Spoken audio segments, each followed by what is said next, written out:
Hey there, pals. Don't forget to drop some thoughts, and enjoy the epic tale we're about to spin.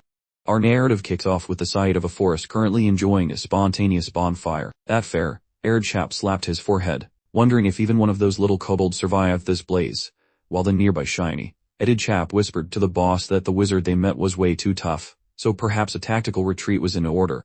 The turquoise-haired head honcho of this crew spun around, yelling that it was high time they stopped wetting themselves, because if the inferno was this huge, it surely meant the spellcaster hadn't fully recharged his juice yet. The chief got a fright from a sudden loud noise and his eyeballs practically popped out of his sockets. The little mob spotted a fellow emerging from the woods, holding the hefty cranium of a sapphire kobold. This guy was drenched in lizard gore, and just kept plodding onward by himself. Abruptly he spotted the little group weighing ahead and came to a dead stop, like a deer seeing headlights.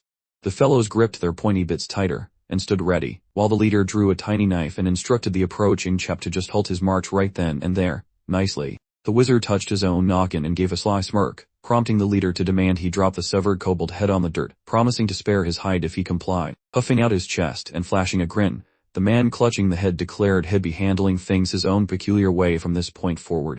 Setting the head down gently, a brilliant sapphire luminescence began to glow in his palm. The leader sharply wheeled toward the trees and hissed an order to his hidden associate, who promptly shot out of the brush like a jack-in-the-box, firing a bolt right into the newcomer's back. Sensing the intrusion, he spun, crackling with arcane energy and beginning to shimmer. That projectile immediately altered its trajectory, thanks to the wizard's power, and ended up staking squarely in the leg of one of the goons. A couple of the tusks gaped so wide you could hear the wind whistling through their teeth. Then they charged forward on the boss' command, swinging their sharp implements wildly. The magic Sir executed a swift backward scoot, unleashing hand waves that somehow materialized into a barrier, which definitely gave the gang pause. He snapped his hands together in a loud report, instantly conjuring frosty air around him, which solidified into lethal ice shards that zipped towards the thugs. The leader stared ahead, jaw slack, unable to fathom how someone could wield frost magic when they were just dealing with fire. The blonde chap instantly turned into a perfectly preserved, frosty statue. The block of ice, succumbing to gravity, tipped forward, sailing past the spellcaster before shattering into a million icy fragments upon hitting the earth. The mag's hand started taking on a faint reddish hue, leading the leader to wonder if this guy was actually a pyromancer masquerading around, perhaps using explosives to fake the forest fire. Just then, roaring flames erupted from the palm of his hand. With one arm held up near his face, the wizard maintained a completely impassive expression. Initiating his counter-assault, he swung his fiery appendage out to the side with purpose. One of those blasts of heat sailed directly into the surrounding undergrowth. Other fiery salvos began to find their marks on the gang members lurking amongst the shrubs.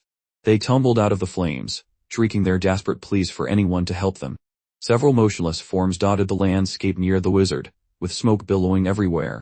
He calmly started advancing toward the panicky bald thug, who was yelling frantically for the magician to keep his distance. Placing a hand on the bandit's skull, the spellcaster initiated an internal detonation that completely vaporized the poor fellow from the inside out. The leader collapsed onto his knees in pure terror, having witnessed the horrific fate of his associates.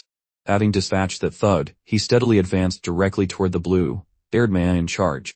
The leader was trembling violently, his face a picture of sheer dread, stammering about the impossibility of controlling two opposing energies simultaneously. The wizard, meanwhile, began to retrieve his dropped sword from the soil. Then, swinging the blade in a wide arc, he coolly explained that the secret lay in the fact that he was an outsider, not bound by the usual rules. Crimson sprayed everywhere as the bandit met his end.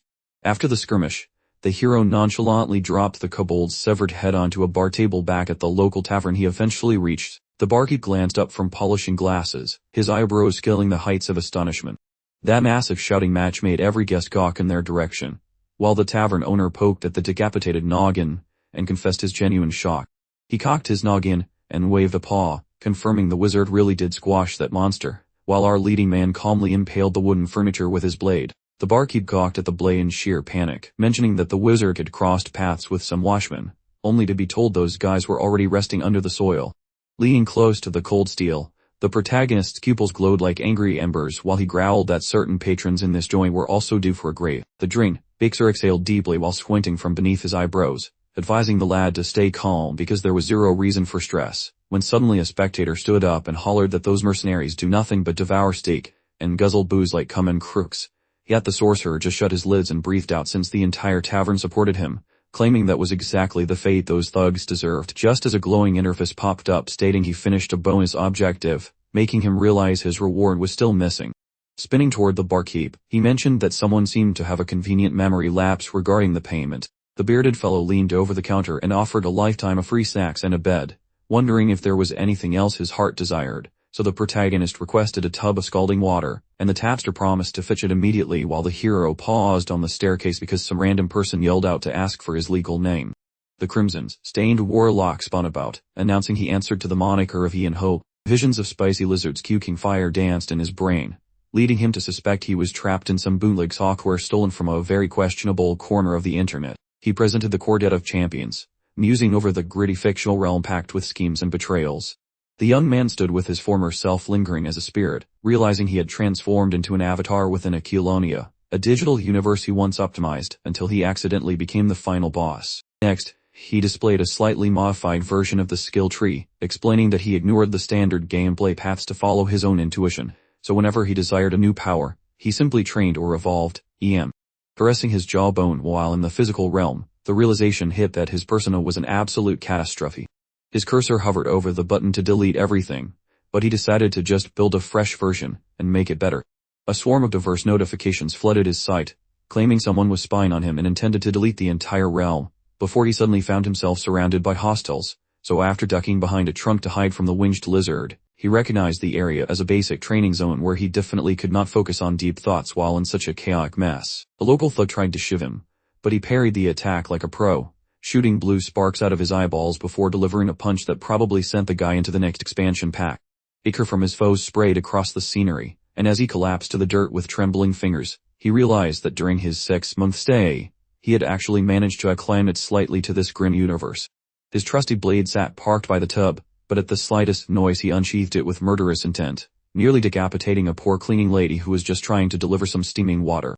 The girl's jaw dropped as her peepers nearly leaped out of her face, stammering that her only goal was delivering some steaming water. The man tucked his weapon away and acknowledged his blunder with a quick apology, then relaxed his posture and got cozy while the girl leaned over to dump the liquid. Suddenly her eye got a front rousey to the hero's physique, causing her to stutter a warning about the temperature like a nervous wreck. Our hero lounged in the bath, shamelessly showing off his rock-hard midsection.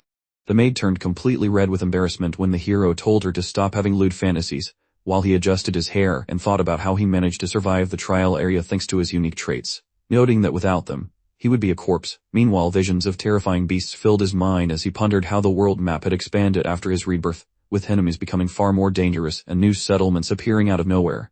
And after recalling the panicked expression on that leader's face, he understood why the battle was so one-sided given the massive gap in their relative power levels. Squinting forward with a grim expression, he understood that remaining idle would surely result in his demise once the upcoming plot events finally kicked off. The bathroom window was cracked open to the night air while he brainstormed ways to get stronger, hoping to loot something useful from the dead monsters. As we moved to the creature village where human warriors were scavenging among the bodies, then a young man in a scarlet cloak opened a chest and asked if stealing was permitted, but his companion replied that Lord Ian only wanted them to collect the truly pricey stuff. A different soldier started wrestling with his pal, shouting that he had dibs because he spotted the treasure first. The entire settlement buzzed with the noisy ruckus of local warriors hunting for loot. The magic user walked the path and glanced away, wondering if the townsfolk would actually listen to his commands. Then he approached a guy sitting by a headless corpse who claimed the monster looked weird, so after inspecting the remains, he noticed a scarlet gemstone in the chest cavity that was shooting lightning through the flesh, leading him to grab his hilt to dig it out. The drink server walked up and questioned the origins of the jewel, hearing in response that it was probably hexed, while Ian stared into the radiant rock and noted it was overflowing with some extremely foul mystical energy. Some elderly fellow with facial hair crossed his arms and suggested the monster boss dabbled in forbidden arts, but the magic user disagreed, while a local glanced inside a residence to find his buddy engulfed in darkness. That fellow observed a gigantic scarlet sphere resting inside his companion's palms, looking suspiciously like a giant cherry. A plethora of similar shacks filled the kobold hamlet, though local burglars had already cleared out every single drawer. Grinning like a trickster while gripping that hexed pebble, the fighter joked about gifting this dark artifact to his dear mommy. Then, twisting his mug into a ghastly scowl, he spun and warned that snacking on this rock turns you into a marionette. Ian inspected the shimmering rock closely before the world blinked, dumping him into a strange shack where he stood with crossed arms, noting that things weren't actually that terrible. Scattered across the fabric were some magic gems, an eyeball pendant, and loose change, leaving our hero to ponder which treasures the kobold boss actually owned. The jinxed rock sat in his palm, clearly the flimsiest loot in the pile, so he shoved it into his pocket, hoping a quick scrub would make it useful. Just as a sapphire radiance flickered in his other pocket, scanning for the barkeep's antics, Ian realized the cramped room sufficed for his scheme, while his mind drifted back to flowering meadows and how his hope abilities remained static despite his level and quest getting nuked back to zero upon arrival. He pictured that lavender tress maiden drifting through the cosmos, scratching his head over why his stats didn't reset, assuming some puppet master who dragged him here simply didn't want him to vanish entirely, keeping his essence somewhat intact. Pivoting on his heel, the protagonist gazed away, wishing he had been awarded a few extra character points for his troubles, especially since the barman tossed a gargantuan axe over his shoulder, checking if he could keep the tool, but he sighed, noting that nothing comes without a price tag in this realm. Then he flashed a devious smirk, promised a later chat, and insisted they return to see if the soldiers had finished their assigned chores. A massive huddle of combatants occupied the plaza, appearing exactly where the duo spotted them after exiting that small shack. Those youngsters stood still with their palms hidden as Ian gave empty praise, despite knowing they were probably concealing stolen goods. So he triggered his jade sorceress vision to hunt for arcane traces. Those fellows started shaking in their boots, fully aware that the boss was putting their honesty to a very stressful test. Our hero shuffled sideways, but froze instantly, his vision locking onto a toe-headed youth who possessed an emerald bauble concealed within his pants. Our protagonist intently scrutinized that lime-tinted artifact which his sorcery had specifically highlighted. Approaching the lad, our hero cited such blatant idiocy, questioning whether the youth genuinely believed that a flimsy deception might succeed, then swiftly shoved the razor edge against his jugular while demanding every hidden item. Beads of perspiration rolled down the kid's cheeks, as he was absolutely terrified of the sharp steel tickling his chin. Without warning, the youngster's eyeballs turned a gruesome crimson, and his speech devolved into a chaotic, trembling mess of stutters. The wizard's peepers nearly popped out after witnessing that bizarre spectacle. Amethyst vapor commenced spiraling wildly about the quivering teenage lad. The surrounding soldiers panicked and bolted for the hills while the boy mutated into something distinctly non-human, his limbs twisting grotesquely as his eyes radiated a sinister purple glow. Brandishing a weapon, our champion guessed some wicked enchantment had taken hold, aiming for the gullet while noting this entity wasn't the buddy he once knew, but the monster simply snagged the blade using a pair of fingers. With a condescending grin, the creature teased Ian for being so impatient, jumping straight to decapitation before even saying hello properly. That mage glared with pure disdain, stating the monster was truly becoming a giant pain. Gripping that blade, the monster chuckled because our hero initially assumed he was a hex casualty, though in truth he was an undercover charlatan from the start. Amethyst bolts crackled near the monster's claws while he complained that Ian demolished the garden patch where those sinister sprouts were carefully cultivated. The protagonist recollected secreting equipment inside a private vault, surmising this monstrosity was belly-etching over tainted sorcery, presumably because the broken link to his phantom inventory left him completely disoriented, as he pictured feral creatures ransacking the urban center, a catastrophe that definitely would have occurred if he hadn't intervened. Wearing a playful smirk, our hero observed that the monsters didn't exactly seem to be in a rush to finish their business. Gazing forward with total confidence, the protagonist smirked while vowing to utilize his synthesized energy brilliantly, making the beast's hand shimmer purple with indignation as he launched into a foul, out tirade. With one powerful clench, the monster shattered the steel into tiny fragments, causing our hero to retreat while clutching a useless handle and complaining about losing such a fine newly acquired weapon. That beast suddenly charged forward, flailing its massive appendages like a deranged lunatic. Our champion parried every strike, ensuring the creature didn't land a single filthy finger. The sorcerer bounded backward, evading a secondary fiendish lunge. He parried the violent strike by gripping his claymore with two fists, while the monster spotted his fading stamina. A massive sphere of combustion zoomed toward the foe, who completely missed the incoming danger. However, the instant the foe noticed the threat, his pupils nearly exploded from his skull. And then a massive blast erupted, with glowing spheres trailing the hero while he gripped his trusty steel. The crispy monster, wearing shared rags, rose unsteadily while wondering how his face became a map of burns and his hair turned into a static nightmare. Young dove into the fray with a fireball in his palm, telling the demon he yapped too much before the puppet got ripped into confetti by the boom. Every single soldier stood there with their jaws dragging on the dirt, completely baffled by the chaos. Young hoisted his arm, birthed a sun, and then hurled that concentrated hate directly at his unfortunate target. That creature collapsed onto the dirt because the impact was enough to char its entire body to a crisp. From his pathetic spot on the ground, he screamed that the wizard was a fraud, vowing to haunt him later. Young performed a broad, horizontal swing while that villain mentioned how an irrelevant spirit remained trapped throughout an everlasting torture inside that vessel. That monster's dome split away, and launched toward the heavens after Yang's powerful impact. Stumbling toward the horizon, the detached cranium refused to stop babbling. The protagonist crouched low, blade in hand, remarking that this was just a standard chat between a victim and his executioner. He hammered the remains with his full power, trying to extract the price. Ian snatched a hexed pebble from that monster, discovering its scale was pitifully tiny compared to some kobold chieftain.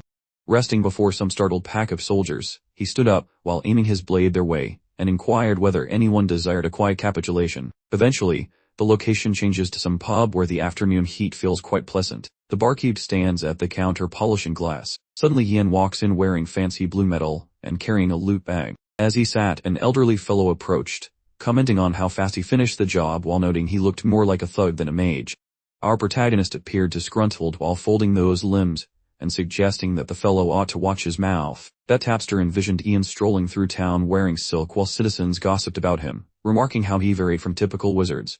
Although the elderly gentleman empathized since mages frequently faced prejudice, Ian grew quite livid, manifesting some sphere of heat within one palm and threatening to roast this entire building, which terrified that barkeep into submission. As our warrior guzzled some beverage, the server mentioned certain fears regarding a dark sorcerer harboring some vendetta against Ian. Jan just squeezed his eyelid shut, placed the goblet down, and muttered how nothing mattered, because that adversary was already doomed to die by his power. Visions regarding beast slaying filled those thoughts as the warrior pondered over finishing every tedious local objective. He further recalled murdering a dark-haired maiden, noting his current skill level remained mediocre, which meant departing became necessary. Some equine foot stepped onto the cliff peak.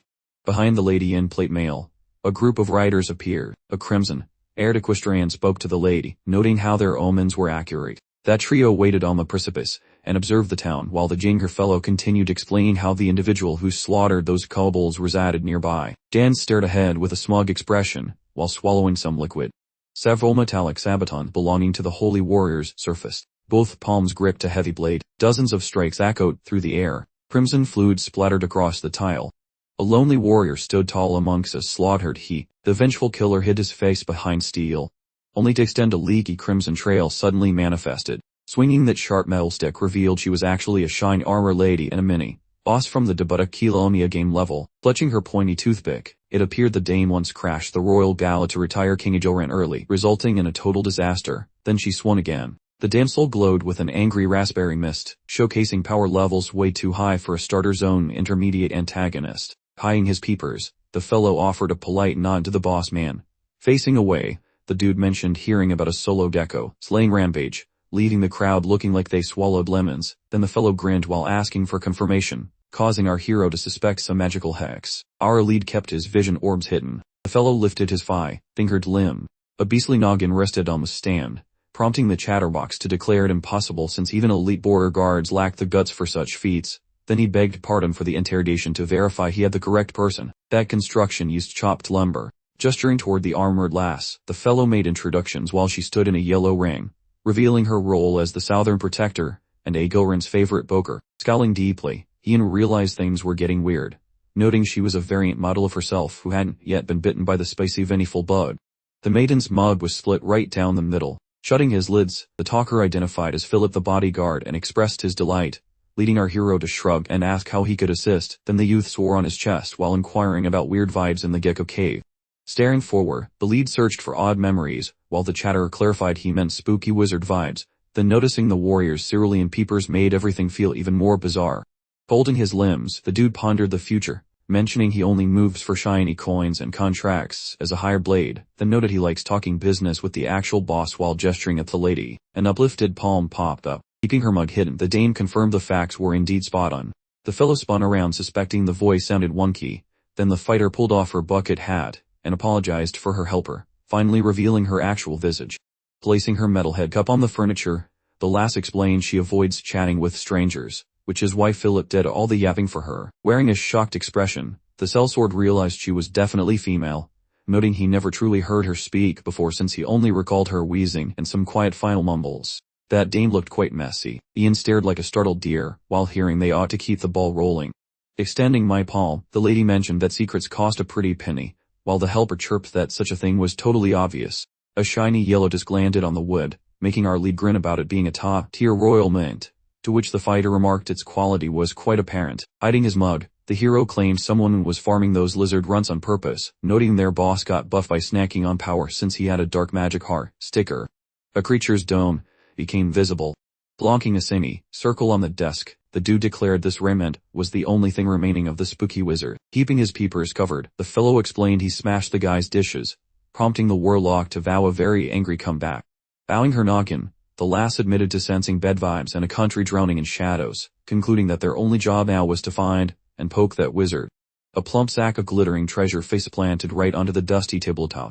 Clinging to the loot like a greased squirrel, the sellsword heard her mention the 10 royal gold pieces. She desperately required the gadget, and he admitted the payment was sweet enough. Folding her limbs like a grumpy pretzel, the fighter insisted he stay away since he was the sole spectator. Then a floating eye winked. A digital alert popped up ordering Ian to babysit Maeve and assassinate a dark wizard for a juicy skill point. Hiding his mug, our hero realized this gig was totally worth the hassle, considering a shiny skill point was dangling like a carrot.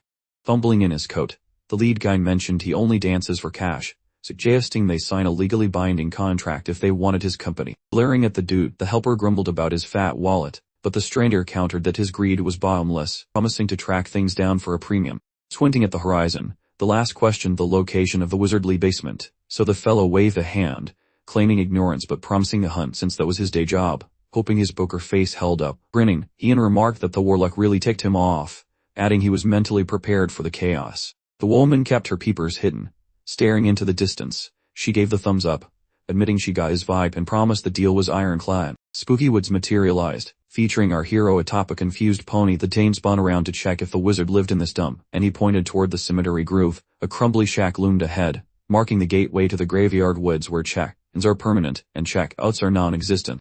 Wearing a look of pure confusion, the fellow questioned those scary rumors concerning the woods of the dead. Staring into the abyss, the man warned of scary beasties, but the youth told him to quit yapping and spill the beans, prompting the guy to mention a fairy. Iltim. Apparently, it was a graveyard for fallen grunts before the local peasants started filling it with their own relatives. Locals lugged a box while the shadows grew long, and soon the mist became thick enough to chew on, leading the man to claim nobody ever returns. Meanwhile, Ian realized the game mechanics were identical. Deciding a trip to this death trap was mandatory. Gazing forward, the armored knight scoffed at the idea of a dark wizard squatting in the kingdom's literal heart, but the poker-faced protagonist argued that he who sows seeds eventually reaps. Needing a hiding spot away from prying eyes, he quipped that the base of a lamp is always the darkest patch, then suggested they pause the chatter and pitch tents because the sun was clocking out.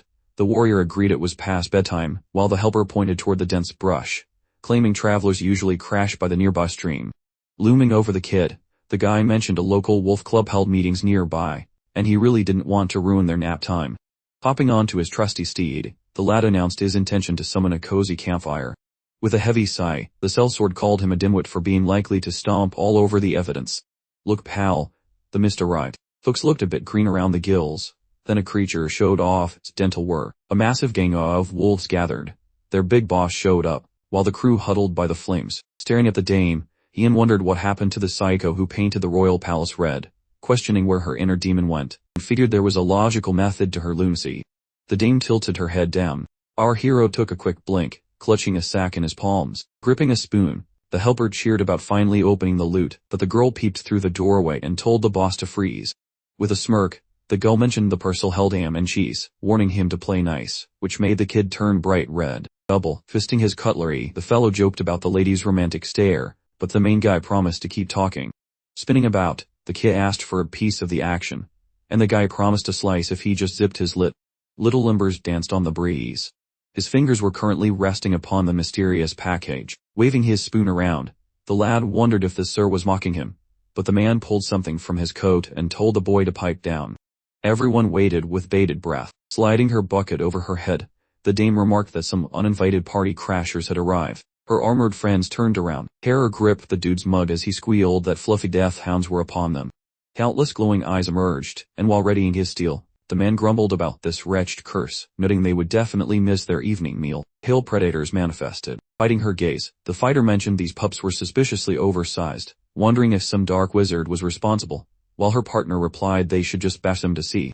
Unsheathing her steel, the lass agreed and told Phillips to scramble onto his pony and scram, before spinning to tell Ian to beat it likewise.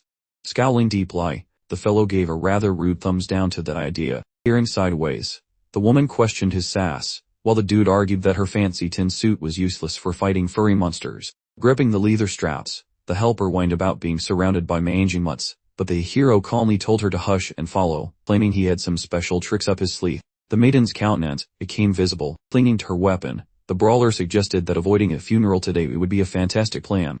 Wearing a somber mask, the sellsword called her words drivel, then reminded her to keep her own pulse steady too. Beastly feet stumped forward, and while gripping his hilt, the lead guy noted the massive crowd of fluff before a wolf pounced. That fellow expertly deflected that strike.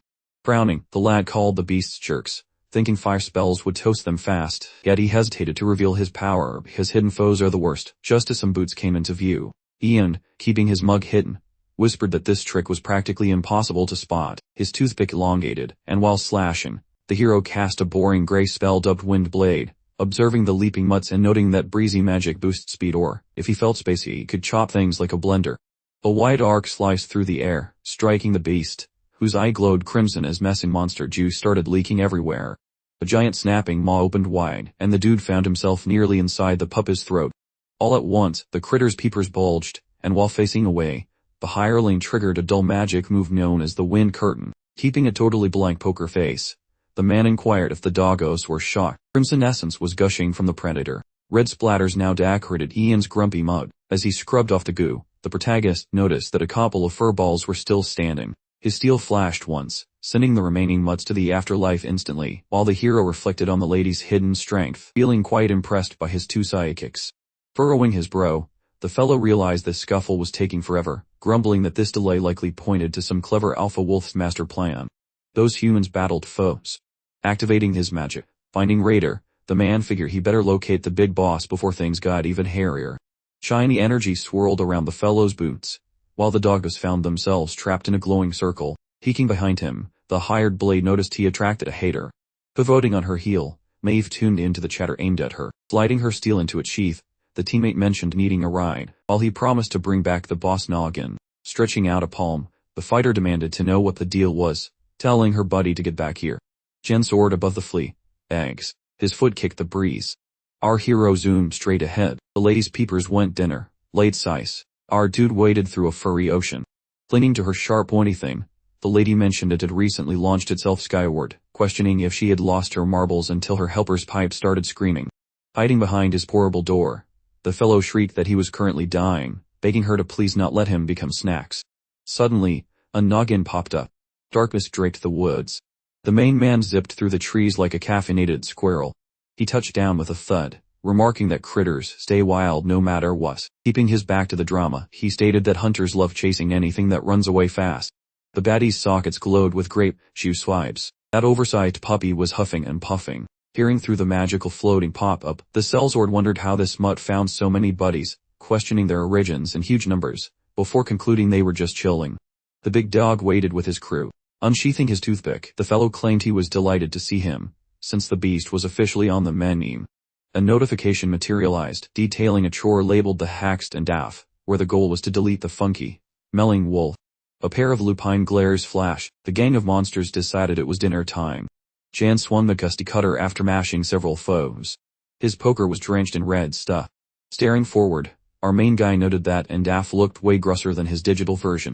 That creature went absolutely ballistic. Grinning widely, the hero asked if he was too chicken to fight solo. Leaping, the critter struck. Those talons shone with violet light. Our dude stayed put. He threw up a breezy bubble. The strikes got swallowed by his sparkly shield. Glancing skyward, the man figured this trick alone wouldn't cut it. Casting a spell, the sellsword yelled he was cranking it up. A chilly wall of ice materialized. The ice wall soaked up the hits. The furry menace watched the show. Dan showed some teeth. The barrier started beaming bright white. The dog's eyes popped. Suddenly, frozen toothpicks launched at the beast. Several fresh ouchies decorated the villain's pelt. The frozen bits kept pelting the creature. The beast hopped away. Scores of boos littered the animal's frame. Staring straight, the hero asked if he felt minty fresh, wondering if he wanted seconds. The baddie's peepers turned cherry red. The rival charged forward again. The wolf's nails shimmered with violet power. A hit landed. The beast started spamming a bunch of strikes. Quickly, the creature glanced aside. Timber went flying. The main man manifested right behind his foe. A heavy smack landed on the canine's paw. Pure agony was written all over the rival's mug. Frowning hard, The dude figured that a single gusty slash just wouldn't do the trick. The bad guy was prepped to hit back. The sword sparked with a weird light. Things suddenly got shiny. The wolf's hand went flying into orbit. Red juice leaked from what was left. The guy aimed at the other limb with a pressure pop. The foe was leaking. The boss was now completely armless. The chap didn't show his mug. Glaring at his snap toothpick, the sellsword asked how long it had been since he ditched the village. The baddie, dropping to the soil, started coughing like a heavy smoker. A violet trinket popped up. Some purple glow started leaking out of the rival's torso. Heaping with massive lids, Jan inquired what kind of madness occurred here. Intense radiance flared, hurling the fellow a great distance across the landscape. Our staring fellow scrunched those hairy facial features. That armless freak leaped up, while our hero observed the stump, Aiden rival retreating quickly, oozing crimson fluid. That beast averted its gaze. Abruptly, that canine's noggin turned scarlet. Our alpha smacked the frozen wall, shards flew, plus the jerk hit the dirt. Loads of chili splinters tumbled earthward. Curie adorned the villain's mug. As the beast sat trapped inside a fancy ice cube, masking his identity, the fellow wondered why the victim recovered so quickly, casting a frosty dungeon spell to test his endurance. Red mist erupted, dark voodoo ruined the snow, that pup knelt, plus the hairy beast dodged glass projectiles. Shards poked that beastly creature, delivering a wallop which would require many expensive medical bandages. Gazing forward, that mutt caught some sass regarding his ultimate final destination. Static electricity tickled the canine's snout, as the wizard queried why nobody requested professional assistance. Flailing about, the hired sword blurted out that such shenanigans were totally impossible. Within that creature's retina, a tiny reflection depicting a handsome human stood perfectly still. A massive strike landed, thunder boomed loudly, and the hairy villain took a seat. Jan introduced his face to the dirt, swinging about. Our leader cast a cheap breeze, laser at the belly, then hit that opponent's chest using a void explosion technique. Crimson syrup leaked from that snout. The hairy beast collapsed, then our fellow cursed while clutching his noggin. Abruptly, his ocular spheres became vibrant violet. That violet tint faded. Plus standing amidst those losers, our fellow declared his chores were finally finished. Instantly, the hairy carcass belonging to a canine manifested. Glancing below, our fellow realized the sucker survived, though his own magical battery was nearly drained. An expression of total bewilderment painted the fellow's mug instantly. That alpha boss started a funky makeover into something extremely hideous.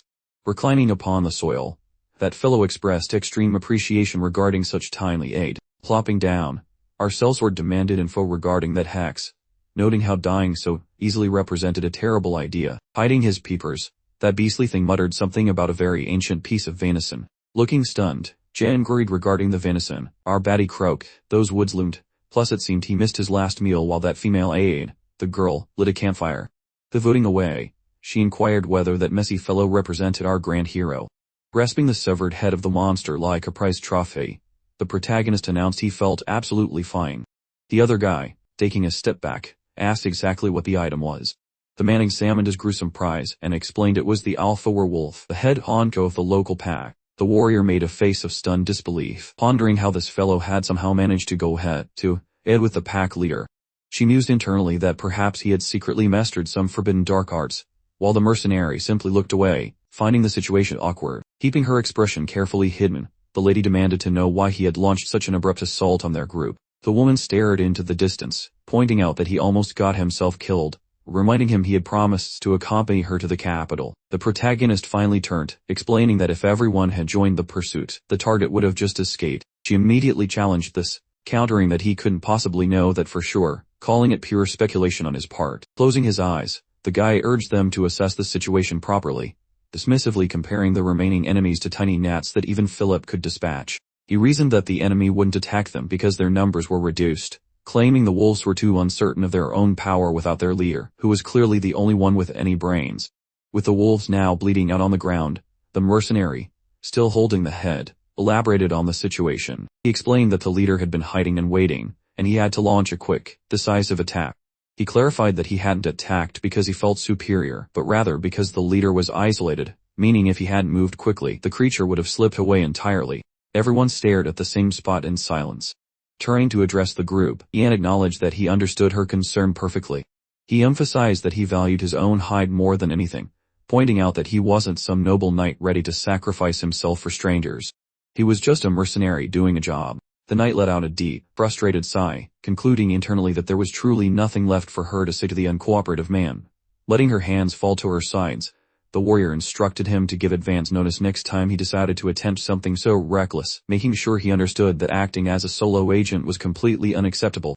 The man closed his eyes in resignation, muttering that he wouldn't repeat the stunt. Standing among the gruesome pile of dead animals, the protagonist suggested relocating to a less macabre setting, a proposal the girl readily accepted. The man then furrowed his brow and demanded Philip fetch his horse immediately. Staring forward, the mercenary mused that, all things considered, the whole mess had worked out rather perfectly, especially since he managed to acquire some bonus loot. Glancing at his system's window, the man saw his strength stat had increased by a single point. Without changing his expression, Ian declared he would dump all subsequent points into intelligence and willpower, reasoning that otherwise he'd just be a completely useless secondary character. A pop notification flashed, indicating he had received the essence of a thickening curse. An artifact suddenly tumbled out of the werewolf's mouth. The main character picked up the item, wondering aloud what other surprises this monster had been hoarding, since he had certainly never encountered this item during gameplay. Examining the new loot, the protagonist commented on its potential utility, though he added a grim footnote that utilizing abilities like this usually resulted in instant death. Closing his eyes, the guy decided he would simply wait for the perfect moment to deploy this risky item. The assistant asked what was wrong, but the man, instead of responding, told the lady to stand still. Violet energy then began to radiate from the man. Looking up, Ian asked why she suddenly started behaving strangely. Foam suddenly poured from the horse's mouth, and the animal immediately collapsed. The young man knelt beside the beast, confirming it was truly dead. The assistant, not meeting anyone's gaze, asked what had happened, suggesting that perhaps the werewolf blood was to blame. Philip bowed his head in shame, apologizing profusely to his master for failing to care for the horse properly. The lady quickly interjected, urging caution, because they were surrounded by dead wolf bodies. Staring forward, the woman expressed her condolences for the horse and offered to cover the cost of replacing it. Ian immediately dismissed the idea, claiming there was no need since she hadn't actually been responsible for its demise. With a tired smile, the protagonist confessed that he was feeling rather exhausted. A noticeable expression of pure panic flashed across the assistant's features. A small stream emerged from within the dense underbrush of the forest. Keeping his expression neutral, the young man announced their arrival at the edge of the stream, deep in the heart of the woods. Shaking from exhaustion, the young man declared that the ordeal was finally finished. The protagonist, seated on his horse, remarked that Philip's horse would actually be a more comfortable ride. Turning around, the man suddenly heard a very familiar voice. The assistant was suddenly holding some food in his hands. Pointing his finger, the mercenary instructed Philip to take half the food and prepare dinner, reminding him to wash his hands before dealing with his armor. The young man readily agreed to the tasks. Closing his eyes for a moment, the man thought about how his new horse seemed much easier to control. The warrior then looked ahead, and asked Ian what he was doing. Ian, with furrowed brows, replied that she could plainly see he was removing his armor to clean himself, internally grumbling about his clothes sticking unpleasantly to his skin. The lady remained completely impassive. Watching her start to unfasten her own armor, Ian finally asked her what in the world she was doing. As she removed her helmet, the young woman declared that she also intended to clean up. Looking at him pointedly, the warrior then offered to wash together. The guy's face registered genuine shock as he asked for clarification about her exact meaning. Ian's eyes went wide as he internally questioned whether this type of behavior was considered acceptable social etiquette in this particular world. After all, they were barely 10 feet apart right now. Both individuals found themselves submerged in the cool water. The protagonist turned, hearing the girl call out his name for the first time. She questioned whether he had sustained any injuries, to which the protagonist promptly replied in the negative. The lady, with her eyes still hidden, observed that despite fighting werewolves, he bore no visible wounds. She noted his specific combat techniques were far more practical than her own, and that his extensive knowledge and interaction with Philip suggested he was no simple sellsword. She concluded that she wouldn't be shocked if he turned out to be from a wealthy aristocratic lineage. The mercenary turned around sharply, denying any family connections and stating flatly that he was simply a homeless man. Lifting her palm, the lass claimed awareness of that fact, noting his lack of meaningful input, mentioning their shared nature, then swearing her blade represented her very existence. Jim popped up, observing the fighter lounging by that shrine, realizing holy agents receive celestial perks and divine juice, which was a sweet deal, though the fine print usually involved a hefty spiritual price tag. Grabbing his noggin, our hero questioned Tyrion's godly status, whereas the lass wondered if he were being genuine, so he peered away, confessing he avoided all immortals because Aquilonia contained far too many spirits for him to recognize. Hiding her vision, the woman mentioned assisting him was a massive chore. Staring forward, she explained Tyrion handled the spankings, identifying herself as the number 2 kid of Shiny Love's Sola, then claimed her role was poking holes in naughty people. With shut lids, she vowed never to bluff or skip over crimes, lest she lose her holy spark, so the dude massaged his temples, noting a secondary title was wild if the primary was just smiting, recalling Aquilonia's hobby of backstabbing meant every deity had a sacred allays representing their vulnerability. Like how Love's Sola was also known as brainless devotion, while the water flow was quite pathetic. The cross materialized suddenly. Squeezing her sockets shut, the maiden whispered that his other moniker was basically getting even.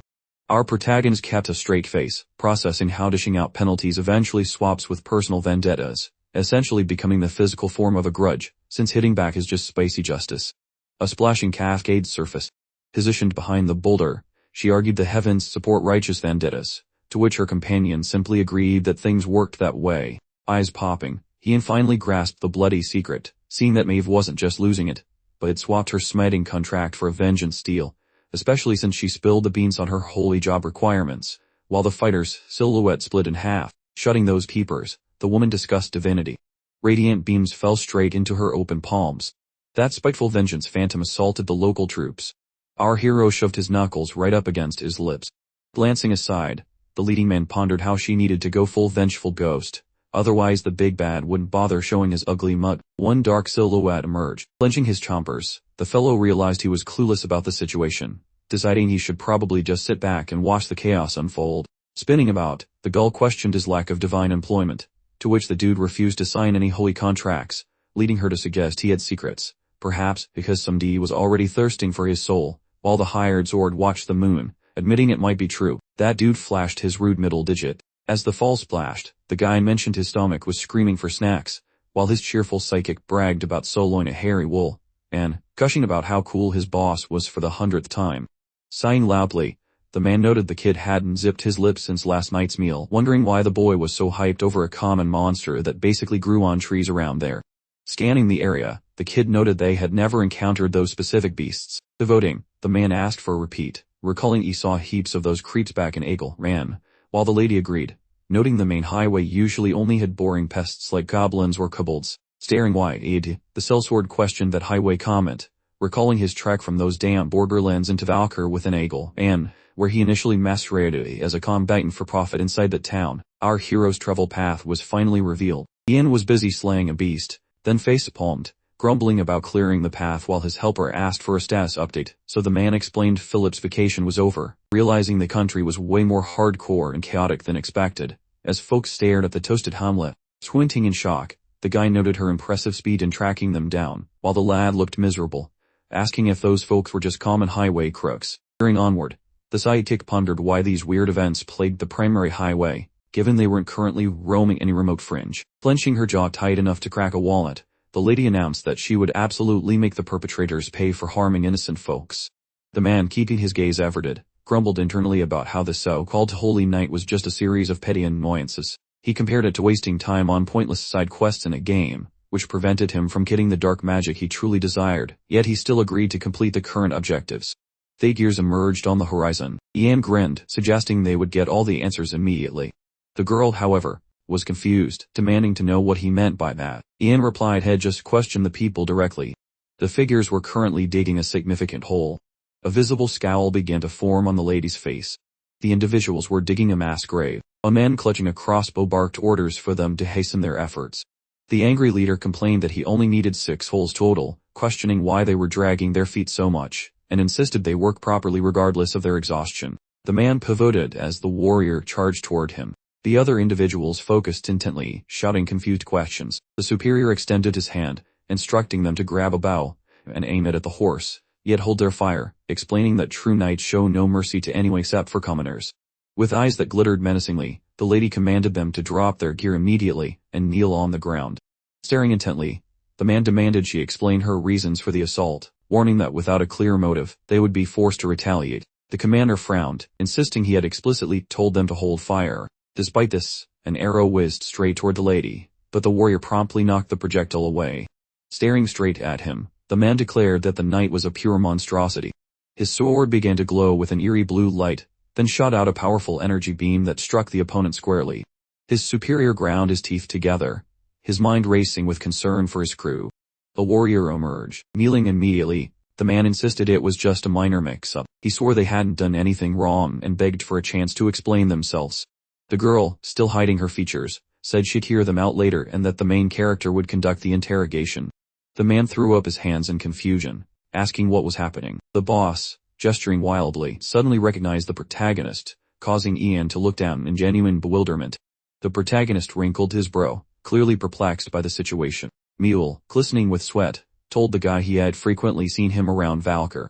The player recalled the mercenary kneeling before him, realizing he must have encountered him back at the inn previously. Maeve glanced at Ian, asking if the two were acquainted. Ian admitted the man looked familiar.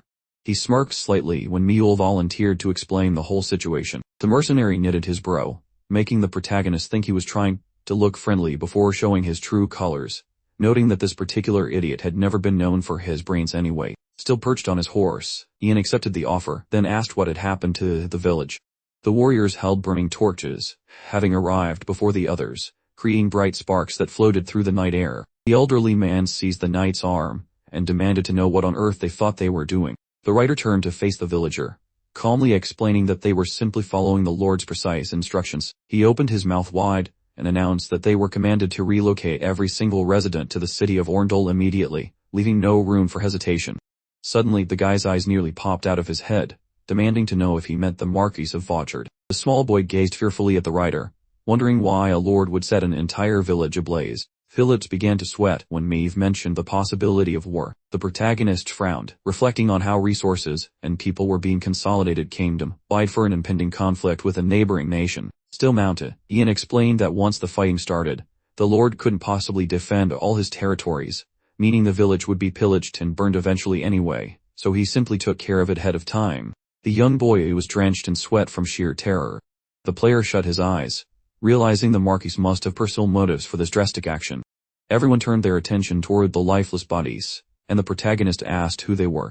The mercenary knitted his brow, and explained that these were the village elder's family, executed for resisting the order to the very end.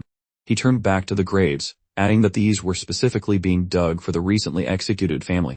The young man looked at Mule and asked if that really summed up everything. They stared at each other for a long moment in silence. The man opened his mouth wide, yelling emphatically that he was absolutely not concealing anything. The writer put his hand to his face, thinking the entire exchange was pointless, especially since the absence of a quest update window confirmed the mercenary was telling the truth. Maeve turned to Ian, who admitted he believed the man. Looking away, the girl announced she would check to see if anyone else remained alive in the village. The protagonist frowned and commented on her excessive attention to detail. Mule stared at him from behind, thoroughly confused. Suddenly, the player reached for his sword hilt, and asked Mule if he was trying to get killed. The mercenary fell to his knees, explaining that thanks to the outsider, they had successfully justified themselves, but questioned if they could now finish the task they started.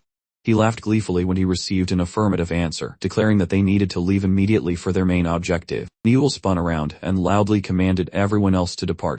They all quickly ran off, prompting Philip to speculate that it must be a vital mission, given that 6 people were assigned to it. The mercenary scratched his neck, flashing an uncomfortable grin as he admitted this wasn't really the place for such a conversation. The young man raised an eyebrow, questioning why the mercenary kept glancing back at his master, to which Mule explained that there were a lot of low-life scoundrels among the mercenaries who regularly stole assignments from others. The main character opened his eyes wide, declaring that the mercenary actually thought he was one of those brazen task thieves. Mule closed his eyes and clarified, mentioning widespread rumors about a vicious pack of wolves that specifically developed a taste for human flesh. He pictured a lone predator howling at the moon, adding that according to gossip, a massive pack had gathered in the area where the player had just traveled from. They had captured several people, including the customer's son. Suddenly, the mercenary opened a single eye and frowned in confusion. Both the protagonist and Philip stared at each other, completely dumbfounded. The guy leaned in closer, and clarified that he genuinely had no intention of stealing the assignment. He suddenly grabbed his own hair in frustration, adding that he had already finished sorting everything out. Mule's jaw dropped in genuine terror. The guard grinned at the severed noggin, suggesting they split the loot, while the sellsword mumbled about finding a soul among those mangy mutts for the first time. Shock gripped him when Ian claimed this yellow-eyed coward was merely hiding behind his goons as he stared fixedly at our brave protagonist without blinking once. Flashing a smirk, he asked the bandit where exactly he picked up that shady job. Pale twinkles dotted the obsidian sky while Maeve ditched her headgear to ask if the village sat at the fork towards the Crimson Gorge. The diggers prepared the ground to escort the group. The girl stayed on her mount while her lackey guessed it would take 2 days for the families to learn the truth about these hairy beasts. The stranger crossed his arms and suggested they buy some snacks before hitting the spooky woods. The angry lady complained this group was giving her a migraine since they lacked any real faith. Mule forced a shaky smile while begging for some slack. The mercenaries kept digging, and Ian realized it was monster. Ashing hour, so he better stay alert. His eyes shone brightly as he activated his visual ability, spotting a purple mist cloud surrounding Maeve. The girl whirled around to check the vibe, but he assured her no dark wizards had turned her into a puppet yet. She fumbled with her fanny pack and pulled out a tiny ball. Then they both stared at the item and realized that absolutely nothing had changed. The kid scrunched his face, guessing these weird vibes were basically a dinner bell ringing for every nasty creature in the neighborhood. And they both jerked their gazes away at once. With a very serious face, the gamer confirmed the guy was actually making sense. The Lady of Vengeance tweaked her headgear and agreed, just as a blurry horseman appeared on the horizon, making Philip spin around like a confused top. That beast was missing its upstairs department, leading the outsider to suspect a dark mage's lackey was stalking them. And legends say this hollow-ecked jockey on the charcoal pony goes by the name Dullahan.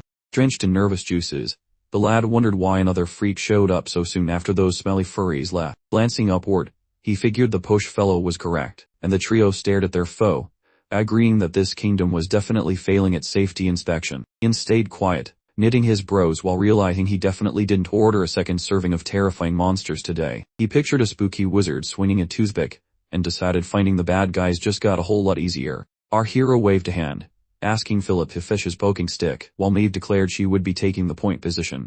The player stared ahead, saying he would happily let someone else lead, but watching the Headless Horseman's first move seemed like a smarter plan. Seeing the knight's glowing red sockets, the stranger guessed the bucket. Ed was just waiting for them to make a stupid move. Scrunching his dark brows, he pondered a tactical approach, knowing the enemy would pivot its stance moves based on their own clumsy steps. The necklace rider gave a little wave, making the hero deduce that any movement meant defense while staying still triggered an attack, so the lad smirked widely, echoing the stranger's tactical thoughts just as the sellsword tossed his tools and hollered that the dirty work was finally done. Mule hit the brakes and started sweating buckets, causing the trio to turn and ask if he was having a mid-life crisis. Suddenly, a spicy red mist leaked from the baddie, making the grunts cover their ears, as Ian growled that things had been chill, but now they were definitely not. Only the leader and the angry lady resisted the magical noise while the rider raised his hand to charge up his spooky batteries. The girl thought it was a spell, but the hero explained it was just a dusty ancient dialect, adding that the glowing light meant Dullahan wouldn't forgive anyone walking in ghost land, which made Philip wonder through gritted teeth how the outsider understood all that guy talk. The gamer looked away, lying that he just had a lucky guess, even though his special cheat code skill was doing all the heavy lifting. A spicy red radiance bathed the area surrounding the monstrous equestrian. Ian's eyeballs suddenly bulged out quite sharply. He spun around, barking orders for everyone to plug their hearing holes immediately. Wiping his forehead, he clarified that this wasn't just a chat anymore but a deadly tune that would fry the brains of anyone without a tinfoil hat. The sellswords flopped to their knees like brainless puppets, while Mule yelled at his buds to cover their ears despite their creepy, vacant smiles. They tumbled into the muck quite suddenly, and the walking corpses started shuffling forward under the magical rhythm. Both the hired gun and the helper stood there with their jaws hitting the floor in pure terror, as the freaks snatched the other laborers while making sounds like a gravel blender. The nasty phantoms forced the poor man's blinkers wide open. Blood sprayed everywhere as the fellow grabbed a squawper, prompting Philip to ask what the plan was, while Maeve unsheathed her blade and reminded everyone she was the boss of the front line before telling her helper to go save the others. That steel's motion birthed a radiant, snowy brilliance. The youngster beamed gleefully. Those peepers sparked fiercer than neon lights, since she drilled a chunky ventilation hole into that monster, proving our lead chose his champion wisely, and he observed the scuffle, remarking how this Avenger certainly earned her paycheck. Phil clobbered corpses.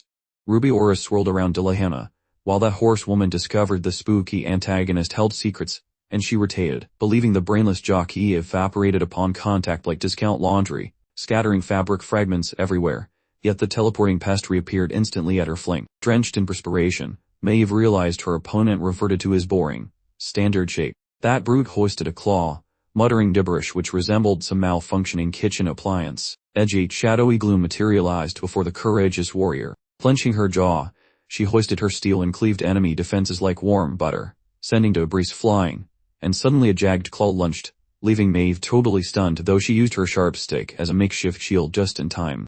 A skeletal lash scraped her headgear, then Dillahanna spammed multiple bone whips, though our girl blocked them all. That noggin, free traveler signaled hello. That nasty lash snuck behind her steed, placing its sharp tip uncomfortably close to her emerald eyes. This viper snagged her arm quite firmly. Groaning from agony, that combatant observed her vibrating limb, worrying woodland blight would eventually transform her into garden mulch, so Maeve glared at those fingers and shouted some profanity, until a providential azure beam zapped that cord far away. Her face showed massive confusion. Our protagonist stood at some distance. That perspiring warrior woman stared toward him, feeling immensely shocked. That relaxed fellow explained his delay by claiming he was occupied escorting those stinky cadavers back to their graves. The villainous tool leaped red fog, signaling it was closing time for this fight. So Young hoisted his blade, announcing his intention to give Dillahan one final, massive wall-off.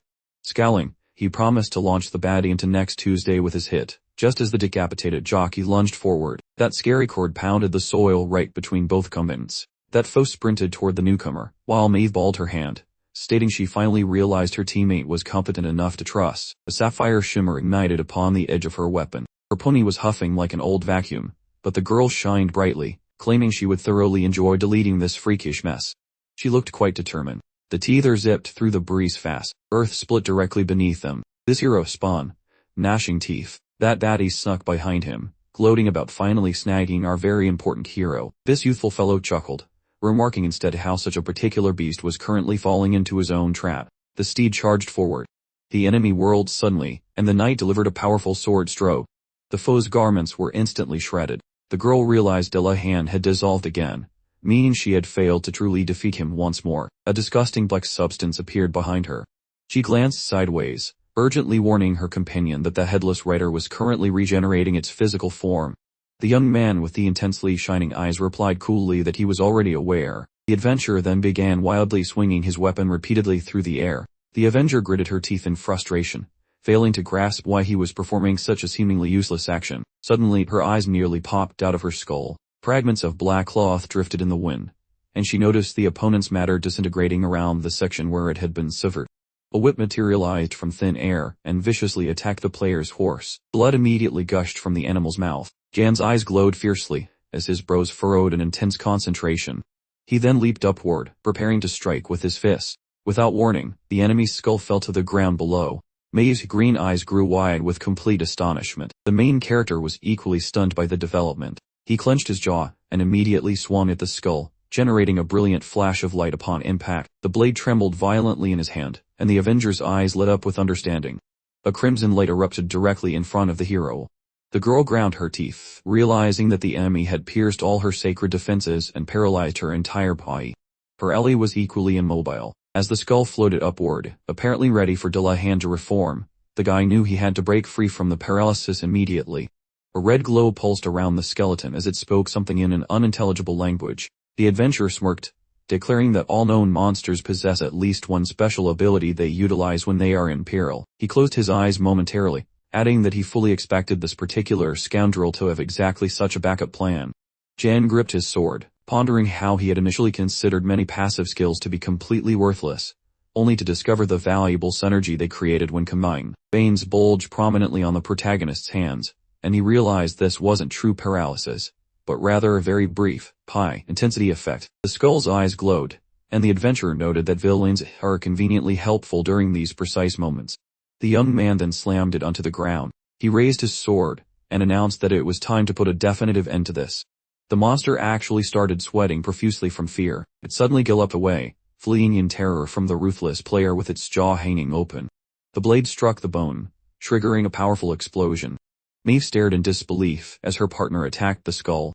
Her eyes widened in shock, unable to figure out how the paralysis effect had disappeared so quickly. She imagined the form of a headless horseman. As the protagonist pulverized the skull, the girl struggled to understand how physical attacks could possibly affect such a powerful monster. Deep cracks began to spread across the enemy's surface. The scoundrel opened its jaw wide and screamed something in an ancient language. Jan gripped his weapon with both hands and commanded Dillahan to prepare for death, plunging the point directly between its eye sockets, which created a blinding flash of light. The Avenger shielded her eyes with her hand from the intensity. A fierce wind blew through the area, causing the surrounding trees to shake. The protagonist remained standing, still clinging to his weapon and breathing heavily. He furrowed his brow, asking himself why he should care about his opponent's hatred. The skull immediately split in half. Kneeling, the adventurer realized his sword had broken once again during the clash. The silhouette of a man in dark robes appeared, and a voice identified him as the leader of the kobolds, addressing the specter of the headless horseman who protected the domain of the swamp fairies. In the past, Ian had simply quirked his brows slyly whenever someone abruptly labeled him a vile bastard. Papers covered in writing scattered into the air as the villain raged about the seeds he had cultivated so diligently, demanding to know how anyone dared interfere. The dark mage walked toward the glowing sphere and decided to seize this opportunity to eliminate the anomaly. Taking hold of the platform with his fingers, the sorcerer exclaimed that soon the kingdom of Agilem, or rather the entire world, would revert to its intended, original form. Spreading his arms wide, the wizard shouted that as his servant and forerunner, he would throw off the shackles of humanity and be reborn as a flawless, perfect being. The man clenched his jaw tightly, vowing that when the time for his great return arrived, the first person he would consume would be this detestable individual. A towering wooden fence stood sentinel behind the cluster of homes, probably guarding against something truly terrifying like a rogue garden gnome. Slumping his tool onto his back, one farmer wondered aloud to his pal whether had heard the latest gossip about the village head finally kicking the bucket. Tragic, really, the friend replied, especially since his son was already torn to shreds by wolves. Meanwhile, inside the local watering hole, a few mercenaries were nursing drinks when a local busybody leaned over and asked about those wolf hunters who swore they'd get the job done, but everyone just shrugged. A passing throng of villagers suddenly stopped, perplexed by an incoming racket. From around the corner appeared a disturbing skull, wrapped tightly in rope. The knight riding below it was fully encased in armor, and the townsfolk gasped in unison at the skeletal piece dangling from his saddle. One farmer dropped his jaw, realizing this was the mercenary hired for the wolf hunt. Mule, gripping the macabre trophy, listened to the townspeople excitedly exclaim that he must have killed the beast himself, demanding to see the culprit's brave face for themselves. The wary mercenary barely managed to open his mouth, while the villagers around him erupted in joyful shouts. They hadn't actually believed he could fulfill the request, they yelled, but now they agreed he was truly magnificent, which felt like a backhanded compliment if ever there was one. The fighter dramatically threw up his hand, and bellowed to the crowd that they had arrived an entire hour early, a remarkable feat entirely thanks to his superior navigation skills and, oh yes, the guide too. The townsfolk stood speechless, their jaws hitting the floor, when the warrior casually asked if he really needed to keep lugging around the werewolf's head. He insisted he wasn't afraid of the gruesome trophy, it was just annoyingly heavy, and wondered aloud if he should lighten the load by simply ripping off its arms. Mule spun around suddenly, and reiterated his previous statement, while Jan observed him, deciding that despite all his doubts and visible worry, the man was proving himself a decent guide. The scene then shifted to nightfall, where the hunters sat around a roaring campfire as a mercenary methodically buried something with a shovel. Philip glanced over his shoulder and urged his companion to hurry up and finish the burial. The partner calmly explained that it was fine, insisting he was doing it for his own protection, since being the lone survivor meant his departed subordinates might return as vengeful spirits to curse him. Frowning deeply, the man reflected that regardless of the outcome, those involved certainly didn't lack for effort right up until the bitter end. The young man's face crumpled into a classic expression of teenage angst and annoyance.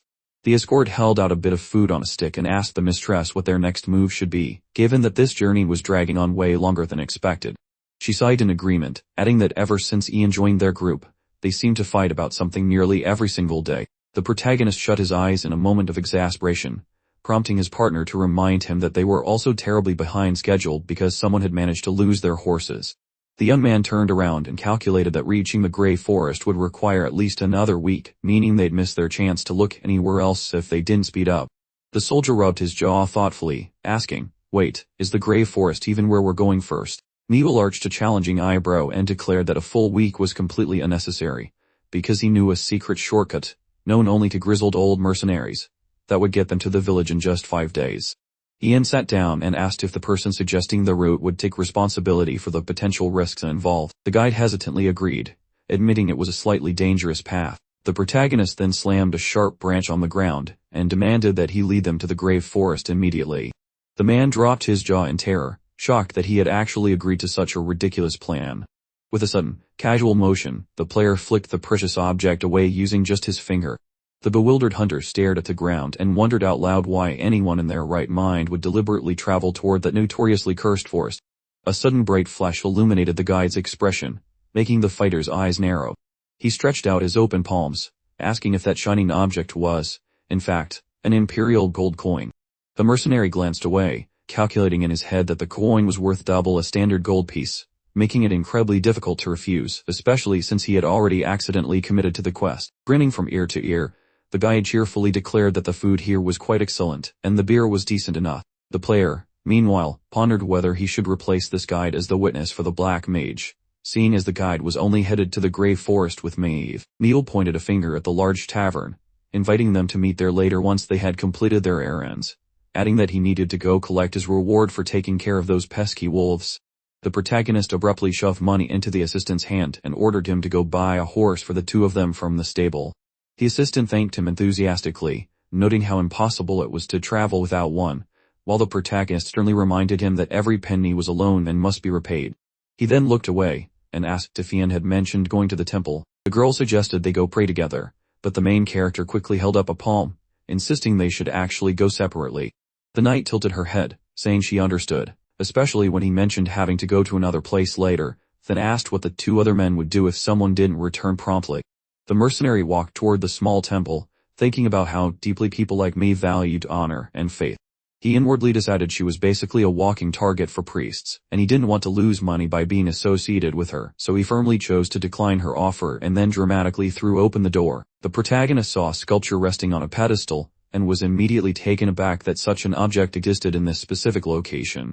He realized this wasn't just some glowing magic trick or mana trickery, it felt like an actual miracle, confirming beyond doubt that this building was indeed a true temple. Magical dust particle hovered in the statue's hands, making Ian realize with a thrill that he finally had the means to cleanse this place of black magic. The main character clenched his hands into tight fists, completely failing to grasp what exactly was going on. A man suddenly appeared behind the mercenary, startling him with a question about his identity. The priest narrowed his eyes, and clarified that while it wasn't the designated prayer time, entry was permitted to all. The mercenary's eyebrows furrowed in confusion as the stranger exclaimed that he was an apostle of the goddess of light, and had found himself in their rundown lands. Dropping his jaw in confusion, the player couldn't make sense of the nonsense coming out of the priest's mouth. The temple priest pressed his palms together, and announced that the only time the statue emitted divine light was ages ago, when the Empire's official apostle visited. As magical dust drifted to the ground, the protagonist realized he had miscalculated completely, confusing his own beliefs with reality, but a certain feeling persisted. The player's eyebrows knitted together sharply in concentration and annoyance. Folding his arms in clear irritation, the main character apologized, clarifying that he was just a simple mercenary, not an apostle or even a believer. The old man, completely ignoring him, asked again if he was an apostle.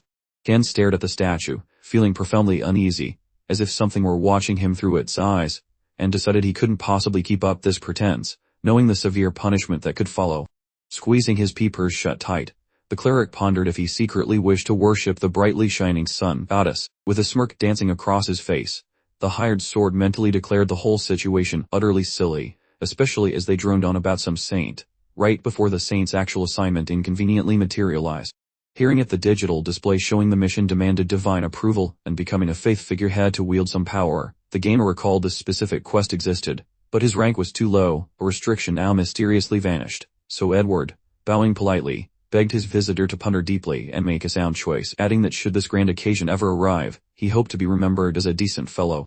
The central figure snapped his mouth shut quite abruptly. The digital citizen concurred, vowing never to forget the favor, then noted his current need for assistance, which the priest conveniently ignored while nodding permission for him to speak. Extending the shadowy spheres in his open hand, Shen mused whether the sun goddess holy glow could scrub the nasty magical residue off these things. His eyebrows shot up in alarm as the temple assistant shrieked that dark sorcery had defiled them, emphasizing it wasn't some run of the NPC responsible, prompting the hero to press him on the possibility since he planned to skip town by midday tomorrow, leading to the assistant wailing that he absolutely couldn't refuse. Then, touching his face, the elder noticed the goddess had bestowed an unusually generous surge of blessing, but since his mortal shell was frail, purifying more than one would prove quite the ordeal. Grasping those peculiar spheres delicately, Edward declared that even with a weak body, donating funds for temple maintenance would allow him to cleanse more if he stayed up praying to the deity throughout the entire night. A look of smug satisfaction spread across the rugged fighter's mug as shimmering specks of magic started drifting down from the statue's hands onto the floor. Tapping the interface button, the adventurer dismissed the task, grumbling that serving Solar demanded a significant monetary outlay. Tiny magical granules sifted through the sculpture's fingers, and the priest, his jaw dropping slightly, boomed forth a loud proclamation regarding the goddess' benevolent favor. The venerable man stated his refusal, only for the main character to suddenly look elsewhere and seek clarification on his previous statement. After a respectful bow, the church functionary admitted his misstep, explaining that now he could only aid someone currently shielded by the goddess' grace, calling the prospect a true privilege, while the sacred golden dust from Solar's palms drifted skyward. Clasping his hands together, the player urged Edward to exert extra effort, suggesting the goddess might then favor his demonstrated devotion. The exterior of the sacred building came into view, and the attendant was overheard nodding agreement to the visitor. While waving a hand, Mule yelled with excitement that the dragon slayer had finally returned, and Philip immediately inquired if he truly managed to dispatch those swamp lizards. The hero's mouth downturned in sheer doubt when his aides loudly exclaimed they had heard tales of him slaying it with a single sword sweep, begging for the full story, to which he dryly remarked that everyone was already assembled for that purpose. Resting his hand flat on the counter, the user brought up the payment due for the wolf contracts, to which the young man exclaimed that the money was right there, along with the change left over from buying the horses. The attendant's eyes widened with keen interest, and he asked if their esteemed guest really tackled those fearsome dragons. Ian let out an annoyed hiss, when suddenly Mule's lower lip trembled in fear, and he cried out that the mercenary hadn't said much, and this youngster was merely prying into his past, making it seem as though the protagonist of Eoria ground his teeth in fury, now explaining that it wasn't a true dragon but merely an adolescent swamp drake, adding with closed eyes that a genuine dragon would hardly be comparable to that winged reptile, recalling with distaste those awful previous times, causing Philip, eyes popping wide, to ask if that implied prior encounters with real dragons, and the guide queried if this was fact or just bragging, prompting the player, tightening his grip on his fork, to ask if they desired their tongue shortened, yet they persisted in demanding how he ended up in the swamp originally, clearly fascinated by the narrative, mentioning rumors of the swamps being cursed, leading to swift death for anyone without ancient human lineage straying there, only for the protagonist, mid-Q, to suddenly realize his character sheet mentioned he was a descendant of ancient humans, likely explaining his immunity to the dark barrier's madness, perhaps due to a special heritage or something similar. Abruptly, the digital patron narrowed his vision, focusing his thoughts on the ominous dark barrier. A scene of the uncharted black wall bisecting the entire land appeared, representing one of the game's major headaches, and the zombified figure brandished a blade while Ian mused that most of Aquilonia's woe stemmed from the insanity spread by that dark boundary, a claim equally applicable to their current quarry, the shadowy sorcerer. With a loud clatter, Maeve set down a heavy wooden tankard, demanding that everyone cease their noisy chatter. The helpers' faces flushed crimson with embarrassment as they started apologizing, until the young woman noticed someone had clearly enjoyed one too many beverages, suggesting they should just head off to bed. But as the fellows scrambled for the exit, Mule checked if his companion was the source of the overzealous chatter, to which the culprit loudly admitted to initiating all those enthusiastic pronouncements. Blinking slowly, the hero realized he hadn't enjoyed a moment's tranquility before being called out. Turning to the speaker, the Avenger inquired if he fancied a brief excursion outside for a chat, adding she had something important to impart, while visible along the building facades were flickering torchlights. Strolling down the pavement, the lady thoughtfully asked if he was feeling sound after receiving that trinket from slaying Dullahan. Gazing at the ring adorning her finger, the player confirmed she meant the acquired spoil. While gripping his weapon firmly, the protagonist grumbled about shattering his sword yet again, when suddenly a sharp shard shot out from his own head, which the user flicked away dismissively with a single finger strike. Dark magical tendrils reached towards his eyes, and he hadn't the slightest clue what dark power this represented. Suddenly, spectral hand belonging to Bing materialized mid-air, accompanied by a voice threatening eternal damnation upon mortals. Ghastly figures clamped onto Young's throat just as a voice commanded his immediate demise. The skeletal fingers tugged a grin onto the lead character's expression, as he then questioned if this represented true insanity, and if this was his current experience level, adding that it paled in comparison to the utter mental chaos he endured upon unexpectedly materializing in the game as an unrelated entity. Just then, azure bolts of energy erupted from the hired goon's clenched knuckles. The gamer's eyes narrowed instantly, and he mentally calculated that perhaps this pathetic display was the maximum output of true buffoons. Deciding to turn them into high fructose corn syrup using his overwhelming mystical power, he sweetly suggested they might enjoy testing their sharp pointy things on their own vital organs first. The hero dramatically curled his digits into a fist, noting that the silence which followed was quite lovely, like a library after closing hours. Under the blissful hypnotic spell of total surrender, Young's optical sensors started beaming with intense illumination. He registered an influx of sensations rushing his brain like a flash mob, feeling exactly the way he did when he first discovered his internal magic circuits, or perhaps when he got his appendix removed and suddenly had room for snacks. Miraculously, a teeny-tiny animal materialized right there in the palm of our main character. The serpent's exterior plating shimmered dazzlingly, prompting the hired thug to drop his jaw in utter shock at the sudden reptile debut. With a cheerful grin, the gamer inquired whether she had just sent him a telepathic text message about her emotions, and if she would consider upgrading her status to his official traveling companion. In an instant, the little skelly buddy looped neatly around the main character's digit, causing the hero to declare excitedly that he had just acquired an item of significant worth, probably worth more than a lifetime supply of tacos. Gazing admiringly at the circular object, the user realized this was the legendary prize obtainable only after completely flattening Dullahan. Immediately, the game interface notified him that Swamp Hatred was an eccentric serpentine ring housing its own consciousness, allowing the bear to inflict a powerful confusion curse on adversaries, though it did require a small fee of their own lifespan. With his eyes practically jumping out of their sockets in horror, Ian calculated that trying to equip it during the tutorial stage would turn him into a bewildered pigeon since his willpower and smarts were currently abysmal. He never imagined circumventing the limitations like this, and then he exclaimed that he was totally cooked. Following her companion like a lost puppy, Mei confessed his skills left her jaw on the floor, especially that casual goes, busting and rocking that cursed jewelry without a twitch, and as they drifted deeper into the shadowy alleyway she realized the murky marshes probably toughened him up. While our hero wondered why this juicy gossip stayed hidden until now, then the warrior woman admitted her ignorance stemmed from being stuck at the edge of the world, making their meeting a stroke of pure cosmic luck. With a mischievous glint in her gaze, the lady looked slightly flustered, prompting the knight to swear on his honor that her words were as genuine as a gold coin. The hired gun blinked in total confusion, scratching his head while asking the dame what kind of secret she was trying to unload on him. Propped up against some chunky rocks, Maeve spilled the beans about first hearing whispers of that creepy shadow sorcerer right after she got the memo to head back and play border patrol. A while back, a courier dropped off a mysterious parcel, and the last mentioned that her travel plans were interrupted by a heartfelt scold from her only baby brother. Resting against a jagged cliff, the vengeful spirit pictured her kin, noting his name was Vernon when the topic of siblings arose, then mentioned he was the big cheese of the loyal guard and the personal human wall for the royals, a gig their family had hogged for ages, and as he dropped his lamp on the stones, the gamer struggled to remember this lore, thinking it was bizarre that the holy warrior guarded the sticks while the kid stayed with the cane, though she clarified that Vernon would have been a nobody if she hadn't stepped aside. Our protagonist mused that such a selfless act was rarer than a polite goblin, figuring it was exactly the kind of drama that caught the goddess' eye, and after a memory flickered of her watching the lad swing a wooden sword, the lady explained that the real kicker was Vernon's massive ego and his constant need to prove he wasn't just a silver-spooned brat, before speculating that his warning about dark seeds growing in the kingdom while the king played soldier meant their target was definitely hiding in plain sight. Poking his hand out, Ian requested a quick peek at the note, which made his comrade wonder if he actually knew his acts before she caught herself being a bit of a judgmental snub.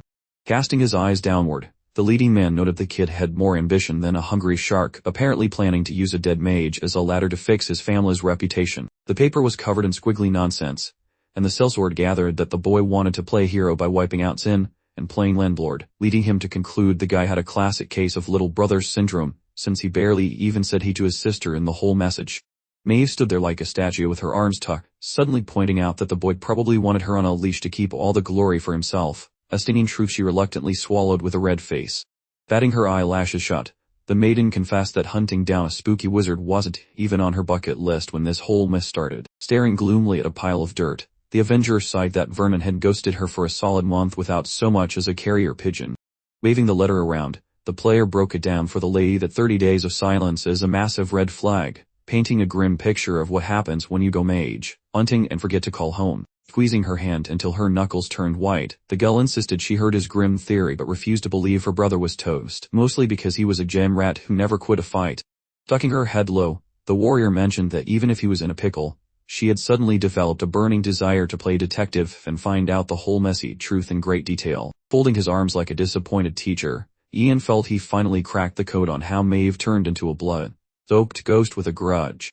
It looked like a bunch of pokey sticks were surrounding the armored girl. Her coat was basically a red mess, and the hero finally connected the dots on why she decided to crash the palace and cancel the king's subscription to lie. The knight tilted her noggin, and the spicy whisper she was muttering under her breath finally started making some sense. Her lamps were glowing with a fierce light, showing exactly who she wanted to turn into mulch before she became a restless spirit, and while the game files were silent on Vernon's fate, it was clear he picked the wrong squad when he teamed up with the Eglon creeps and ended up as a snack. Scowling like she just bit a lemon, her partner admitted she really hoped they'd find that wizard, though her tragic backstory wasn't the only reason she was yapping. Dropping her jaw in a dramatic fashion, Maeve pointed out they were playing blind against an unknown foe, which is why she desperately needed a sidekick she could actually trust. Hovering in front of our hero, the girl suggested it would be peachy if a seasoned mage, layer with moves like Jagger took the job, while the mercenary squinted, wondering why she spent 20 minutes on a story he didn't care about, right until a flashy game box popped up announcing a series of high-stakes missions to smack some worshipping snobs, making him realize the jackpot was right in front of him. Sagging his lip, the user reminded her he was a sword for hire, and professionals don't work for hugs and handshakes, though he secretly thought the potential loot looked tastier than a Sunday roast. Crinkling his forehead, Ian asked if she was proposing a new deal with extra perks once this gig was done, though he wasn't about to dive headfirst into a volcano without checking the temperature first. Reaching out her hands, the Avenger agreed and promised the pay would be fat enough to choke a horse since the job was suicidal, even offering to make him a fancy lord, though he played it cool, and said money wasn't the main thing on his mind. Eyeballing his companion, Ian noted that he'd prefer to read the fine print of their partnership, particularly the parts where they don't get each other killed. With some shiny high-level gear floating over Maeve's head, the main man asked if she realized she looked like a neon sign in a dark room, and as the sellsword glanced away, he mentioned Staff to waltz into the palace to snitch on the mage, while the player noted that with the kingdom gearing up for a brawl, getting into the castle was easy but getting out was like trying to leave a boring party without being seen. Knurling his bro, the protagonist suggested that maybe they should fly solo to track down those shady occultists. A lady in heavy metal gear gripped her sword like a lifeline. Then the user mentioned she should stay in the fresh air, so Jan shut his trap with confidence, deciding his solo mission would happen strictly outdoors. Crossing his palms, the hero mused that going lone wolf was better anyway, since he could take out the trash himself and avoid any awkward run-ins with those pervy nobles who were obsessed with his ghost friend. Her buddy bugged her eyes out in shock, arguing that she couldn't exactly prove a dark wizard existed without having some reliable witnesses there to back her up. Mule sported a massive grin, prompting the player to verify whether he was finally relieved of his title as the team's sole mercenary, to which Mule excitedly pointed out that they now had another loose cannon on staff. A vast expanse of corn stalks filled the view, and Maeve asked her assistant to take some time to contemplate their next move. The girl admitted she was confused, assuming the mercenary would demand his payment first, to which the protagonist feigned indifference, and asked if that was why she kept mentioning noble status. Standing by a large boulder, the Avenger conceded the point but stressed his vital role in saving the kingdom, to which he replied that he would refuse any patriotic duty, and only accept a massive pile of cash. A gleam of light reflected in the user's eye, and he realized with absolute clarity that he intended to stay and watch this world burn to the ground. Dark blue clouds dominated the night sky, and Ian pondered that helping a knight who might become a mad-demon Avenger, killing those affected by the Dark Barrier's madness, was a truly complicated mess for him. Standing in the field, the main character decided his main priority was locating those who dragged him into this world and getting answers to why they did it, but if he failed to get answers, he would settle for teaching them a brutal lesson.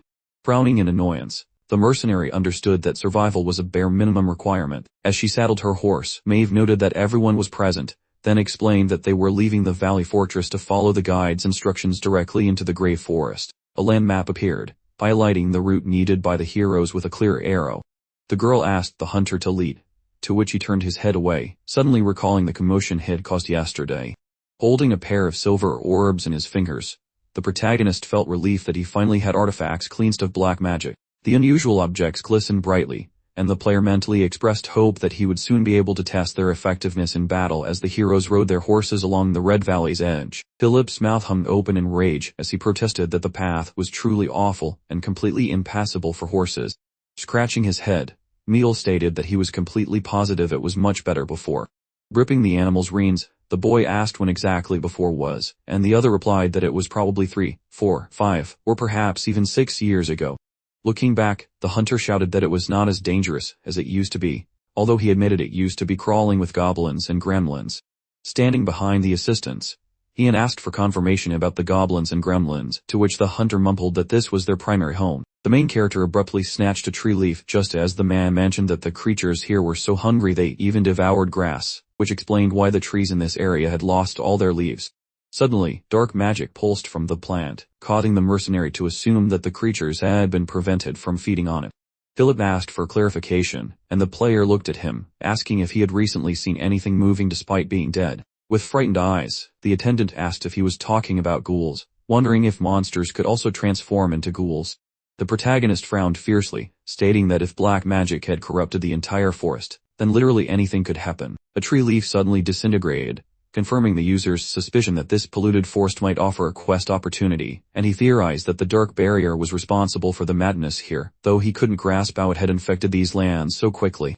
Standing near a large tree, the young man complained that there was another infected forest next to the Grey Forest, and wondered how such a place could be only a day's ride from the Valley Fortress. Young responded that everyone needed to be careful from now on. The main character asked to be informed immediately if they noticed strange plants, and the guide pointed downward, asking if he meant the items hanging on the branches. Unusual fruits were visible on the trees. Shifting his gaze, the mercenary mentally noted that these fruits appeared less mature than the ones had seen previously, then said aloud that they should avoid getting too close. Turning back, the guide asked what would happen if he approached, to which the mercenary asked if he wanted to find out for himself, adding that he was sure there was plenty of meat inside, which the guide might enjoy. The assistant was shocked to hear it was a carnivorous tree. Raising his hand, Mule replied that he understood. As long as he didn't touch it, everything would be fine, but the commander clarified they simply needed to avoid the fruits entirely and suggested they move quickly. The soldier placed his boot firmly in the grass. The guides passed under the trees, bending their bodies low. Leading his horse by the rein, the protagonist made a sarcastic comment about how great it was and how carefully they needed to proceed. Abruptly, the peculiar fruit on the tree began to emit a vivid, alarming glow. The user instantly snapped his gaze to the side. At that exact moment, Ian waved his hand sharply. Blood spattered violently from the animal's head. The companions stared in absolute shock, their eyes bulging in bewilderment. Grinding his teeth in furious frustration, the main character cried out indignantly that he hadn't even owned his horse for a full 24 hours since purchasing it. A crimson tentacle dragged the severed horse's head away. The mercenary's eyes began to glow brightly. Moments later, the player charged after the monster. The protagonist grinned savagely, as his assistants suddenly looked upward in alarm. A large portion of the monster crashed into the ground. Looking terrified at the undead creature's snapping jaws, Philip quietly turned to face the Holy Solar character. Mule pointed out that his friend had specifically instructed everyone not to touch the fruit, to which the friend closed his eyes and replied that he thought that rule was sufficient, but it seemed the plant also reacted violently to external stimuli like sound. The companions simultaneously bit their lips in excitement as the captain explained that this entire situation was actually an improvement because he wouldn't have to listen to their endless conversations anymore. Holding out the bag of belongings, Ian declared that he would protect both the front and rear, then requested permission to place the luggage on Maeve's dead horse, to which Maeve readily agreed. The armor covering the girl's hands began to shine brightly. Suddenly, white, branching lines began spreading across the metal surface. Watching his partner with bewilderment, the main character asked if she was experiencing any difficulties, to which she insisted that everything was perfectly fine. Turning her head back, the Avenger asked if he possessed the ability to locate the mysterious root system responsible for polluting the forest. With widened eyes, the mercenary questioned whether she was serious, and privately wondered why she was making such decisions when her own brother was in such peril. The hero stopped in a forest clearing, thinking he wanted to inspect this path himself, because its layout seemed suspicious, and also questioned whether this dangerous, polluted forest was truly next to a side path leading to the Grey Forest, suspecting someone was trying to block his progress toward his destination. Holding his palm out, Mila expressed confusion, shouting that he had been hired as a guide to the Grey Forest, yet now they wanted to venture deeper into this corrupted area. Lowering her chin, the knight apologized for the sudden change in plans, promising generous compensation later, swearing on her honor that he wouldn't suffer or die. Scratching his head, the hunter muttered that if the mistress herself was asking a simple mercenary for help, it must be worth a lot of money, before abruptly asking if they knew how to actually find this polluting root. Furrowing his brow in annoyance, Young stated there was one way, just as the system announced that the magic vision skill for detecting arcane traces had been activated, along with the sixth sense skill, which significantly boosted the detection power of the previous ability. The space around the protagonist suddenly became covered in bizarre, glowing lines. Drawing his blade from its scabbard, the player commanded everyone present to fall in line behind him. Simultaneously, horrifying fangs extended from the creature's mouths. The protagonist dispatched the enemies with efficient swings of his weapon, scattering tree leaves into the air as he worked. Throughout the assault, the hero maintained a look of grim determination, a hint of disdain on his face. Clenching the torch in his hand, the bewildered guide found himself completely unable to comprehend the bizarre spectacle unfolding around them. Ian narrowed his eyes, commenting that the situation was strangely intriguing, before asking if the creatures had literally come out to greet them personally. The roots of the towering trees snaked across the forest floor, and at that exact instant, peculiar, twisted creatures began to burrow out from under the soil. The man's jaw dropped in sheer terror, yelling that this entire thing was completely insane, absolutely outraged by the sudden appearance of goblins and kobolds, prompting the teenager to clarify if he had perhaps mentioned that they might actually be ghouls. Holding the blade firmly, the protagonist observed that they resembled those familiar scoundrels, though with an added mushroom aesthetic now. Suddenly, a bright magical radiance enveloped Maeve's form as she declared she would handle the situation all by herself. Glancing over his shoulder, the mercenary grumbled that she probably should have deployed that power much earlier. Instantly, the mob of monsters turned tail and fled in a panic. The Avenger's eyes focused to pinpricks, and without missing a beat, she issued a sharp command for everyone to drop flat on the ground. The companions rapidly dove onto the forest floor. The girl unleashed a devastating ice-infused kick, instantly reducing the charging enemies to icy bits. Just behind where they stood, the remains of their opponents stained the ground crimson. Kneeling on the ground, the protagonist mentally noted that, as he had theorized, divine energy truly was the best method for dealing with beings tainted by corrupted magic. Shifting his gaze to the side, the hero decided it was now time to clean up the remaining monsters. As if in slow motion, Maeve lowered her sword to the ground. Abruptly, streaks of energy began to crisscross around the girl's body, causing the Avenger to sway unsteadily from side to side. Simultaneously, a geyser of blood suddenly burst forth from her mouth. The knight crumpled to the ground, causing her anxious escort to immediately rush forward and demand what had just happened to his mistress. Pressing his hand against his face, Ian stated flatly that this clearly wasn't going to be easy. Mule started sprinting away when the main character ordered him to fetch all the oil and make sure the horses were secure. Several packs of belongings were scattered on the ground. The guide nervously threw his hand up in despair and pleaded with the protagonist not to reveal his plans, to which the protagonist responded by telling him to leave the torch, go to Philip, and keep an eye on both the animals and the lady, but absolutely nothing else. With wide, terrified eyes, the man nervously inquired about his own personal well-being. The mercenary gripped the satchel tightly with his fingers. Scowling in concentration, the player announced he would venture deep into the very heart of this forest. Mule, standing close behind the main character, asked him again, prompting the hero to snap at him to stop repeating the question. The mercenary quickly turned his attention away when he received instructions to let the mistress recover on her own. Wiping sweat from his brow, the man confirmed he understood, adding a desperate plea for the hero to return alive. Jin could be seen strolling along the path in the distance. Looking back, the protagonist warned them to worry about their own safety first, expressing hope that they could jointly protect Maeve. The flames of the torch flared brightly, and the guy declared that his first task was to draw the monster's attention. Holding the torch high, the young man wondered why the flame had suddenly flared up so dramatically. A sharp blade materialized in his hand. The warrior frowned intensely, remarking that this particular weapon would be more than sufficient for the job. Mule, approaching Philip, ordered him to concentrate, adding that from this moment forward, they were jointly responsible for protecting the Lady Knight. The horrifying goblins were now in clear sight. Suddenly, the swordsman charged directly toward the monstrous horde. Lowering his eyebrows in confusion, Ian asked precisely where he intended to go. The protagonist then brandished his weapon in a wide, challenging gesture, causing the monsters to sharply redirect their attention. A sudden gleam of light appeared on the nearby tree trunk. The evil spirits abruptly opened their mouths in a coordinated shriek, and simultaneously, the system announced the activation of the unique concentration skill. The protagonist tilted his head back, preparing for battle. Squinting forward, the dude grumbled that those stingy mobs failed to drop any useful bits for his effort. Slicing through the crowd like a hungry chef, the fellow yelled for them to quit testing his thin patience. Those gross goblin chunks tumbled. The young lad's face stretched into a smug, happy smirk. Staring at the trees, the fighter pondered if he should feel sad or just get angry, then chuckled while noting the party was starting.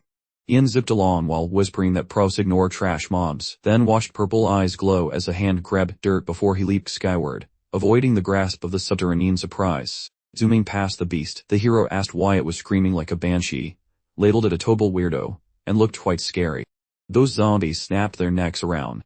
His light sword snapped in half, so the kid landed, and remarked that the creature was some kind of mid-tier boss, then mourned his lost piece of wood. The fighter stared forward with pure shock. Weird patterns appeared, so the blazer sparked his special intuition, bragging that his vision was now sharper than a brand new kitchen knife, which was quite helpful. Scowling deep-eyed, the gamer announced that he had finally tracked down the stinky source of all this gross magical gunk in the area. Pausing before a massive plant, the guy noted that the big bad was basically just a very old, very angry, and very crooked vegetable. Observing crimson flowers, Ian questioned the massive scale since it appeared much tittier than the digital version, then summoned a glowing sphere to execute his strategy. While deciding to test the cleansed relic, and a spherical trinket glowed intensely while the lead character quickly noticed that the item was sucking up his internal energy like a high-powered vacuum cleaner. The fellow scowled quite intensely then. The beast charged, showing off its yellow teeth, while the guy scrambled up and complained that he didn't even get a coffee break. The monsters opened their maws wide. The kid avoided the incoming hits. Spikes poked up and trees grew fast, so the fighter reached into a portal, whispering that fighting now was possible but totally unnecessary for his current goals. Instantly the blade Sir grabbed a cloth. The gamer drenched his foes in sludge. The boy discarded that dirty old fabric. Small embers ignited beside his fingers. Moments later, the kid unleashed fire. A massive, spicy boom happened. Those beastly corpses toasted very quickly. The creatures screamed like whiny babies. Gazing forward, the hero bragged that everything was going exactly according to his brilliant, master-level scheme, just as he had totally intended. Resting near the bark, the hero complained about the heat, and grumbled that if he had actually read some online guides, he wouldn't have learned that garbage magic or wasted all his valuable character points, which now seemed like a very poor life choice. The fellow looked very pensive. The young man glanced skyward, noting he could still manage this useless magic, though he clearly wasn't impressed by its performance. The warrior immediately spotted the distinct purple trail, confirming he had successfully located yet another critical flaw in the enemy's defenses. The swordsman rushed from his position, highly displeased at being placed so far up, prompting the player to quickly slap a hand over his face in total disbelief. The user clenched his jaw in utter bewilderment. The character slid along the ground as monster heads began to appear, prompting the protagonist to settle onto one knee and smirk before pulling out an unusual orb and declaring he had been saving the steam technology for a special occasion. As steam began hissing from various holes, the young man muttered that this twisted wood technique was a last resort measure for crisis situations. The evil spirits charged downward while the warrior explained the plan. First, use steam to extinguish the fire, then unleash a powerful long-range attack utilizing all available heads, but warned that this process would take considerable time. Dropping his gaze, the swordsman realized that this specific moment was truly the perfect opportunity to deploy his magic skills. The circular artifact suddenly pulsed with strange energy, and the player, smiling slightly, explained that while the spell itself had limited range, it could potentially be significantly amplified using this item. The magical orb flared to life, shining with intense brilliance. Sweat streaming down his face, Ian questioned why the energy drain wasn't stopping, realizing something was seriously amiss. He grimly noted that the magic drain was accelerating rapidly, and this terrifying effect hadn't been programmed into the game. A glint of light reflected brightly off the peculiar artifact. The protagonist's jaw dropped open in utter confusion.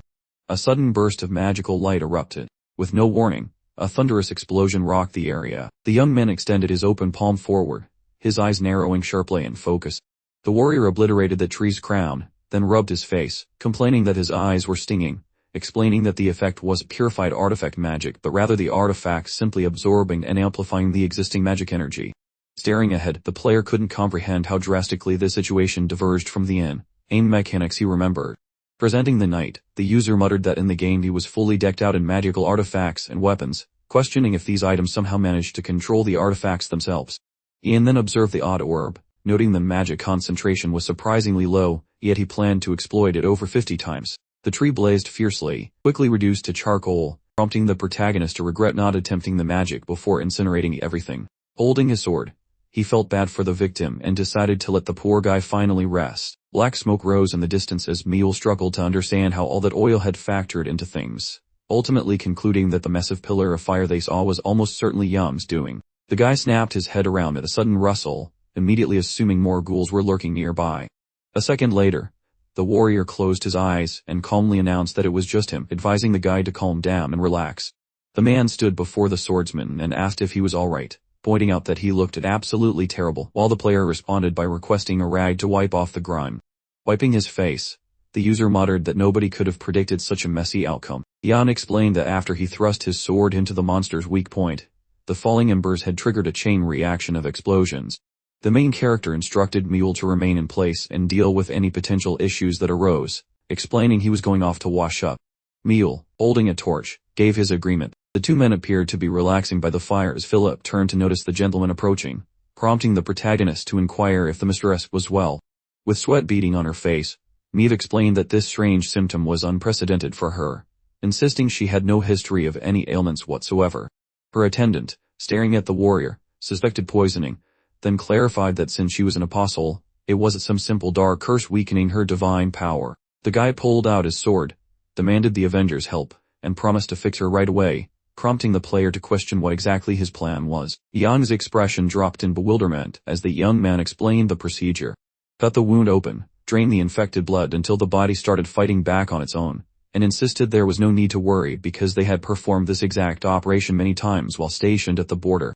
Touching his forehead, the protagonist realized that his medical expertise was on par with the Dark Ages, worrying that he should abandon the procedure if he didn't want to accidentally kill the patient. Dark energy swirled around the night as the protagonist felt a strange discomfort in her left hand, wondering if it was some kind of infectious magic. Perched beside the maiden, the fighter nudged Philip to peel the metal off her left mitt, getting a thumbs up, and soon the damsel's puffy, oversized paw was revealed to the world. Dropping his chin in shock, the guardian gasped, while the blade wielder noted the wound screamed of a dull and snuggle session. Apparently that headless freak once hugged May's limb way too hard, and beads of moisture rolled down her skin, making the gamer wonder why a simple curse was winning against holy buffs, which felt like a massive balance patch error.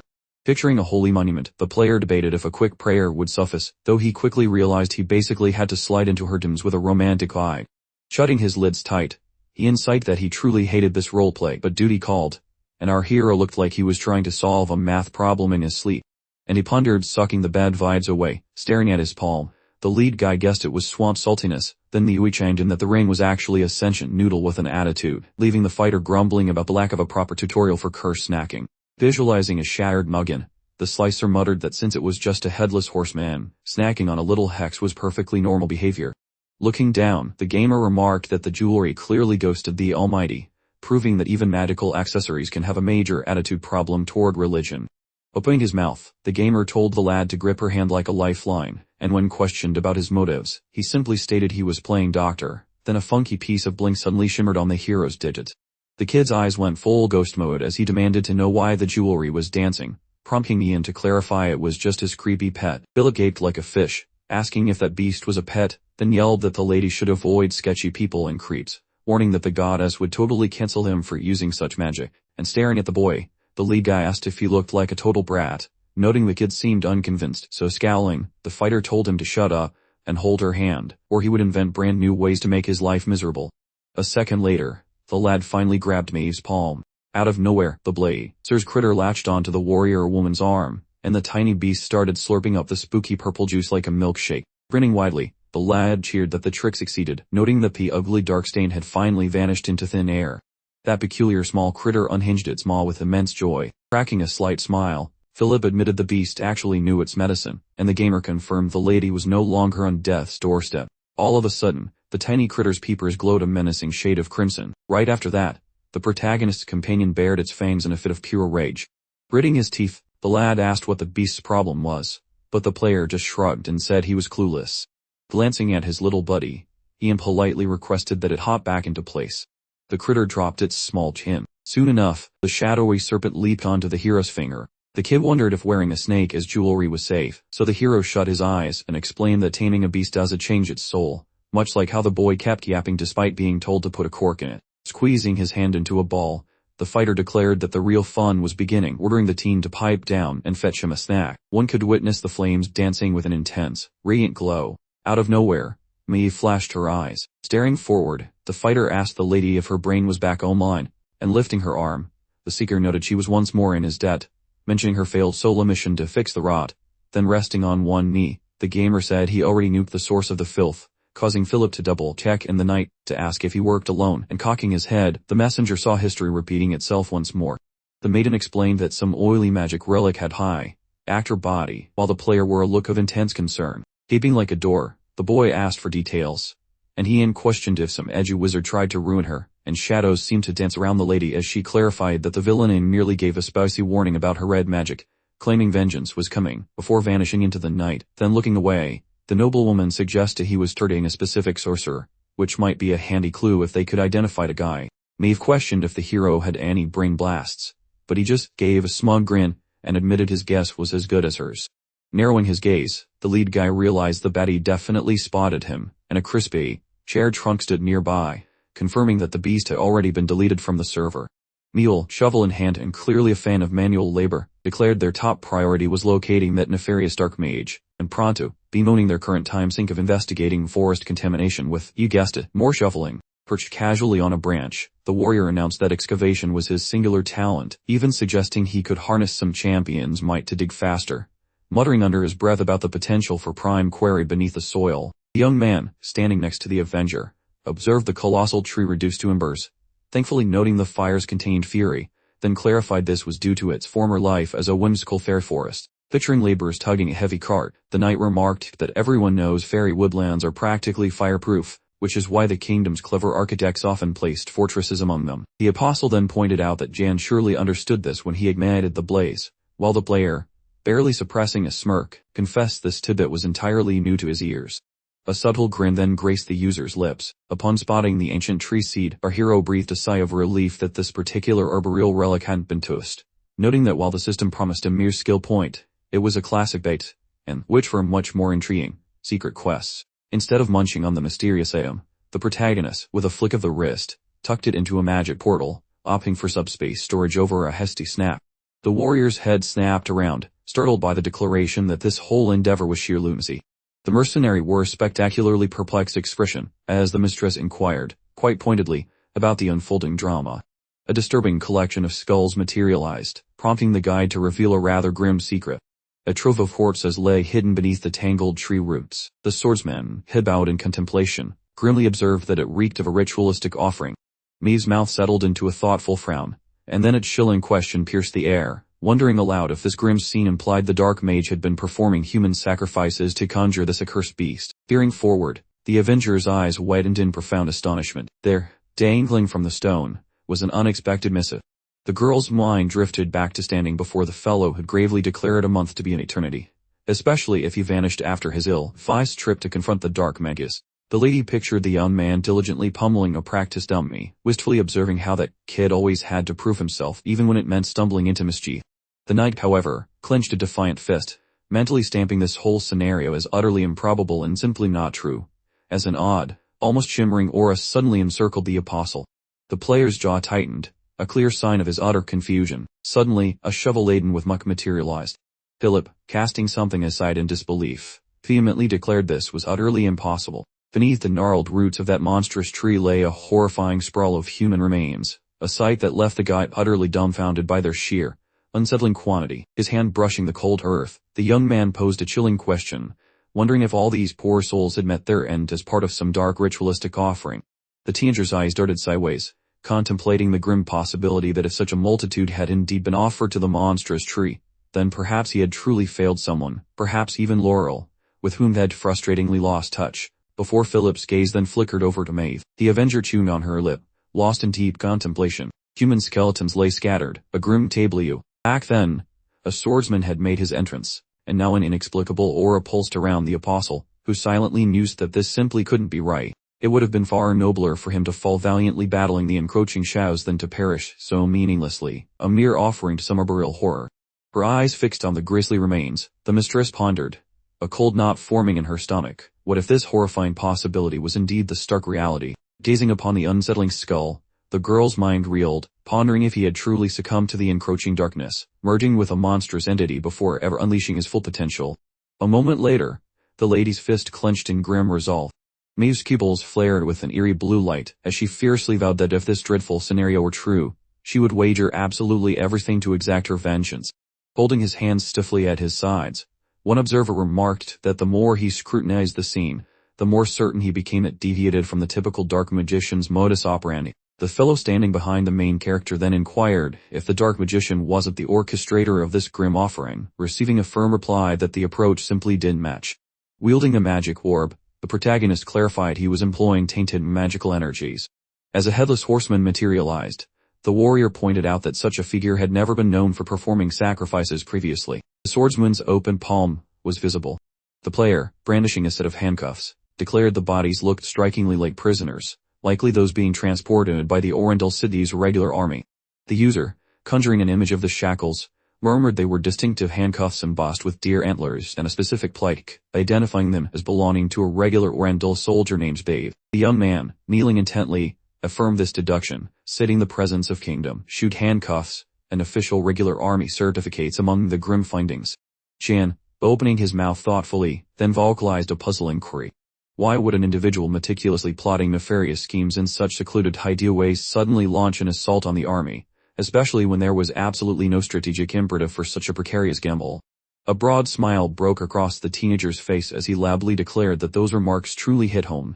Despite the beads of perspiration tracing pathways on her face, Maeve realized this implied Vernon was mercifully absent from this gruesome collection, then chastised herself for being utterly pathetic, getting swept away by worries over an event she hadn't even confirmed. The main character, closing his eyes in contemplation, announced that the objective for their subsequent contract, following the inevitable defeat of the Dark Magician, had become remarkably clear. With a grave furrow to his brow, the protagonist pinpointed their next destination. The Orendal estate belonging to Marquis Bertrand, nestled within the city of Adolin. Standing before his assembled comrades, the warrior shrewdly observed that even if this grim tableau bore no connection to the Dark Mage, it certainly reeked of an utterly immoral individual's handiwork, and thus, he declared, he would personally journey to Orendal to investigate the unfolding mysteries there.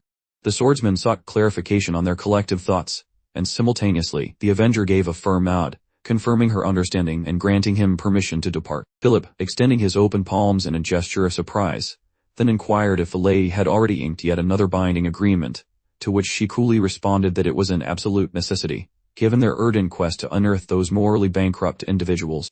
The girl's gaze dropped in contemplation, and the player, ever the pragmatist, declared that since she had indeed consented, she should cease her idle chatter and promptly retrieve the horse, adding with a mischievous twinkle that if this equine companion also bit the dust, he'd be saddling her instead, a quip that earned him a stern retort from the guy, who believed it was hardly the opportune moment for such jests. As he made his hasty exit, the young man suddenly grasped that the other fellow hadn't been kidding around after all, and then, with a touch of urgency, demanded to know the horse's whereabouts. The user then pivoted to face the lady, who, in turn, spun about. Amidst the scattered human remains, Jan softly inquired if she might offer prayer for the departed souls. With a slight furrow of his brow, the main character opined that it would be far more appropriate for the gods themselves to usher these souls into their final, peaceful slumber. A small smile played on the knight's lips as he affirmed it was an excellent suggestion, readily agreeing to perform the solemn act. A beat later, Maeve respectfully folded her hands. With his hand casually at his side, the protagonist mused on whether to feel relieved she was embracing this sacred duty, especially considering her recent struggles with a diminishing divine essence. Picturing the bandaged hand, the warrior murmured ominously that since such a power loss had occurred once, the odds of a repeat performance were distressingly high. Luminous aura now visibly shimmered around the apostle, and the swordsman understood this was merely a stop-gap measure, but perhaps, just perhaps, her surging divine energy might prove potent enough to rein in the encroaching madness. Perspiration glistening on her face, the Avenger earnestly implored the radiant goddess to extend solace to the tormented souls on this mortal coil, and to bestow blessings upon their spirits so they might finally discover genuine tranquility, while also noting, almost to herself, that there remained absolutely no concrete evidence of Vernon's demise, prompting her to question the root of her own intense anxiety. Just then, a young man, sword firmly gripped, made his sudden appearance, and the lady, without missing a beat, demanded to know what exactly he thought he was doing. In a sudden motion, the young man's lips parted. The armored gentleman sat behind the youngster, confidently declaring he'd outshine her, and take the reins of the entire clan. The last gate open, Alft, insisting had already performed sufficiently, but her brother questioned this, prompting the lady to hold out a hand and state he shouldn't try so very hard. Salty beads traced down Maeve's temple, and the chap observed that his sister, in his estimation, was clueless about everything. Blood stained the young man's face as he claimed she didn't realize he was already pushing up daisies. The hero's stare looked decidedly perplexed. Tapping his shiny hedger, the knight mused over what sort of bonkers nightmare this entire situation represented. The wagon creaked into view, and then the holy messenger pondered if it was just resting there inertly. Her companion walked alongside the bumpy vehicle, and turning back, Ian inquired if the damsel had regained consciousness. The madam asked how long she'd been napping, and what kind of rickety wagon this was, after which the lead fellow parted his lips to suggest she clearly remembered absolutely nothing. Previously, the crew stumbled upon an abandoned cart, and the main fella decided to repurpose it, causing the girl's face to register surprise. Settled in the carriage, the noblewoman figured her memory lapse stemmed from being lost in her own head. Just as the soldier announced she had awakened at the perfect instant, moisture beaded on May's cheek, and the blade wielder informed her they'd soon hit the woods of the departed. Her maw dropped open as the Avenger asked if she'd already. Gazing at Mule, the armored chap wondered why nobody had tipped her off sooner, but the back of the gamer's head appeared as he explained he'd specifically told them not to bother her as prior knowledge would have ruined her previous good night's sleep. Opening his mouth to speak, the religious figure listened to the suggestion that if she had 0 arguments, she should enjoy a bit more slumber, prompting the girl to bob her head in agreement. Swiveling her neck sideways, the gentlewoman perceived that this time, she'd cave into his wishes. With a grumpy furrow in his brow, the player grumbled that he was moments away from gouging his own peepers out. Abruptly, the conveyance halted dead in its tracks. The hired sword demanded an explanation for the stop, then Jan, seated on the flab, clarified it wasn't his doing, adding that the horses had staged a sit-down strike against moving forward. Clasping the glowing sphere, Maeve declared a vile magical taint, identical to the foulness in the corrupted trinket, lay before them. The dense fog was noticeable, and the protagonist declared the domain of the wicked commenced right there. Turning his focus, Philip queried if he meant to imply these ogres were under a jinx, receiving an affirmative nod in reply.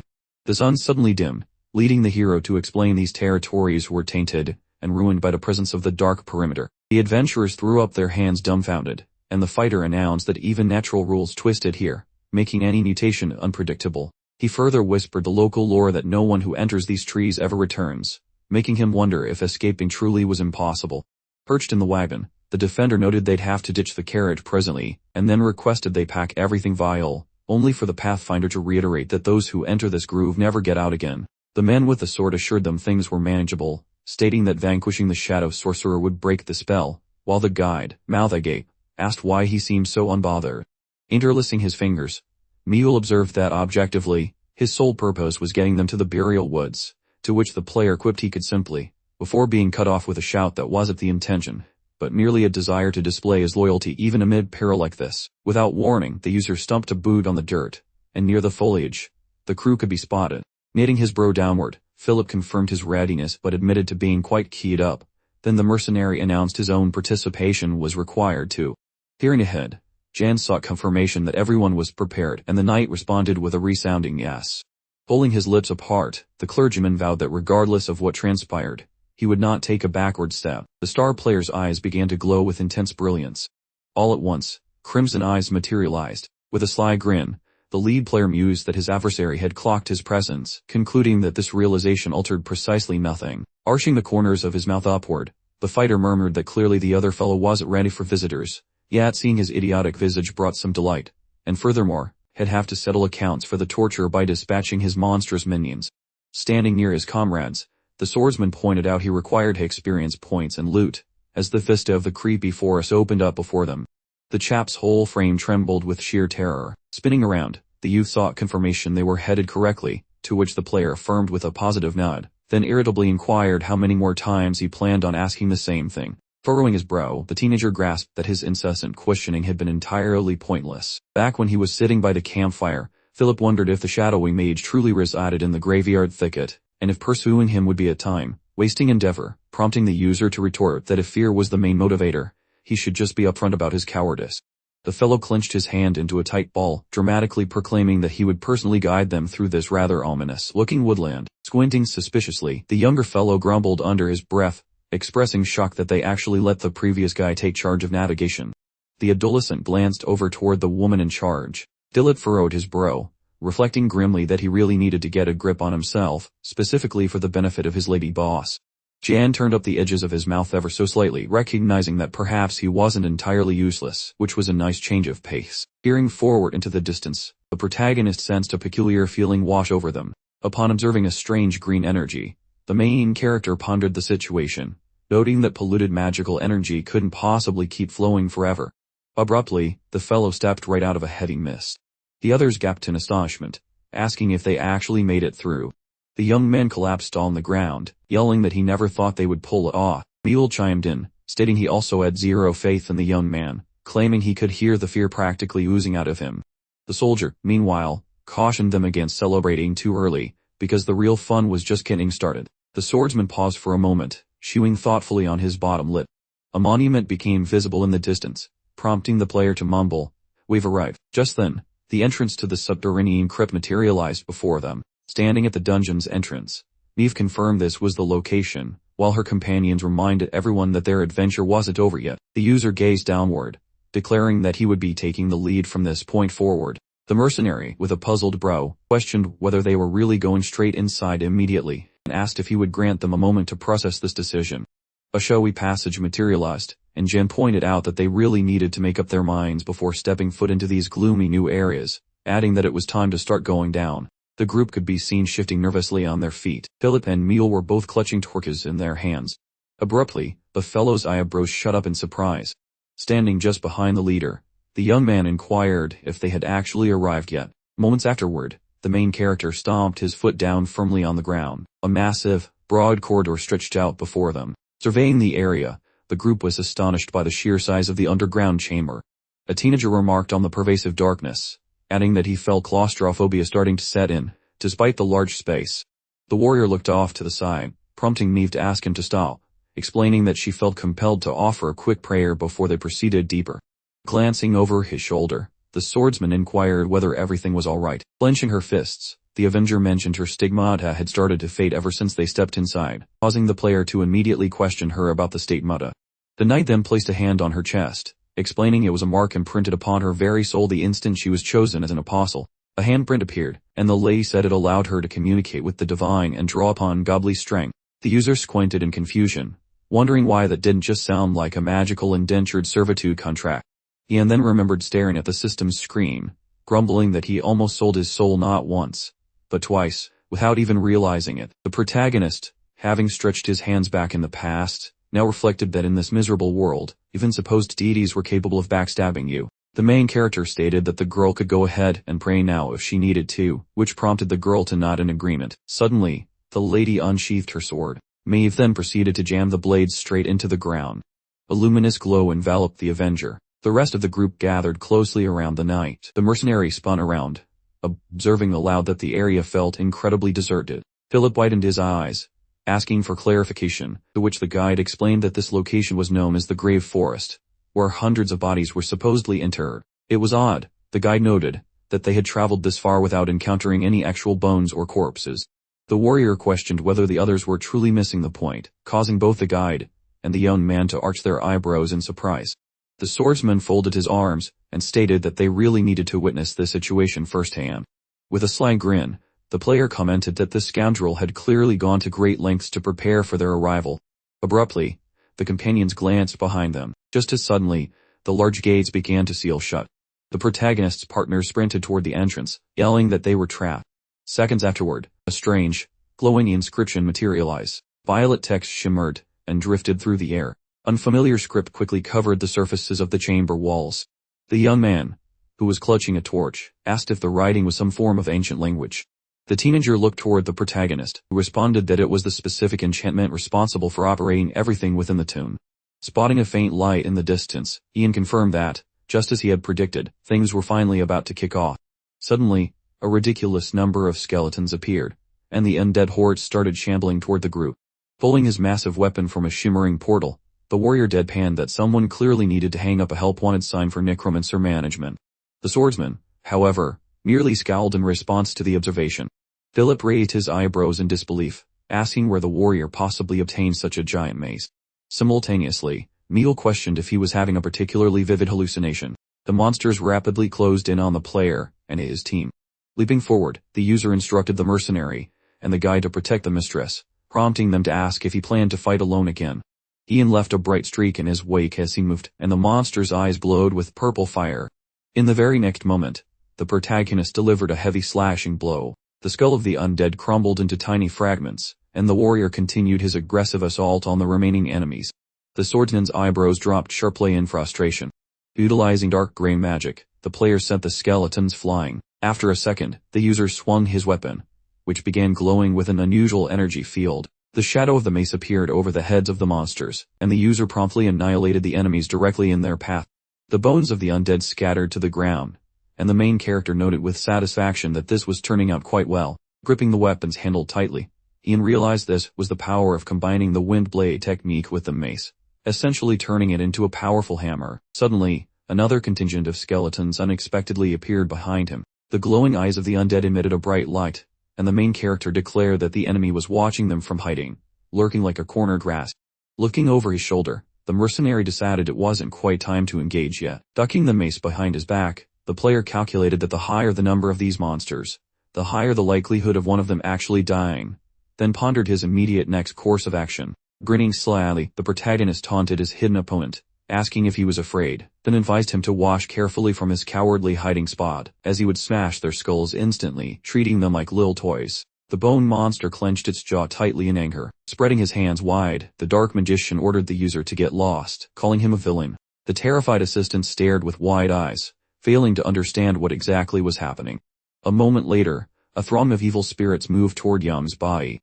Swinging his weapon, the main character expressed mock gratitude that his opponent had gotten angry, then challenged him to see who could last longer. The guys held torches in their hands. Gritting his teeth, Philip asked if they needed help, given the overwhelming number of enemies, to which Mule wondered if Philip had forgotten their specific instructions to protect their mistress.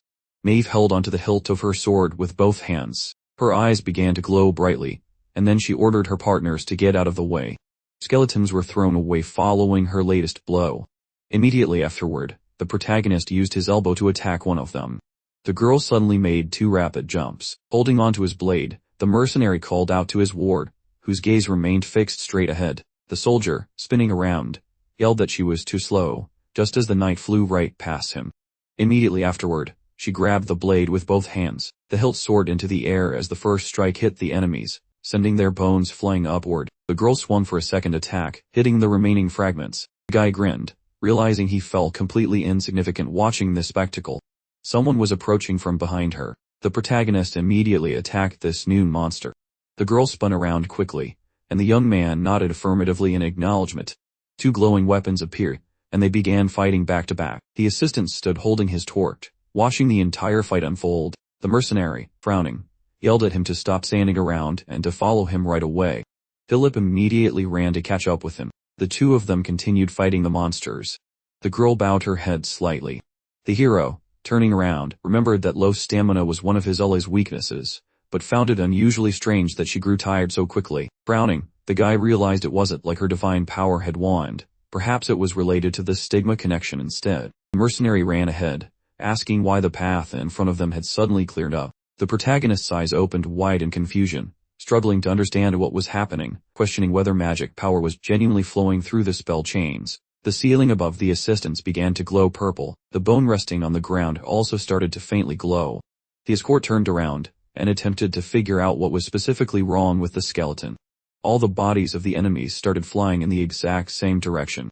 A strange substance appeared, as the fighter realized he was looking at immortal garbage.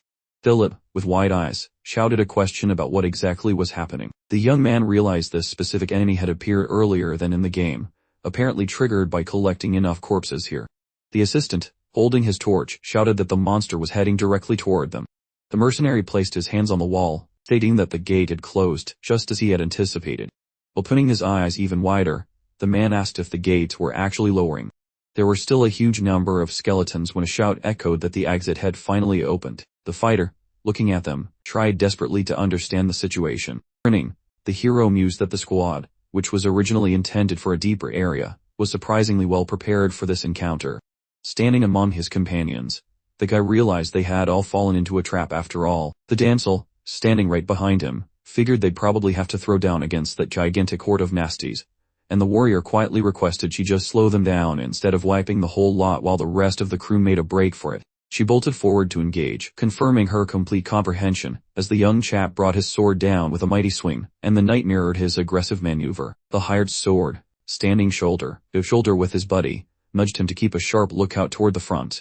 The fighter kept whacking the monstrous creatures with his chosen implements, sending bone shards skyward again while the main character mused how this whole terrifying scenario mirrored a video game, with those pulverized skulls being vacuumed up by that seemingly indestructible beast.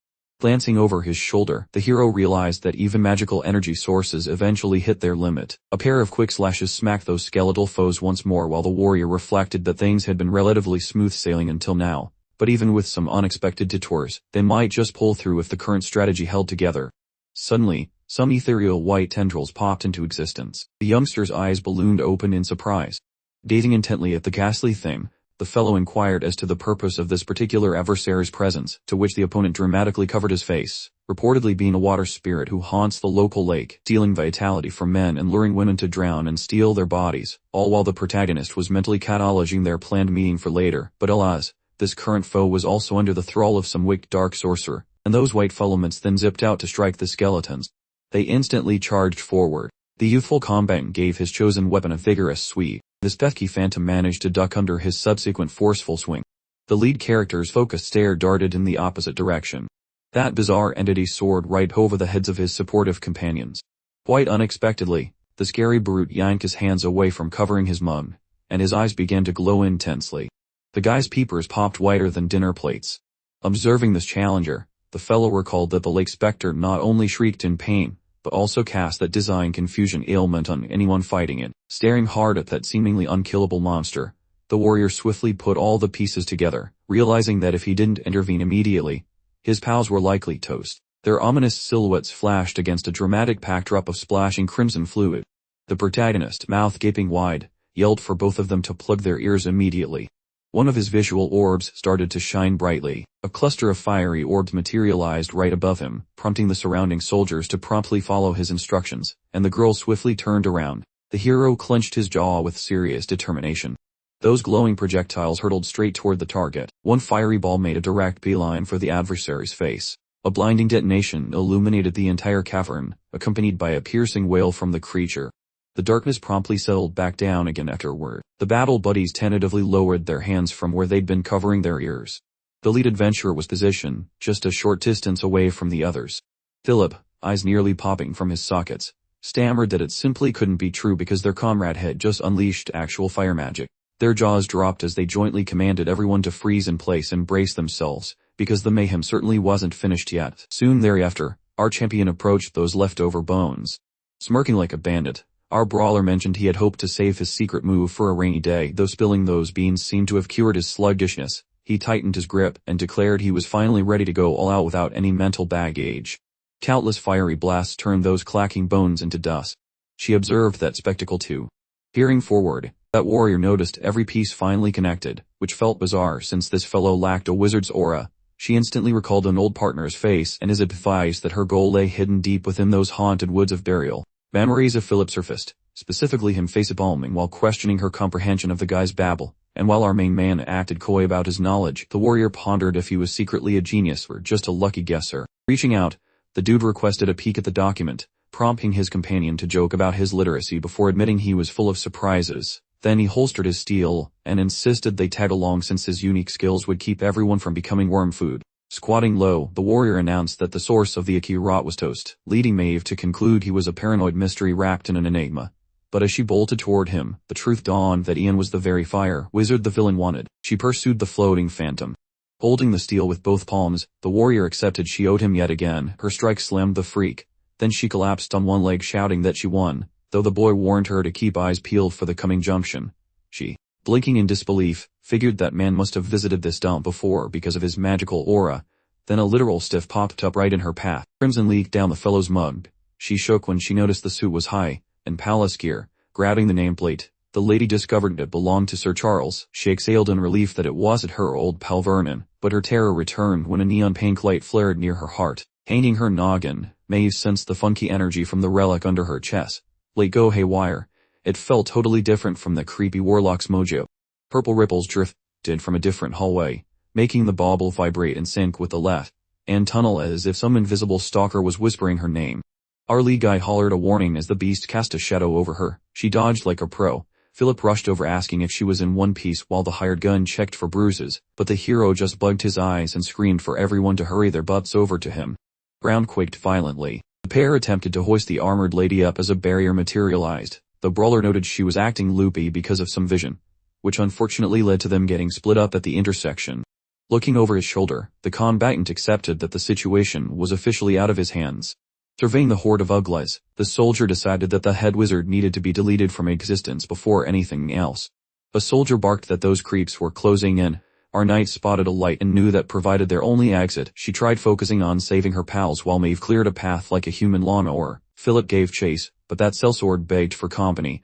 Then a flash erupted, sending skeletal debris everywhere as a voice teased Our Lady for her haste, prompting that frantic helper to suggest some teamwork against that massive bummy art ahead. Strolling along, the warrior wondered why the monsters were acting like polite neighbors instead of biting them. Then the hired blade froze as a mysterious voice commanded the beast to get out of the way. A figure approached with a friendly hello, and mentioned they had arrived at the perfect spot. The warrior lifted his visor, and the shocked helper muttered that the voice sounded awfully familiar. Me stared in total disbelief and whispered that it was impossible. It was actually her old buddy Vernon.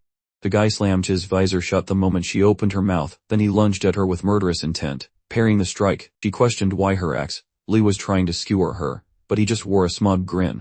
Boggling at her, the armored man hollered to ask if she was still too thick to grasp the reality of the situation. Shoving her back, Vernon bellowed that he was finally going to kick her off her pedestal. She watched in shock as her old pal bragged about his new mirror. Ours. Meanwhile, our main man parried a skeleton's jab. Scowling, the young man grumbled that this nonsense was really beginning to grind his gears. Without delay, the boy bolted and stumbled upon a giant statue, realizing the whole place was just one big annoying riddle. Then the fellow moved toward her. Our main man leaped into the air, cleared that statue like an Olympic hurdler, and stuck his landing right on that sword's hilt, driving that steel into the floor and triggering a secret trapdoor. As he descended, he recalled this was a VIP exit for winners, while that girl was busy playing whack-a-mole with monsters, and he mused that quitting now would be lame since he only begged him that dear boss. Suddenly a stranger approached with a bony entourage, so our hero smirked and asked if they really wanted to leave before parkouring down those stairs, passing a structure that would make any king jealous, even if it was just an ancient fairy church for that grim reaper. The dude plopped down on the floor, while some stranger chilled on that fancy chair. The foe, sporting a massive smirk, pointed out the visitor had certainly traveled quite a distance. Gripping his gnarled stick, the wizard boasted this swamp was his wretched domain, painstakingly brewed with peculiar jitters, as fiery sparks shot skyward when the big cheese declared he'd relish sapping the interloper using all the arcane power granted by this ghastly ground. Zane, a fiery blast smacked him out of nowhere. The champion's mitt still shimmered faintly post-attack, and the cheerful lad quipped that clearly, he never learned from past slip-ups, then cheekily asked if the antagonist would ever cease his lengthy monologues, even though they'd met before. His palm cradled a glowing crimson orb, making him muse that carrying on this way meant using that prized, clean trinket would be a breeze, when suddenly a rock dropped, a hand emerged from somewhere, the villain's jaw muscles tightened fiercely, and wouldn't you know it, the sorcerer possessed an extra pair of grasping appendages. The youth, eyes stretched wide as saucers, struggled to process the strange sight before him. Recalling the digital version, the protagonist realized this final boss looked even sadder than expected, remarking the dude talked too much before even transforming, as flames started licking at his own hand again, while the mage, hoisting his rod, dubbed the trespasser a scummy degenerate, causing countless arcane symbols to peel off the stone figure, making the ancient man's wand blaze even harder, summoning legions of bony foot soldiers, prompting the hero to book it, as the antagonist shrieked about the intruder using not only scarlet spells but also grey magic plus bringing along magical gizmos only to lose them now, rendering him useless, and destined to grasp existence's sheer pointlessness, before a dark violet blob zipped onward, making the soldier abruptly halt. The sorcerer's eyes ignited with glee as he chortled, yet the image of the younger man started to fade away surprisingly fast, lifting the dude up above the entire fracas. Staring upward, the adversary struggled to fathom how this fellow had achieved such dizzying altitude with such swiftness. The young adventurer, calling forth the heat once more, was aware this was the inaugural deployment of this specific talent, yet had he already managed to boost it to rank 2 since it proved surprisingly painless. His eyelid pulsed with brilliance as he realized precise targeting would be tricky, but hey, in this chaotic mess, precision was overrated since foes were literally everywhere. Plunging even higher, more of those fiery orbs materialized following the activation of the fiery jade. Every single skeleton was craning its neck skyward. The fiery projectiles began their downward descent. The ensuing detonations sent the opposition scattering in every direction imaginable. The elder's jaw slackened profoundly as energy coiled around his staff, emitting a vibrant rose-hued radiance, whereupon a shimmering barrier sprang up before the mage, who yelled that the unwelcome guests certainly wouldn't manage to evade it while airborne. Fresh bursts of fire erupted in the warrior's open hand. Swiftly, the youngster hurled the projectile backward somewhere. Due to this maneuver, our main character successfully bypassed that obstacle. The old-timer, looking utterly gobsmacked, grasped that the adversary had escaped by using the sheer force of the blast as a launch mechanism. The fellow was already gripping his chosen armament. His gaze shifted to a pale gray hue as his physique began an ascent, when suddenly the soldier executed a lightning-fast lunge, closing the gap on the sorcerer with alarming speed. The wizard bowing his head and mumbling that such a feat was mathematically impossible, only for the hero to materialize right beside him, severing one of the opponent's limbs with that very first impact. His maw gaped wide in sheer agony. The adventurer touched down gently, the weapon still firmly planted in his grasp, then glanced aside, admitting with a sigh that had unfortunately whiffed the mark, as both combatants now occupied the stone platform, the fighter hefting his tool, and noting that this particular implement proved quite the handful to manage correctly. Right after that crucial exchange, The brawler recalled how Head skillfully blended two distinct methods of movement and resolved to keep testing out novel combinations during this intense dust-up. Gazing at the spiked club, the hero grumbled that if he weren't an unwelcome outsider, he wouldn't need to study these complex maneuvers at all. The elderly chap grit his molars in fury, spinning around sharply. The spellcaster shrieked a query, wanting to know if the intruder secretly possessed more than a solitary artifact drawing upon that shadowy gray magic. The adversary raised both hands in confirmation, adding he'd cooked up something particularly nasty, though he knew he was bluffing, as the enemy's staff flared intensely again upon realizing this newcomer was no pushover, declaring their showdown would now proceed at full throttle, while brilliant arcs of lightning sprang from his magical implements. The floor's scattered bones commenced a frantic rattling, then abruptly launched into the atmosphere, leaving the fighter standing amidst the chaos. Touching his side dramatically, he declared he had immediately advanced to the second phase, meaning his speed was about to drastically increase. Then, a shadowy black hand suddenly materialized nearby. A grotesque spell also materialized, revealing a completely different monster standing before him. The guy, licking his lips in anticipation, realized that his opponent's previous physical defense weaknesses were now completely moot, as this new form was frustratingly predictable.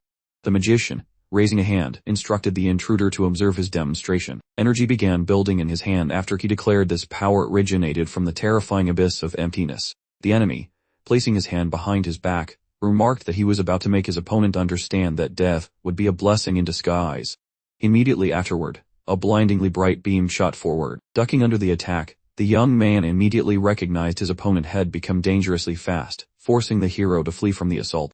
A multitude of similar rays illuminated the room, creating a blinding light. The skeleton, looking off to the side, yelled out that the man was simply running away and hiding like a frightened rat. Glancing back, the fighter realized his opponent was enjoying this game of chase, and as he predicted, a standard running around strategy from his favorite games actually worked here. Speeding past the monster, the young man knew he had to shorten the distance. Frowning, the protagonist reminded himself that this mage couldn't possibly keep using this technique forever. The enemy stubbornly continued to employ the same magic. The young man, peeking to the side, understood he needed to close the remaining distance just a little bit more. The light emanating from the skeleton's hand finally began to dim. The hero's eyes immediately flashed red, indicating that the opportune moment to attack had finally come. Deploying the dancing flame technique, his fire struck precisely at the ground, beneath the opponent's feet. Eyes appeared from within the settling dust of the rays, and a voice questioned if he lacked the strength to aim properly, suggesting his attack merely hit the ground. The bright beam began to emanate from his hands again, while the hero simultaneously approached his opponent from below. The guy looked at the broken sphere, and realized he had already used every single resource at his disposal. The object clattered onto the floor, and the fighter swiftly slipped between the mage's legs. The mage immediately whirled around, looking downward. The boss was utterly perplexed as to why he couldn't move his legs. His legs had been completely severed. The singular eye continued to burn fiercely. Recalling the man's initial assault, the skeleton finally understood the precise reason he had targeted his legs. Behind him, a brilliant blue light began to intensify.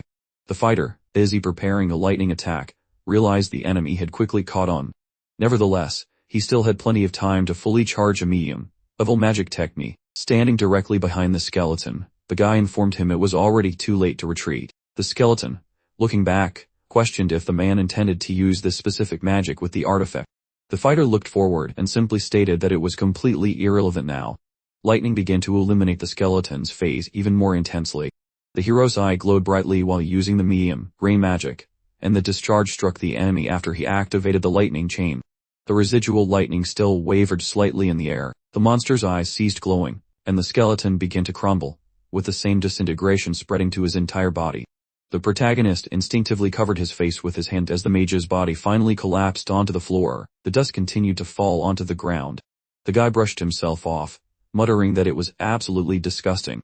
The defeated opponent on the floor asked how he had managed to utilize magic of various colors.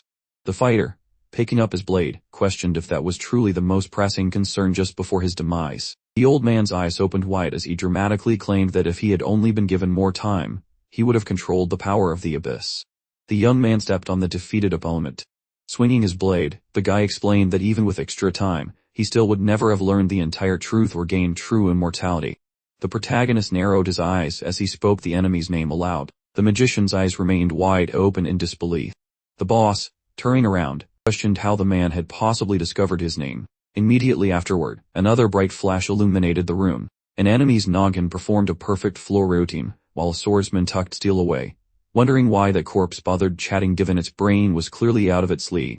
Assuaging his wary temples, the fellow grumbled about his tendency to overcook the magical juice because one more blast might leave him flatter than a pancake, so he decided to snag the wizard stick and carry the severed skull as a grisly receipt for his heroic services. Out of nowhere, a spooky ghost started leaking from the geezer's socket like a bed special effect, causing the brawler to scream about secret boss faces that definitely weren't in the official walkthrough before the grumpy phantom lunge. Spicy fireballs suddenly sprouted from the adventurer's fingers. The drywall behind them suddenly failed its safety inspection as a cosmic tear opened, dragging the elderly spellcaster toward the great beyond with the force of a hungry vacuum. The swirling void gobbled him. Most of the wrinkled sorcerer had already been swallowed by the sparkly spatial crack. With a final pop, the doorway vanished, leaving behind nothing but some questionable structural damage on the stone bricks.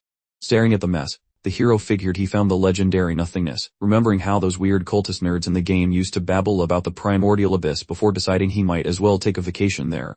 Inspecting the masonry, the youth puzzled over the lingering enchantments that refused to quit even after the boss took a permanent nap, eventually noticing a hidden path where all those glowing magical noodles converged behind the table. Grabbing the leather-bound book, the boy realized the wizard was a total drama queen who kept a detailed diary, so he figured he should skin it for cheat codes or juicy gossip.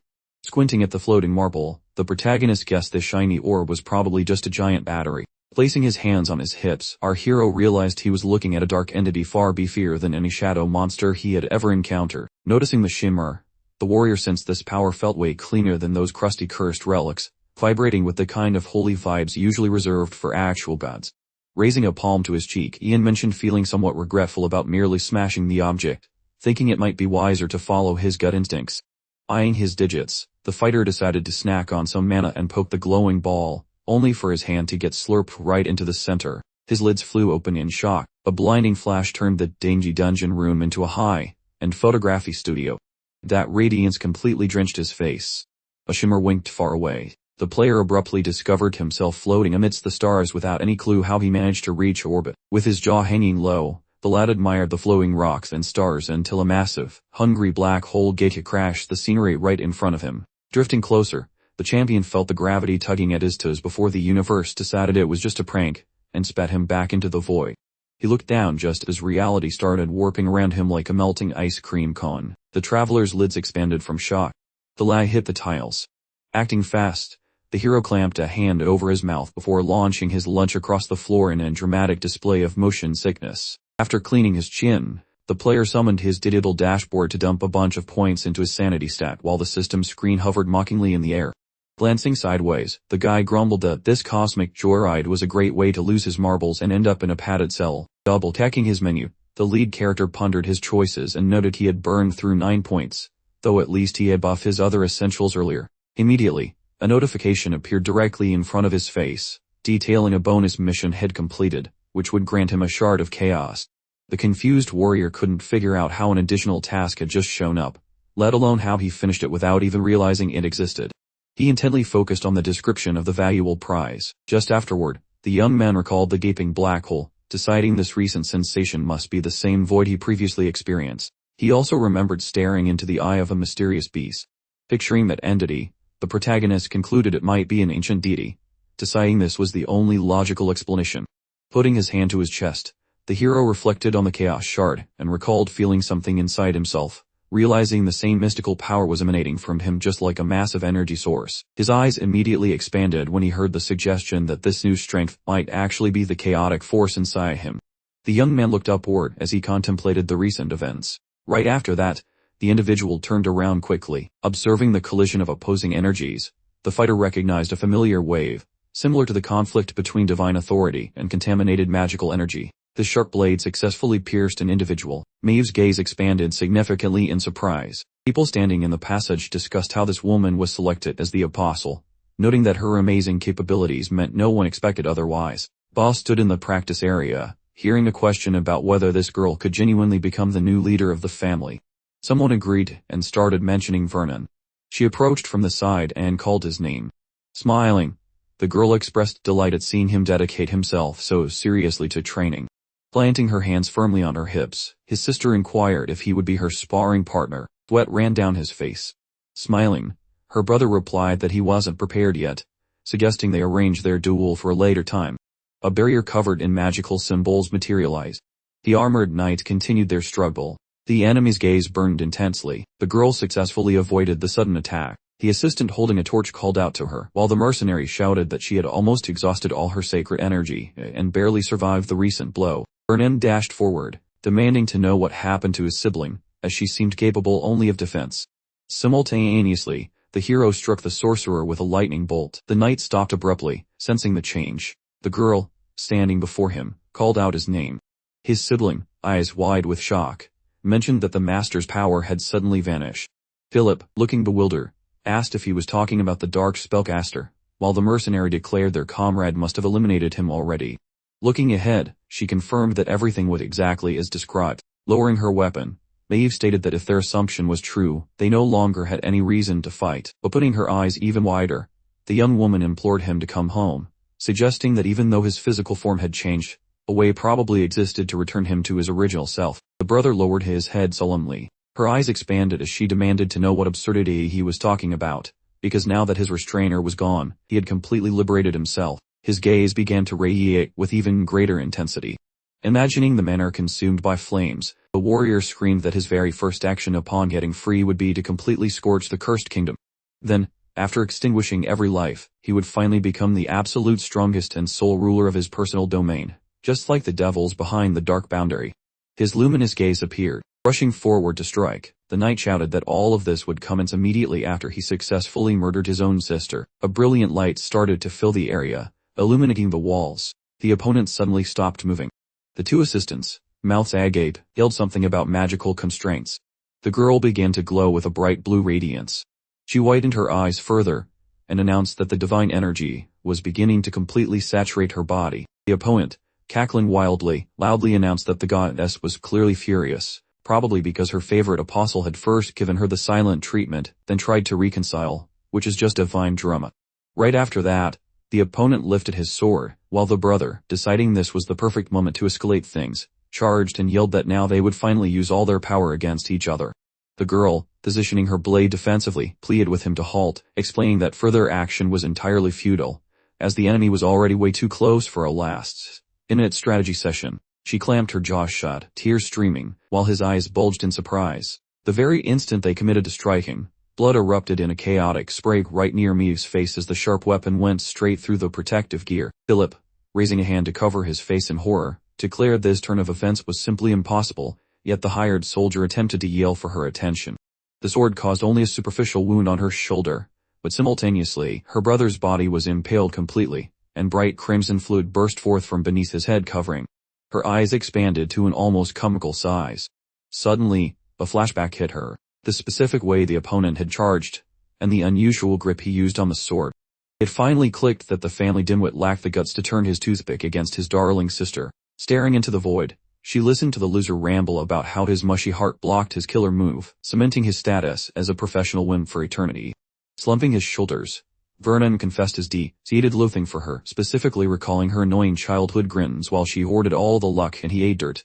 And after mentioning his sweaty training sessions, he suddenly decided to take back those salty insults like a confused toddler. Right then, the lady spun on her heels. Our exhausted lad scrubbed the salty leakage off his wearing mug. Eyes popping like dinner plates, the bro questioned her identity, reminiscing about that awkward time he reached out and begged for a tiny bit of sisterly acknowledgement. Red juice kept leaking from his metal hat while he moaned about failing to beat her record at the championship of being better.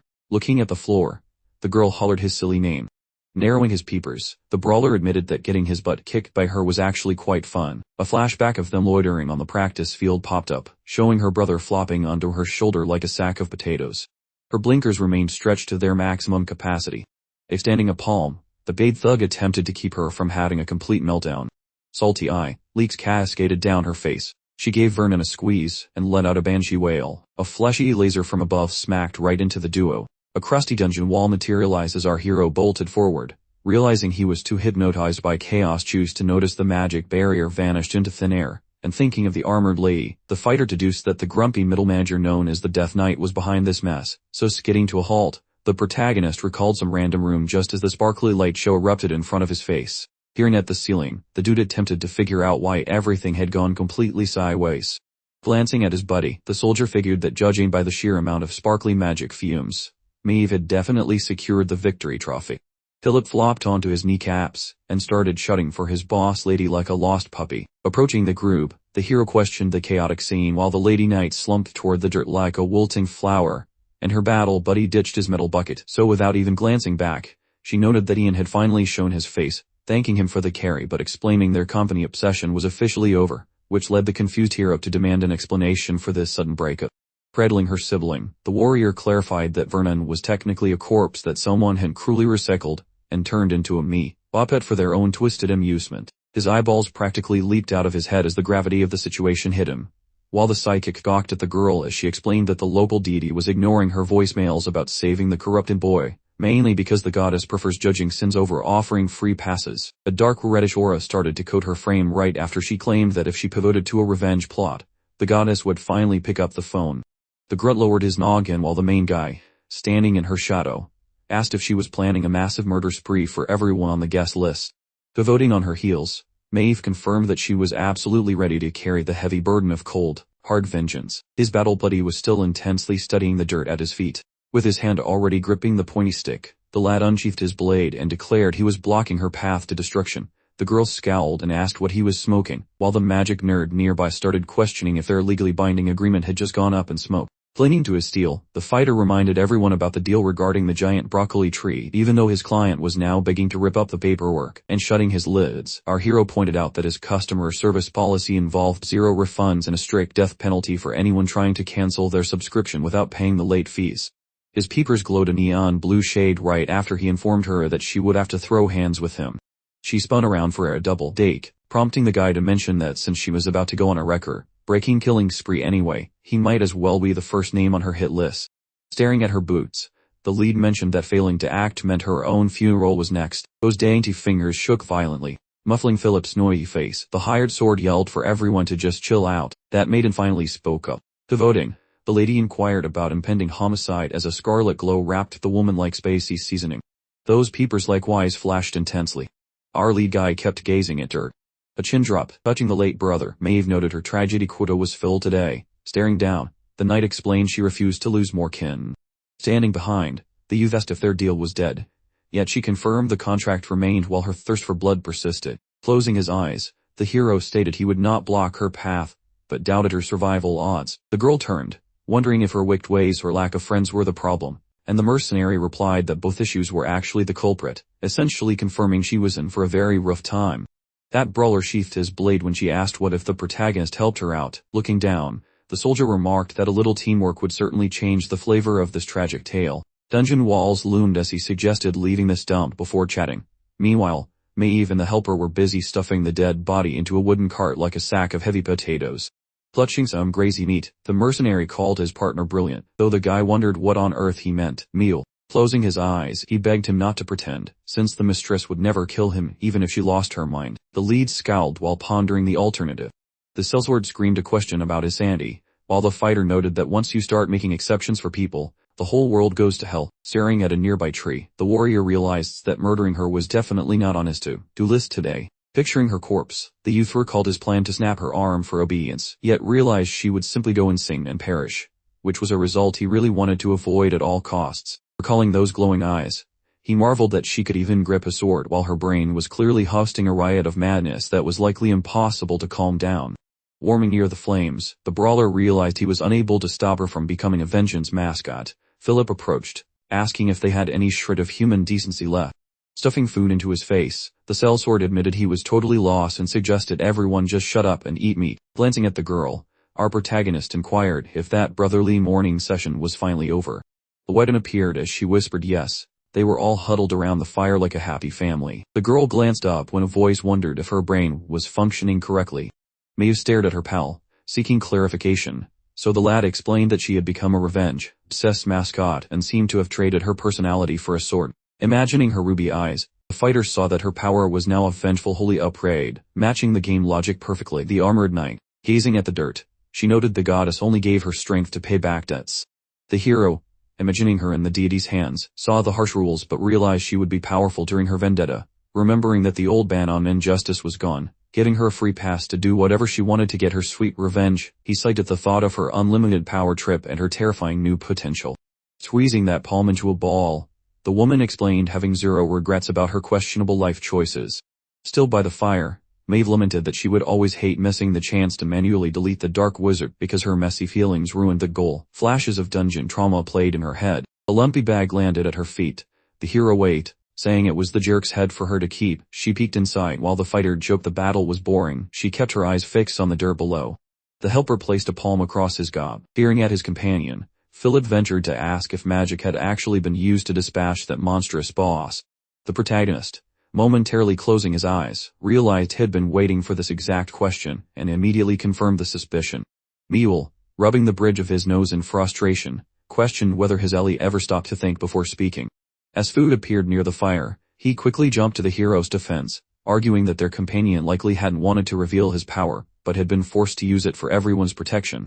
Philip, catching the hint, immediately apologized, promising to take the secret to his grave. The hero winked, assuring him everything was perfectly fine. The girl, readying her satchel, realized she needed to offer additional compensation for taking out the dark mage and asked what he desired as a reward. The fighter, bringing a piece of meat to his mouth, remembered his original greedy intentions but relented, requesting simply something of considerable worth. She brought her hand to her chin, pondering the suitable compensation. May suddenly reached for her blade, presenting it to the mercenary, and inquired if he would accept her sword. Philip's eyes widened as he shouted that the sword was crafted from imperial steel, to which the lady responded that its value made it a perfectly fitting reward. The hero's jaw dropped in genuine surprise as he accepted the gift, swearing to treat it well, having never imagined she would actually part with it. A system window appeared, detailing the weapon's statistics. The protagonist immediately recognized the sword from the game, realizing its name and abilities were far superior here. In the past, it was merely a trophy acquired by killing Maeve, but now, uncorrupted, it held no restrictions. The hero began to examine the blade just as the girl explained that while it had been a long-time companion, and wasn't famous, it would still serve him well. The young man held it before him, declaring that this weapon was truly amazing. Inspecting the weapon, the warrior noted its exceptional balance, despite being heavier than it appeared. He realized he couldn't swing it as easily as a knight, so if he struggled, he would have to spend some upgrade points on increasing his strength. His thoughts were interrupted when someone called out to him. The girl, sitting nearby, explained that he would temporarily take her place, and hoped he would get to the bottom of the Oriental tree mystery. Looking ahead, Maeve also implored him to stay alive and return safely. The young man closed his eyes and responded that her only worry should be herself. Opening them, the protagonist cautioned that if she truly wanted revenge, she must be extremely careful, avoid killing anyone, and hide her emotions until their next encounter. She nodded immediately when the fighter added that she needed to survive so she could pay him for the information he found. Maeve looked down, confirming his assessment and promising she wouldn't cause any trouble until he returned. A cluster of tree branches came into focus. The mercenary put a hand to his mouth, asking if they were finished with all the heavy conversation. Reaching into his bag, Mule began lamenting the hardships they had all endured. Folding out a small keg, the man offered them all a drink. The girl, closing her eyes, replied that she generally disliked alcohol, but after such an adventure, she couldn't refuse. Her partner quickly agreed, stating that since they had survived fire and water together, they absolutely couldn't part without a farewell drink. The young man closed his eyes again. The alcohol was poured simultaneously into 4 glasses, prompting the mercenary to decide that a day like this certainly deserved a strong drink. The girl and her companion both took a sip as well. The rest of the group also joined in the toast. The 4 travelers remained seated by the fire as night descended upon them. The man was still drinking from his glass. Looking into the darkness, Ian commented that he could clearly see everything in the dark forest without resorting to magic. The main character, holding his glass, attributed this clarity to a chaos shard. The villain, gripping his head, suddenly staggered to his feet. With a frightening expression, the man demanded to know how he could drink such a lethal amount of poison alcohol and remain unharmed, claiming enough poison was present to floor an elephant. Smiling, the protagonist asked if he truly wanted an explanation, secretly thinking about the effort he'd put into developing immunity to survive Chapter 4. The mercenary stepped forward. Waving his sword, the opponent ordered him to stop advancing immediately. The blade flashed in the dark. The people began their assault. The swords clashed together. Suddenly the blade separated. The villain slumped onto the dirt floor. The mercenary, weapon in hand, froze completely, trying to pick up the faint sound of his approaching target. The sword didn't just graze him. It sank deep into the unfortunate fellow's hand. The bad guy's expression twisted into a mask of pure agony. The mercenary scowled, asking what kind of idiotic plan this was, reminding the guy that if you plan on killing, you might get killed first. The opponent whined back that he only intended to steal things, claiming the mercenary should have just passed out from the poison. Jan placed his mug down, questioning if any of that was actually true. The protagonist pulled the sword right out of the bleeding palm of the villain. A stream of liquid went down the bad guy's throat. The enemy coughed vigorously, simultaneously staring down at his damaged appendage. The hero smirked, inquiring if the unconsciousness claim was genuine, stating that if it checked out, he might allow the villain to survive. Snot started dripping from the guy's nose as he sobbed, calling the protagonist a very mean individual. A new line of blood began to flow. Drawing his weapon, the man declared that confessing immediately would have at least guaranteed a painless end. Abruptly, unsettling noises could be heard echoing from the forest behind them. The assistant quickly dispatched the enemy. The young man looked stunned, while the mercenary smiled and commented that his apprentice's face had finally gained some masculinity. Scowling, the young man demanded to know why help wasn't offered once the other enemies were dealt with. The mercenary adopted a serious expression, reiterating his prior instructions that this trip would not resemble their previous excursions. The others arrived, explaining that after traversing the grave forest, the party divided into two factions. Mule remained as a crucial witness, while Maeve headed for the royal palace to deliver the battle report from the forest. The warrior turned and explicitly instructed Philip to accompany the main character on his journey. The assistant looked astonished, questioning the reasoning for his reassignment. The lady responded that while it was the mercenaries' request, she couldn't possibly leave their valuable witness unaccompanied. Standing before the squire, the lady declared that he would assist Jan and experience everything with him. The young man protested, reminding her that he was her personal squire. The lady spun around, announcing that Mule was available, and asked if he would accept temporary squire duties. The mercenary nodded in agreement. The mercenary internally debated if the lady was playing games or genuinely required another eyewitness. He decided he wouldn't intentionally harm the assistant, figuring that since he had made so many errors recently, this was probably just his penance. The mercenary covered his mouth, observing that while he understood the lady's intentions, this particular request posed significant risks for the young man. The mercenary offered a slightly sinister smile, mentioning the young man might perish on this journey, and asked if she was genuinely fine with that outcome. The warrior shut her eyes, declaring Philip to be a worthy warrior and squire. Noting his decisive nature, she placed her hand on the servant's shoulder, announcing that traveling with Jan would teach him a great deal, and instructed him to serve faithfully and acquire invaluable experience. The assistant lowered his gaze, and reluctantly responded that he would comply with the order. The young man made a wary expression, solidifying the fact that all of this misery was actually happening right now. The main character folded his hands, awkwardly trying to express that he should at least contribute something worthwhile while accompanying the protagonist, especially since he was the one who convinced the mercenary to join them as night fell on the woods. The unfortunate individual lay deceased, proving the assistant was far more capable than his appearance suggested. The mercenary then gestured towards the main camp location. Exhaling deeply, the servant silently admitted that the criticism was entirely accurate. Standing surrounded by bodies, the young man mused that perhaps the Lord wished for him to gain a similar perspective on the kingdom without the influence of the crucifix. The mercenary promptly told him to stop assigning deeper meaning to everything, demanding he apply first aid to himself and get back on his feet. Bandages were suddenly tossed directly into the young man's grasp. Looking around, the assistant asked if they were finished, to which the mercenary replied that the most crucial task remained. Pointing behind them, Shan stated they needed to sort through the belongings of these reptiles. The young man asked in confusion if he meant emptying their pockets. Placing his hands on his hips, the protagonist claimed it was merely a transfer of ownership, something the assistant must have frequently witnessed in the border regions with his lady. The assistant's face turned red with anger as he retorted that previous actions involved retrieving stolen items, but this new plan was simply taking other people's property for personal use, which he declared completely unacceptable. A new bruise suddenly appeared on the side of the servant's head. A bag of coins materialized. Turning back, the mercenary considered that the assistant was too high-strung, acting like some righteous knight. The mercenary noticed new gear available for the young man, then looked at a massive chest, observing it was sealed far better than necessary for standard mercenary cargo. He recalled the enemies mentioning transporting something valuable to a client just before they were poisoned. The chest itself was decorated with glittering gemstones. The man settled onto the ground. The assistant glanced over, asking if he was the only one interested in opening the chest. Jan approached the container, thinking perhaps he had overlooked this particular quest back when he was playing this game, and concluded it would be wiser to open it at sunrise. Something emerged from the jacket pocket, but subspace clearly pushed it away. The man sat still, face hidden. The main character adopted a stern expression, and commanded him to move away. Enchanted energy swirled around the edge as steel clashed repeatedly, then a mysterious container materialized out of thin air, prompting the lid to fly open, while the startled fellow stared ahead with his eyeballs nearly popping out of his skull. Shrieking for his boss with a comical look of shock, the helper froze for a second before the hero got yanked into the darkness while his paws desperately gripped the other man's upper joints. A stern expression suddenly popped up. The fellow's locks were snowy white. One crimson peeper flashed as the lady gripped the dude. Staring forward, Ian suspected this pointy-eared girl was definitely not some garden-variety forest dweller. The beast's giant maw gaped open, prompting the youth to frantically grasp for his superior's hand.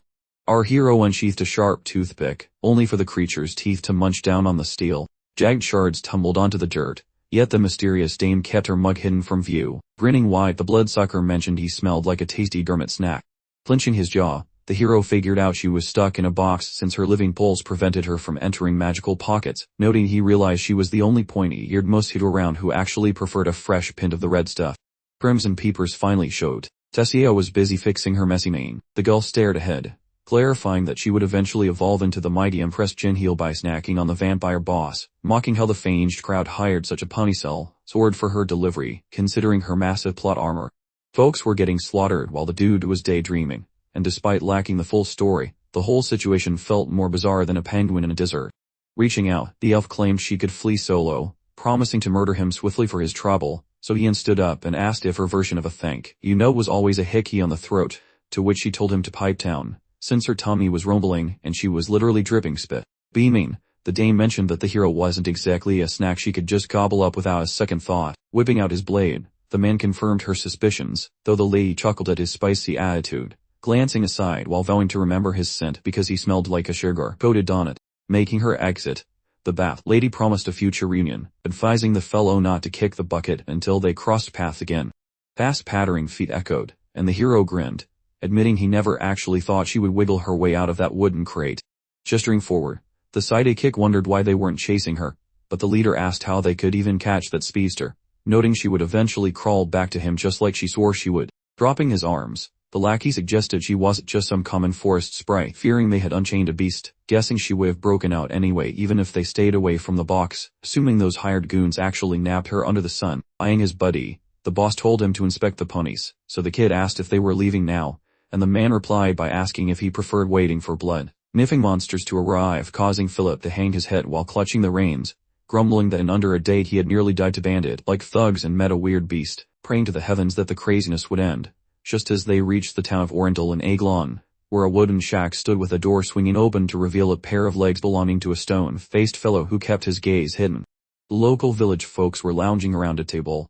Wiggling a finger, the helper hissed that the back row was safer, making the leader pull a dumb face and ask if they were being grounded to the corner, though the servant noted that corner seats were great for not getting punched, reminding him of his recent near-death experiences. Grinning, the youth figured his pal was the world champion of overthinking, noting they had already survived camping in the dirt outside various towns, which surely taught him a thing or two about roughing it. The hired sword questioned the boy's combat skills, and when the lad spun around, it was obvious he was just a shrimp, since nobody in their right mind viewed this kid as a legitimate holy knight's apprentice.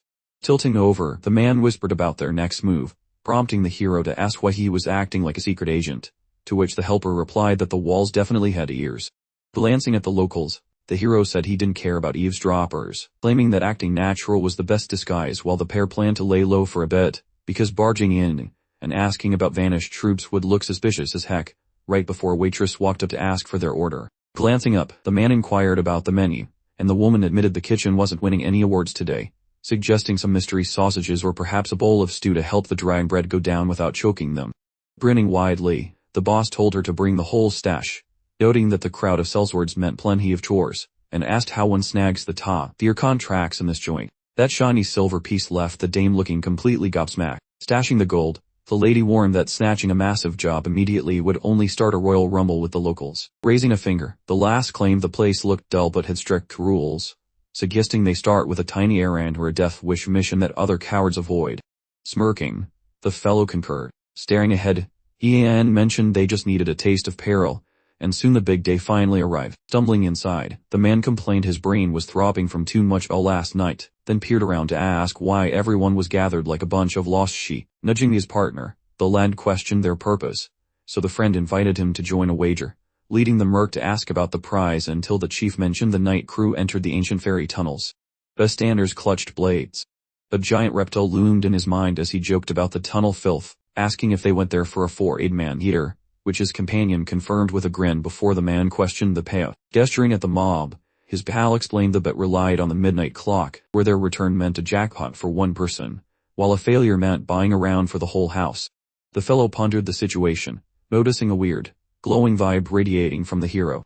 His whiskers surfaced. Waving a paw, the soldier bet they would actually survive, prompting Patton to check his sanity, though the man insisted the profit was worth the risk of buying drinks for the bar, slamming his coin down. Grabbing the loot, the buddy called him a legend, while the other fellow admitted he liked him because they both shared the same brand of glorious stupidity.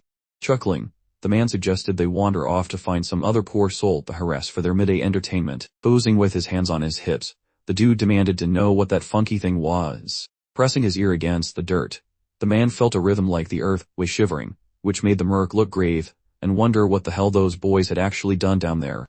A blast erupted, the walls shook and a rock dropped. She shielded her skull using her palms. Crowds clung to the furniture.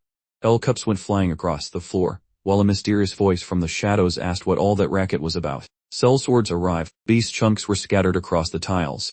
Keeping his hood low, the hero told them to fetch the big bosses since they bagged the tunnel terror, causing everyone to stare at the decapitated head while the lady turned pale.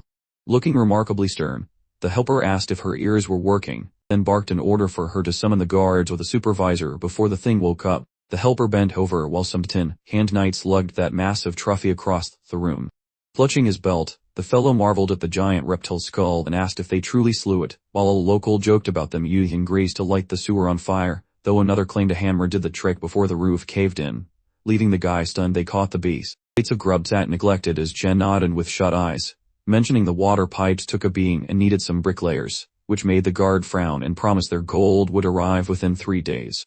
A group trotted atop their smelly ponies. Light flickered on as our hero sat there, complaining that despite 3 outfit swaps and a thorough scrubbing, he still smelled like a dumpster's basement, even after scoring his gear. Sadly, the stench lingered like a bad debt, making him wonder if this dump possessed any fancy cucumber soap to save his nose. Laundry dangled from a thin string. Staring at the mystery meat, the helper remarked that once was enough for such a traumatic culinary event, insisting his stomach couldn't survive another round of this torture. Naturally, the noble fellow nodded in total agreement, fearing for his own digestive tract as well. Peering sideways, the fellow addressed the person he was chatting with. Lifting a palm, the lad noted that people seemed way less likely to stab them than they were yesterday. Looking back, the lead guy mentioned that surviving as a hired sword depends purely on staying alive and having actual talent, so people would stop giving them the side eye. Suddenly, the crew heard a fresh voice from the shadows. A grinning fellow announced that he had finally found them. Waving his arms, the stranger cheered that their help fixed his situation, allowing him to walk and feast for weeks. The fighter then barked at a maid to fetch the nobleman some grub on his own tab. He gestured wildly, asking to join their table, to which Ian muttered that he was fine with it as long as the loudmouth kept his trap mostly shut. Staring forward, the dude boasted that his personality was just as icy as his combat moves, expressing his delight at the meeting. The group traded introduction before a guy dressed like a giant grape showed up. Frowning deeply, the newcomer claimed it was crazy that a legend like him hadn't been mentioned in these parts, demanding to know what hole they crawled out of. Shutting his lids, the hero lied that they hailed from the local bog. The sellsword chuckled, saying he wouldn't press for details on that soggy origin, then inquired about their current employer while insisting the man was clearly a big deal around here.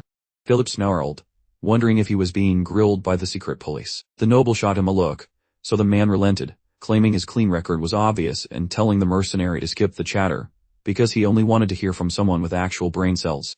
A look of pure shock hit the guy, while the lad stood frozen. Standing beside his partner, Young adopted a stern expression, and asked why a high-born lord was cosplaying as a peasant, remarking that he was acting like some edgy undercover social media star. That fellow grinned broadly. Clasping his bro, the lord admitted he didn't expect his cover to be blown instantly, lamenting his terrible acting skills. His servant squinted and begged for mercy, but the boss laughed it off, noting that they were simply dealing with someone who had a built-in lie detector. Pulling up a chair, the fellow offered his regret for being a jerk. He smiled, explaining that since most sellswords are shady, a quick vibe check was necessary.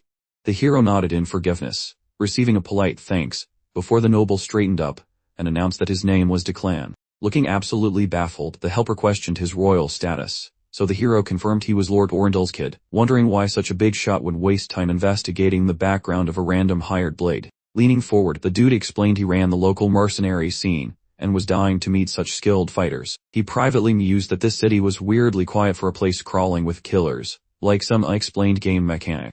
His servant apologized for the heavy workload, but the lad brushed it off, reminding everyone he wasn't a proper lord anyway since his mom was a commoner and his birth was a bit of a scandal.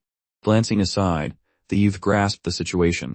The fighter crossed his arms and asked if they needed to see his birth certificate too, but the noble said he was convinced. Wearing a grave look, the man suggested they finally stop talking and start working. Grinning, the lord offered them jobs as a captain and his right-hand man, leaving the crew looking like they had seen a ghost. The servant questioned if he was really building an army out of sellswords, and the man agreed, noting that while other nobles ignored mercenaries, he knew a war was brewing. Jan asked about royal permission, which the noble confirmed, adding that his father didn't care since they were on the front lines anyway. The hero finally agreed that being a boss sounded decent, remarking that if they didn't end up dead, they'd be legends. Above them, the ceiling was just plain wood. Hurtling, the lad asked if that offer sounded juicy enough. Our hero pondered the guy's weird mix of blunt honesty and formal speech, noting how his intense gaze and expressions were way too sophisticated for some random country bumpkin.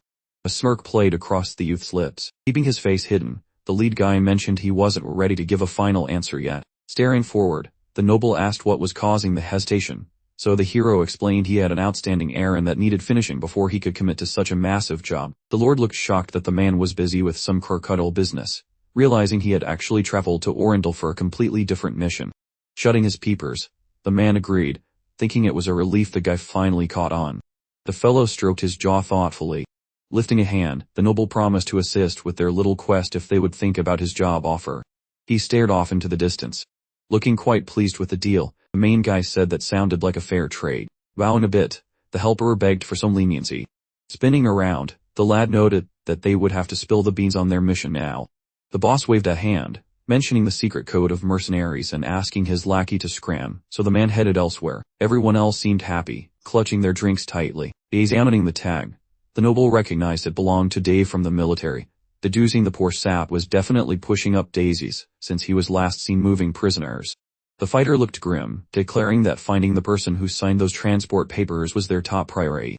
Holding the tablet, the lord asked about the victim's fate, but the hero refused to go into detail, only saying the man was murdered without cause. Nearby, old bones were tangled in the tree roots. Scowling like he just smelled old cheese, the lad pondered the definition of injustice, questioning the existence of rotten apples within the military ranks, and Ian offered a hand, boasting his superior soldierly knowledge and seeking an opinion, while the aristocrat confessed his embarrassing ignorance regarding his father's and Mazen's command, mentioning he was totally clueless about the internal military affairs. Observers watched the marching troops while our hero shut his lids, sighing that such circumstances made assistance impossible, but his companion disagreed, claiming he never actually refused since the proposal piqued his interest anyway.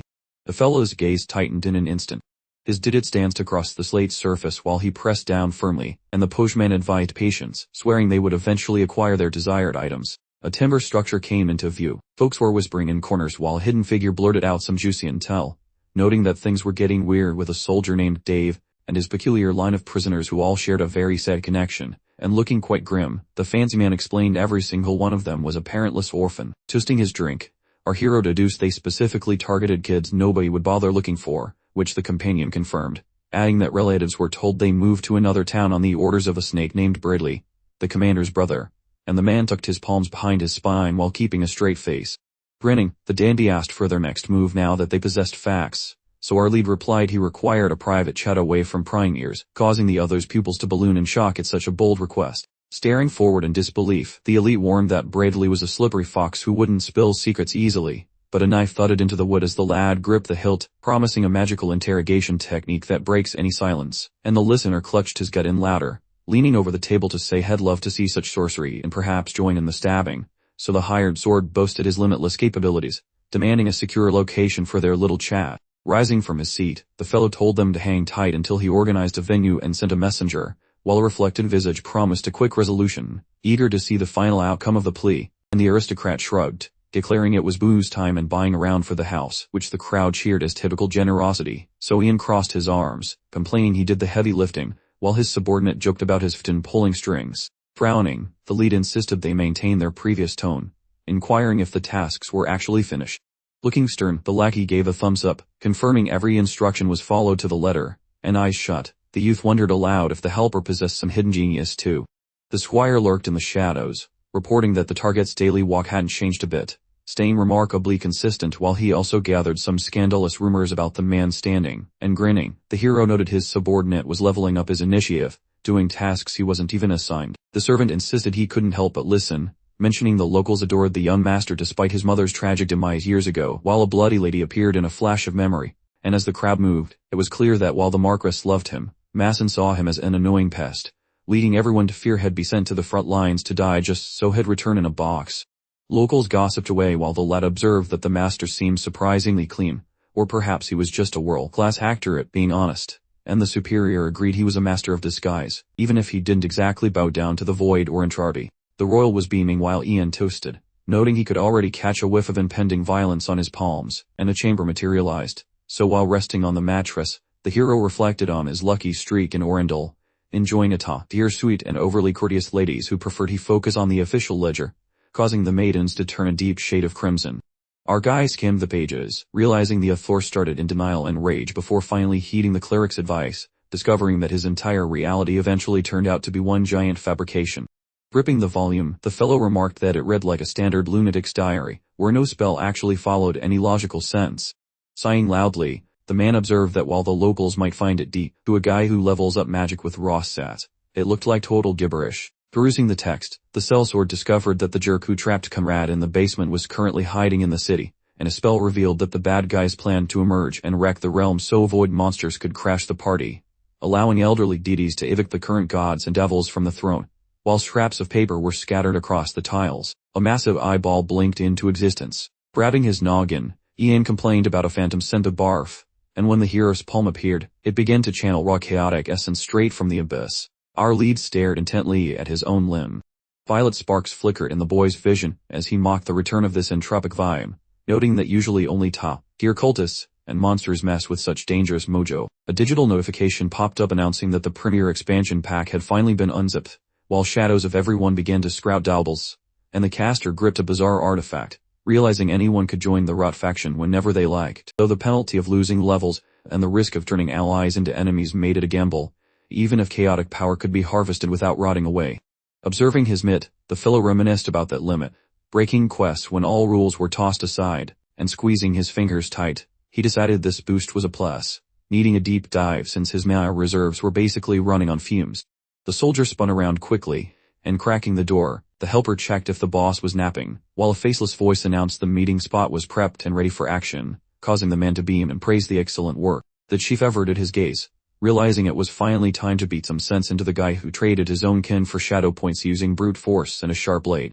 The standers filled the pavement while a hood covered the captive's noggin, and the dude was lashed to a seat, causing Jan to pivot and remark that the location was absolutely perfect for this. Grinning, the highborn mentioned he was just reminiscing, since this was the exact spot he first bumped into his Lady Rose, and then they yanked the sack off the victim's skull. A river of drool escaped the poor sap's mouth, and smirking, the dandy said he was positively thrilled to finally bump into Mr. Bradley. Looking absolutely livid, the guy demanded to know what the heck was happening, and where his woman Rose was hiding. Confronting that wicked lady, the protagonist teased about her likely snoozing away at her residence. Scowling like a grumpy bulldog, he confessed to laying the snare, wondering if the big boss would throw a royal fit. Gesturing wildly, the fancy lad suggested self-preservation since some thugs were eager for a chat. Staring at the crook, the hero mentioned their long-awaited date, while Bradley acted like they had never swiped right on each other. Grinning, our lead admitted the mystery was mutual, though his reputation preceded him like a bad smell. Perspiration dripped off the villain as he demanded the source of that shiny trinket. That guy looked like he swallowed a lemon upon learning the item's origin, especially the part about finding his ancient tree Gravedigger, though he swore he lacked any forced knowledge. Swiftly, a palm snatched the foe. His azure peepers twinkled while his grip remained glued to the foe. That hired gun offered a final chance to spill the beans, on which manager threw the interns under the bus. Pivoting on his heel, that fellow inquired about the mysterious luck gauge being hauled around. Agony suddenly danced across his mug. A sharp crack echoed as a idiot met its doom. The soldier demanded to know who signed the permission slip for this mess, keeping his identity secret. The antagonist played the "Do you know who I am" card, only to hear another snap. Grinning like a maniac, The victim noted that while his lord was a dim-witted bully, he never expected such a betrayal from his own supervisor. Another finger went crunch. Ian told the captive to quit daydreaming and focus on their bonding time, promising that more limbs would follow if the chat didn't improve. He vowed to keep the creep awake through the entire symphony of pain, ensuring every single sensation was appreciated. Boogers leaked from his face, hiding his features. The guy blamed the high-ranking duke, leaving the posh gentleman staring like a fish out of water since his sibling Masson was the supposed mastermind. Staring blankly, our hero wondered if Masson was truly the puppet master or why the big boss would bother with such silly commands. Peering through his bangs, that fellow claimed ignorance. Right before his pinky suffered a structural failure, panting like a marathon runner, the kid admitted to creating a traffic jam between Magellan and Orendel, hoping to win at military Tetris before the fighting started. A mental map of the local real estate popped up. The guy crossed his arms and asked for a translation of that gibberish, fiddling with a digit. The lead actor asked if the fancy Marquise was in on the joke, while the henchman bragged that his boss was fully aware of the quick victory they were planning. Glancing at his shoes, the lad inquired if the plan was to start a trendy new country with total freedom. Gasping for air, the fellow claimed he was just the delivery boy for those rumors, and was only doing what he was told. The crowd looked like they had been through a blender, proving that a few lives were just pocket change for Orendel's independence and glory. Grinning, Ian joked about sacrificing some pawns for the win, a sentiment the jailbird agreed with completely.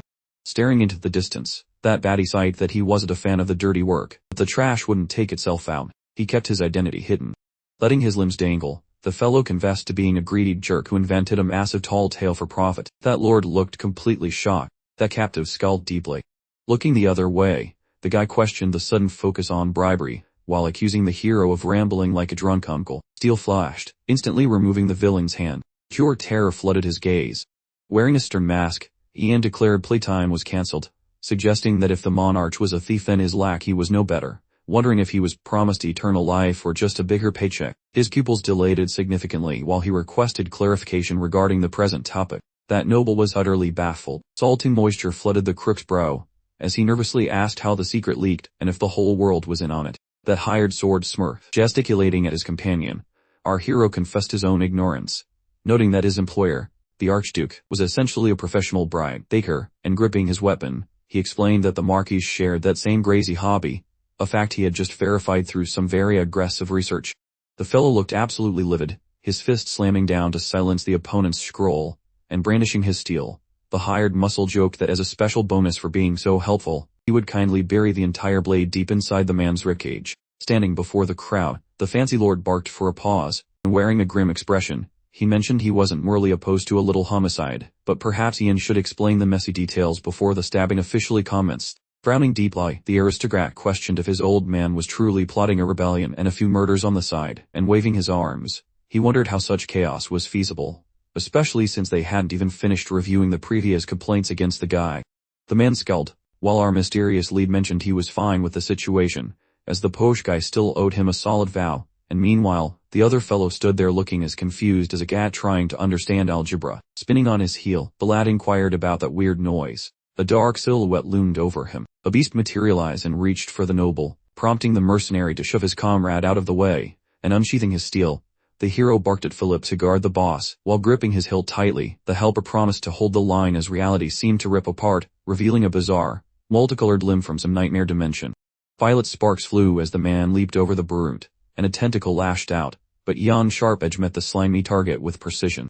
The cold steel was now embedded in the bad guy. Grinning, the man mocked the weak attacks, suggesting that this massive power would likely prevent the user from ever becoming human again. And facing the towering beast, the warrior asked if he was being ignored like a ghost, to which the creature replied that he was just incredibly bored and wouldn't let his new toy leave without a bloody struggle. The creature's eyes radiated a violet light. Masking his expression, the hero remarked that those were bold words for someone with one foot in the grave, and his weapon shimmered blue as he balanced on a limb, leaving the aristocrat speechless. While looking up, the monster hissed about divine energy, wondering how Anon, and did he could possess such holy strength.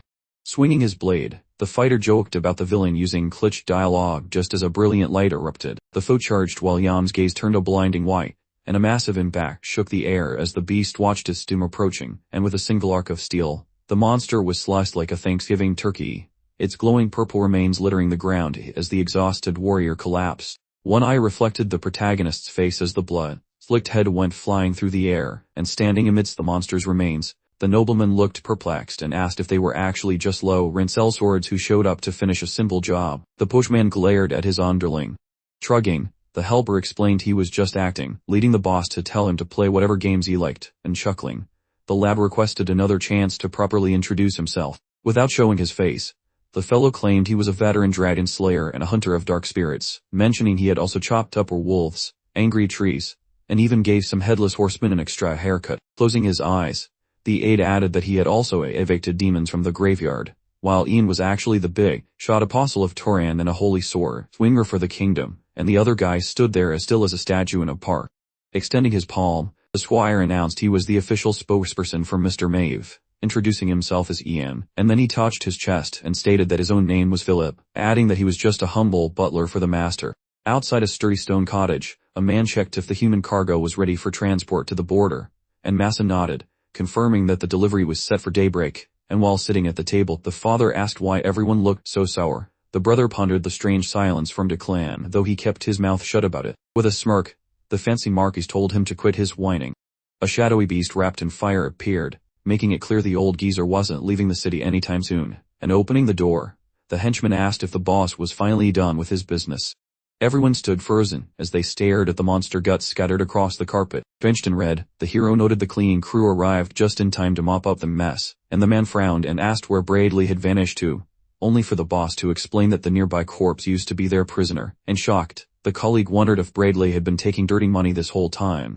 The aristocrat spun around with a scowl. The crowd whispered among themselves about the guy who took the bribes. Squeezing his eyes shut, the hero decided to leave, thinking that he was honestly bored of looking at all this strawberry jam. Watching him leave, the gentleman claimed he never doubted the hero, who replied that such a statement was true for now, and raising a hand, the lad asked about his next steps, so the man reminded him of the villain's warning about other traitors still hiding in the shadows, and with a heavy frown, the noble clarified that he was referring to his own father and brother. His followers' expressions were absolutely priceless and full of shock. Staring forward, the fellow confirmed that everything was actually legit. Messy, red anatomical bits suddenly decided to make a guest appearance. The fancy lord started a slow clap, bowed his head, and announced that the reply was absolute perfection. Folks spun around wishing they had earplugs, whispering that it was time to vanish before someone noticed their presence. The entrance slammed shut, revealing Philip lingering there, as the posh guy wondered if he'd stick around until the mystery ended, but Ian sought clarification, only to be told to use his brain, because a power vacuum would turn the land into a circus if the rulers kicked the bucket, while a burning throne flickered nearby. Focusing forward, our hero claimed he didn't give a hoot, but the hidden aristocrat suggested this would make his life easier, so the dude finally agreed to lend an ear. Grinning like a cat with a secret, the aristocrat mused that while travel was easy, pretending to be sneaky burglars just to be heroes seemed a bit excessive.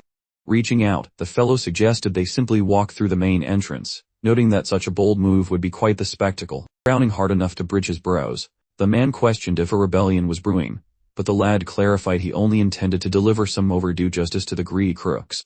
Wearing his best stern expression, the hired sword inquired if the ultimate plan involved snatching the local ruler's comfy chair for himself. Peering ahead, the fancy guy asked what else remained possible. Smirking, Ian figured the guy planned to cope for legal status, questioning why he'd support a scheme that only padded a single man's wallet. Spinning about, the fighter admitted this job was way above his pay grade since he was just a blade for hire, but the lord swore on his chest that they needed to be honest, promising a mountain of gold for his cooperation.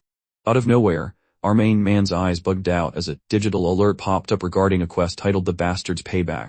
Rotating on his heel, the lead guy asked Philip if any of this weirdness actually computed in his brain. Bowing slightly, the lad argued the region required a proper leader, suggesting the king would approve if the current jerks were proven to be thieves, leading him to ask if the guy could fetch the heads of the Marquis and the Archduke, while the other man insisted on getting his own hands dirty for at least one kill. With a look in his eyes that screamed I need a therapist, the noble proclaimed that this goal was his everything. Panting slightly, the guy said they should sign a deal. Voting, the aristocrat announced that this dude was joining the team, so the guy asked his crew if they wanted in, pitching it as a golden ticket to a promotion based on skill, which left everyone scratching their heads in total bewilderment. With a grin, the fellow noted the solution wasn't exactly written in the stars, but the sellsword balled his fists, claiming this was the destiny he had wanted since day one of his service. Gesturing forward, the man questioned their worth and if they'd seize the moment to fight alongside legends, prompting the mercenary to close his eyes and declare he was done with his old life and ready for a fresh start. while the underling saw a path from peasant to peerage. Then Ian warned his buddy to be flawless because failure wasn't an option, receiving a confident nod as the Lord noted he never got do-overs anyway. Just as a bell chimed, doors swung wide, boots marched in, and our hero stepped into the fray. Glancing back, the hero wondered why everyone was sweating the small stuff, while the fancy man declared they were charging ahead without wasting a single second. Shutting his lids, the dude offered to start his speech if they were prepared, privately noting that the aristocrat looked like he'd had way too much coffee. A group gathered, and Philip glanced back to ask if 36 people really counted as an army or just a very small party. The leader stared ahead and said it sufficed as more folks arrived, including a girl eyeing the mob, and a servant noted that even the gutter dwellers and outsiders had shown up. So the calm noble asked if this met expectations, while Jen pointed out that half the city had joined the fun and praised the effort of recruiting them, to which the Lord replied it was easy once he gave them hope and news of their kin. Right before Beast emerged near a girl with a sign and many marching feet beneath the towering stone walls. Peering downward from his high horse, the fellow commanded the entire group to halt immediately. With a puzzled frown, the man asked what this circus was about, so the youth suggested bringing his family along, prompting the soldier to wonder if this was a full-blown revolt against the boss. But the noble countered that the Marquis was the real traitor here, and the boss added that even the heavens had gone rotten, leaving the commander completely lost in the conversation. Extending his arm like a traffic cop, the fellow told them to freeze, declaring that any further movement was strictly against his new rules. Hearing a recognizable vocal melody, the warrior stood frozen while his wooden cane slammed into the soil, furrowing every facial muscle. Our protagonist realized a major antagonist arrived, observing how that elderly human acted like some holy patriarch within this virtual universe. That fancy noble leaned upon a walking stick while our squad stared, watching as the wealthy ruler waltzed inside the main chamber. The crowd bowed to the patriarch, who looked awkwardly at his offspring and questioned why his child acted like a brat, complaining about dirty politics and starting a riot, while the bright son observed the boy getting scolded for being a total disappointment. Security rushed the room and archers aimed their pointy toys at the suspect, as Masson glared at the old dude, demanding to know where he found the nerve to spout such ridiculous garbage. Our heroes let out a heavy sigh as the rest of the bottom feeders finally emerged, while a buddy looked down and mumbled agreeing as the suspicious crowd remembered how their soldier kin were tossed to demons like snacks during that forced transfer. So the boys waved a paper list of the deceased. The Archduke scowled, asking if the kid really thought this flimsy evidence would frame him, or if the boy was just repaying parental love with a load of spicy lies and fake drama. Squinting against the glare, the lad surveyed the scene and promised he had better receipts, then casually wondered aloud where the elusive Mr. Bradley had run off to hide today. The fancy man gnashed his teeth, recalling that Bradley had ghosted them 2 days prior, and snapped to ask why the kid was so obsessed with finding that missing guy. Declan wagged a finger with a smug grin, pointing out that if they used their brains, they would realize Sir Bradley was officially retired from the world of the living. With a stylish snap of his digits, he announced the guest of honor had arrived, just as a wooden cart rolled up like a very depressing delivery service. Spectators dragged a cheap pine box out, finding a messy collection of crimson leftovers inside. Snobs and peasants alike gaped at the gruesome display. Declan bellowed, ordering everyone to inspect it closely. He gestured toward the ugly beastly remains and screamed that this disgusting creature used to be the high and mighty Mr. Bradley. The captain of the watch stared at his boots, as his squadron struggled to process the nightmare fuel. The rich kid gestured dismissively, explaining that Bradley spilled the beans on the whole crooked family, admitting he only sacrificed the troops because his dear old dad told him to do it. Messon gave a twitchy grin and a faint chuckle, suggesting the boy was just desperate enough to drag a random dead monster here while babbling total gibberish like a crazy person.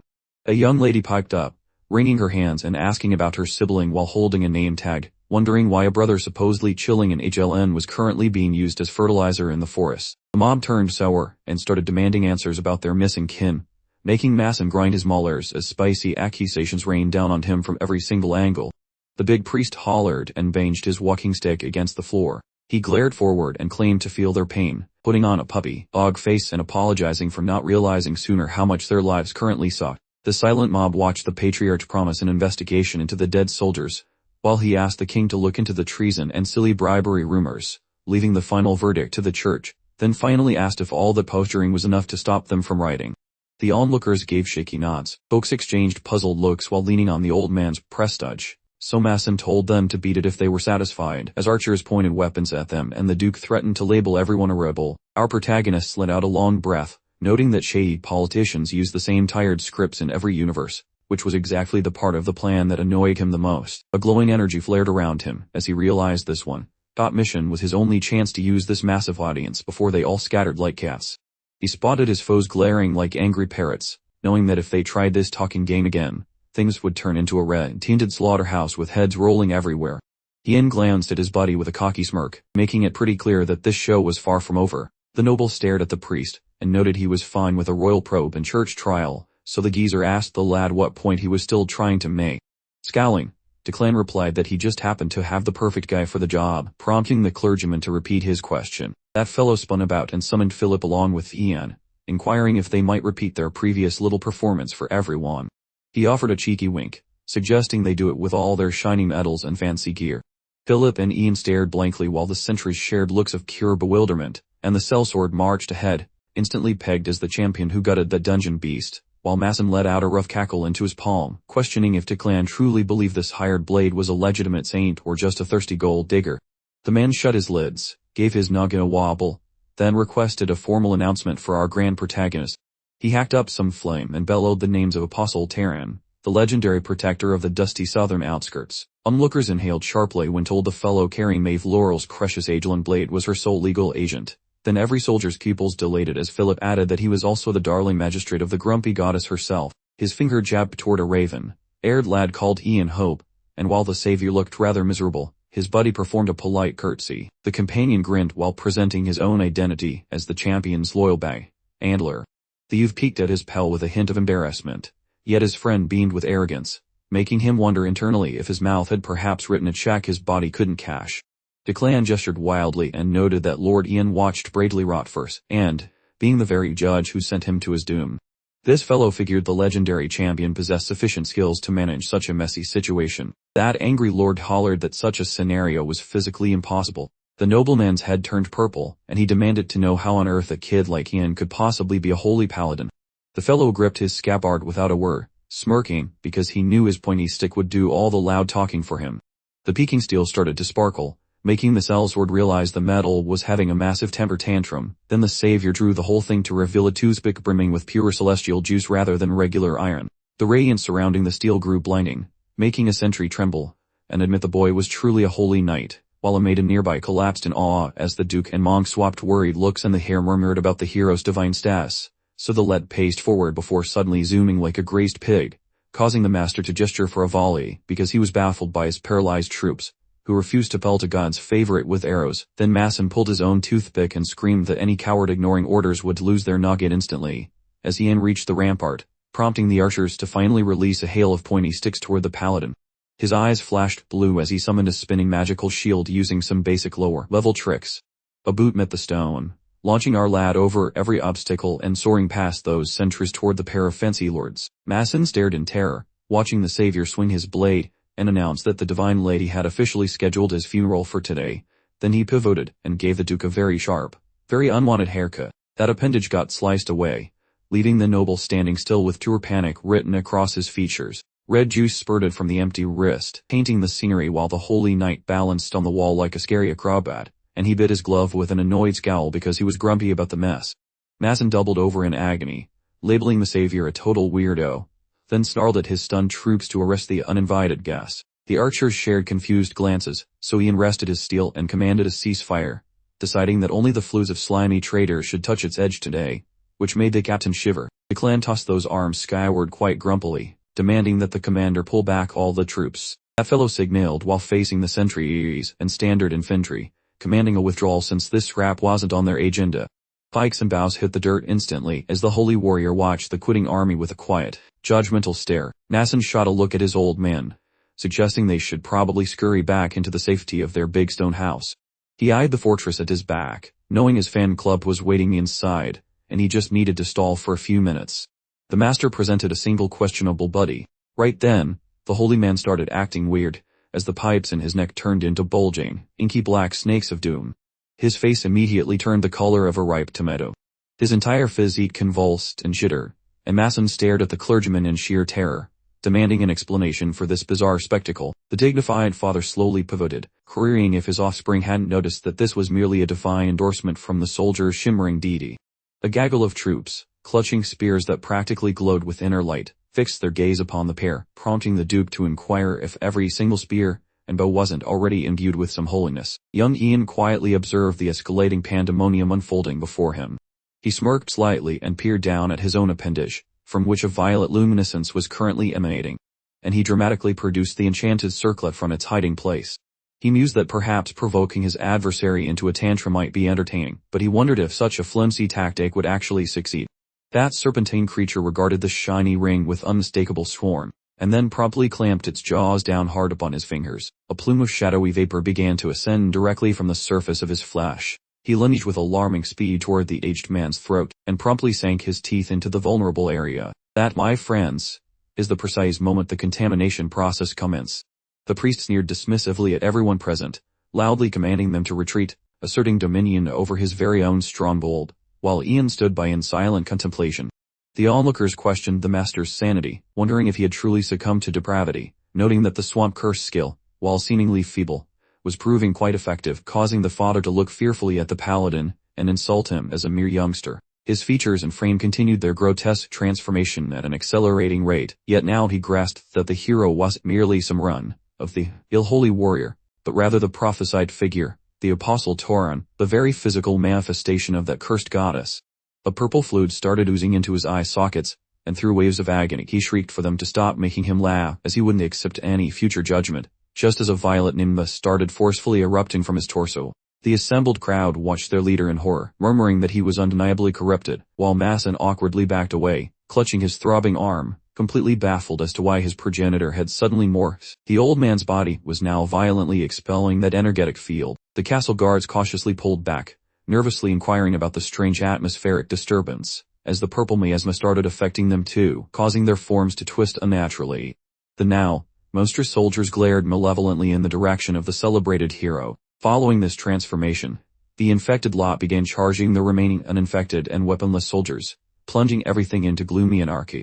The main castle portals swung open, unleashing a horde of animated corpses upon the panicked populace, forcing the hero's companions to draw their swords, as Declan fiercely demanded the return of his troops, initiating the fray, while Philip loudly insisted that not a single enemy must be allowed to escape. The holy man grinned wickedly, speaking in an eerie tone about how much he had eagerly anticipated this specific power granted by the deity of the void, proclaiming its absolute superiority over the meager gifts of false gods. He then bellowed forth, throwing his arms wide in a truly grandiose gesture. The divinely appointed strike shot directly ahead. The hero lunged at the aged figure, but the priest managed to raise a swift defensive posture. The clergyman fixed his gaze upon the paladin, and declared emphatically that no earthly might could possibly overcome the authority of a genuine deity.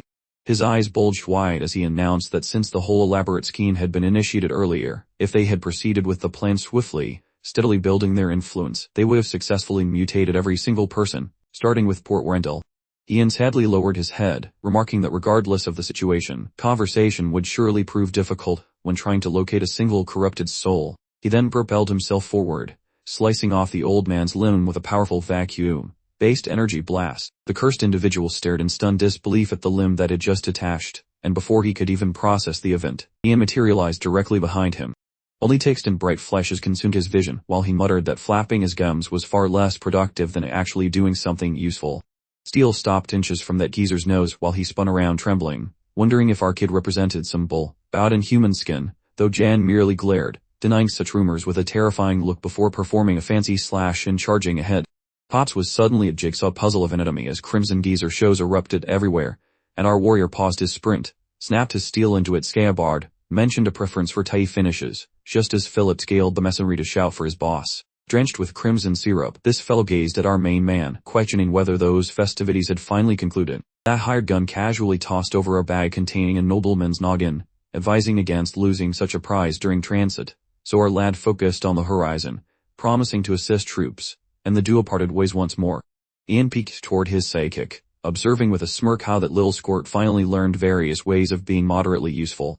Below those ramparts, our youthful leader barked commands for rescuing locals, but once this hired muscle met our hero, he joked about everything, noting how that nobleman had already checked out of the Hotel of Life. Declan grinned, tucking away his steel while marveling our champion's shortcut, then inquired regarding the holy warrior's sibling, which caused Ian's scowl, explaining how the coward vanished once the boss revealed a truly hideous nature, leaving Masson skulking deep within the fortress. With a wicked leer, Declan remarked how that supposed hare bolted like a frightened rabbit without tidying up any mess, concluding the runaway brat definitely required a stern educational beating. Back then, he called that woman Mom. A beaming lady presented a full hamper, explaining how the local lord sent over a fruity pastry present, happily realizing he remained by their side. The dinner spread was quickly prepared. That sweet child was joyfully devouring some tasty pastry. Declan observed her with warmth, offering a silent prayer because his dear old mom finally looked happy after an eternity of sadness. He truly desired to sample another slice. Suddenly the cutlery clattered against the tiles, and the lady's fingers clamped onto her boy's wrist. The lady stared back with terror-filled eyes, while crimson froth bubbled between those trembling lips. Gnashing some teeth, the woman whispered a desperate plea regarding avoiding any food. Shortly afterward, that parent hacked up some gore before slumping onto nearby furniture. Eons later, Masson retreated while those goons slaughtered civilians, so our grumpy nobleman halted, demanding the lord's stallion immediately, before kicking some boards and wondering if a smelly barn represented his final destination with an ornal. Grinding those maulers, our fellow whispered regarding various glorious deeds once he finally reached Agelon. With dilated eyes, the big shot cursed that elderly stag, ranting about recruiting an army to slaughter the whole village, before snapping at his lackey for dawdling instead of fetching his ride like he was told.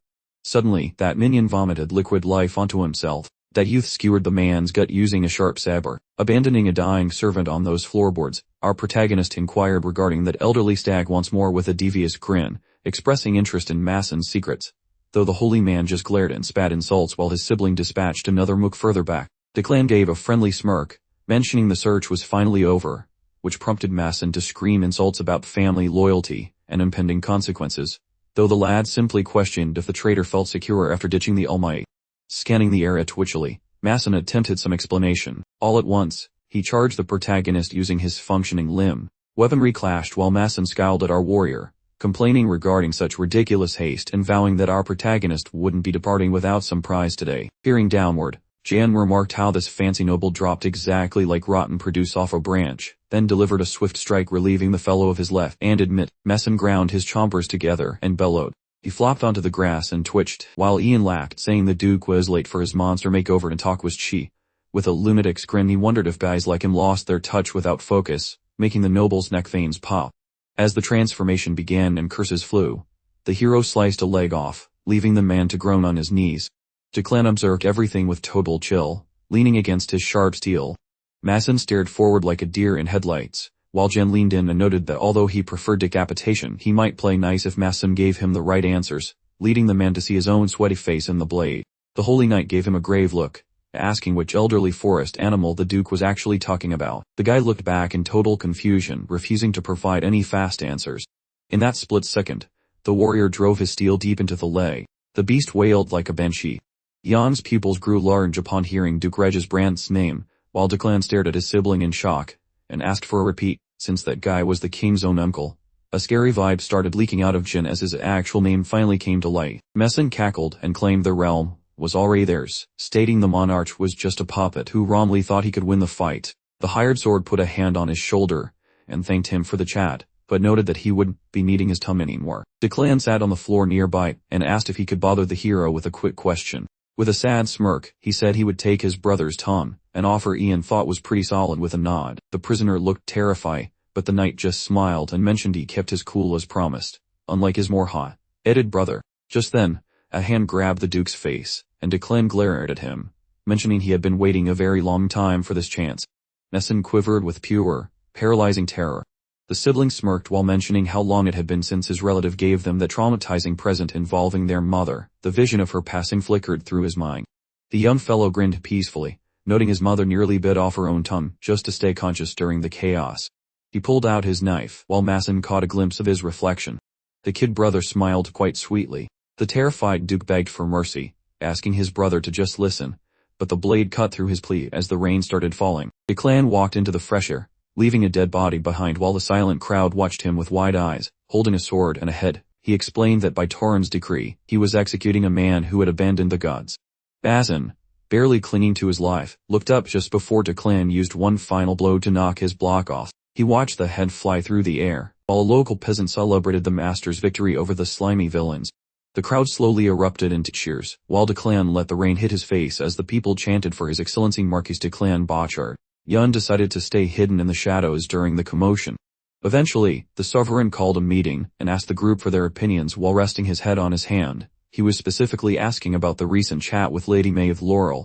A fancy gentleman stood up and spoke to Irvine and the rest. He waved a hand and guessed that Lady Maeve was just being a paranoid drama queen. She dragged a monster's body back to prove the corruption, but that didn't show any secret plots in the Aegelan, and telling everyone would just cause a massive panic in the streets. That old buck Regis stepped out and asked if they could really ignore the word of a holy knight like Mrs. Laurel who represented the whole region. Irvine just held up a hand and told him to stop the arguing. He looked at the crowd with exhaustion, saying he agreed that Mrs. Laurel was being way too dramatic, so he promised to make her stay home for a while.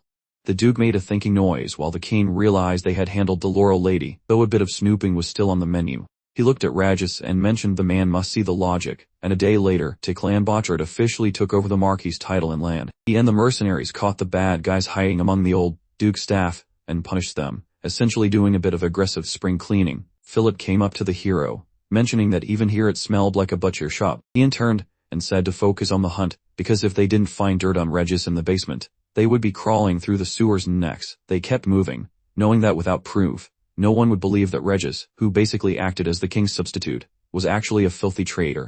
The helper had seen him at the border a few times and thought he was a wise, kind man. He had also heard the guy was against fighting, but it turned out he was the boss of the villains. Ian kept scanning the area using those pale, milky eyes of his to see.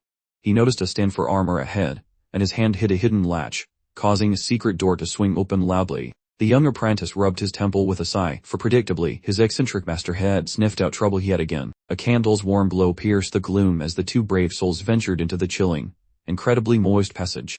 Within its sheath, the very sword practically vibrated with anticipation, prompting his hand to instinctively settle upon the hilt, like a moth to a flame. Intricate markings, clearly designed to deflect even divine scrutiny, covered every inch of the walls, practically screaming that something decidedly nasty was tucked away in this spot. Philip cast a wary glance at the glowing orb, observing a suspicious melange of cryptic inscriptions, dusty scrolls, forbidden tomes, ominous ceremonial daggers, and even a peculiar, bead-like trinket. Honestly, at this point, absolutely nothing could faze him. Suddenly, a shimmering gateway materialized right by his boot. Ian, ever the curious one, promptly inserted his hand, then spun around to pose a single query to the hero, who simply delivered a blunt negative. Philip, recalling his master's fiery exploits, persisted, inquiring if the hero wasn't in fact a crimson pyromancer. He excitedly mentioned that common wisdom dictated mages only mastered one magical discipline, which begged the question about heroic versatility. From the miniature riff, he calmly extracted a chain, explaining with a shrug that such oddities merely occurred, absolutely no wizardry involved, thank you very much.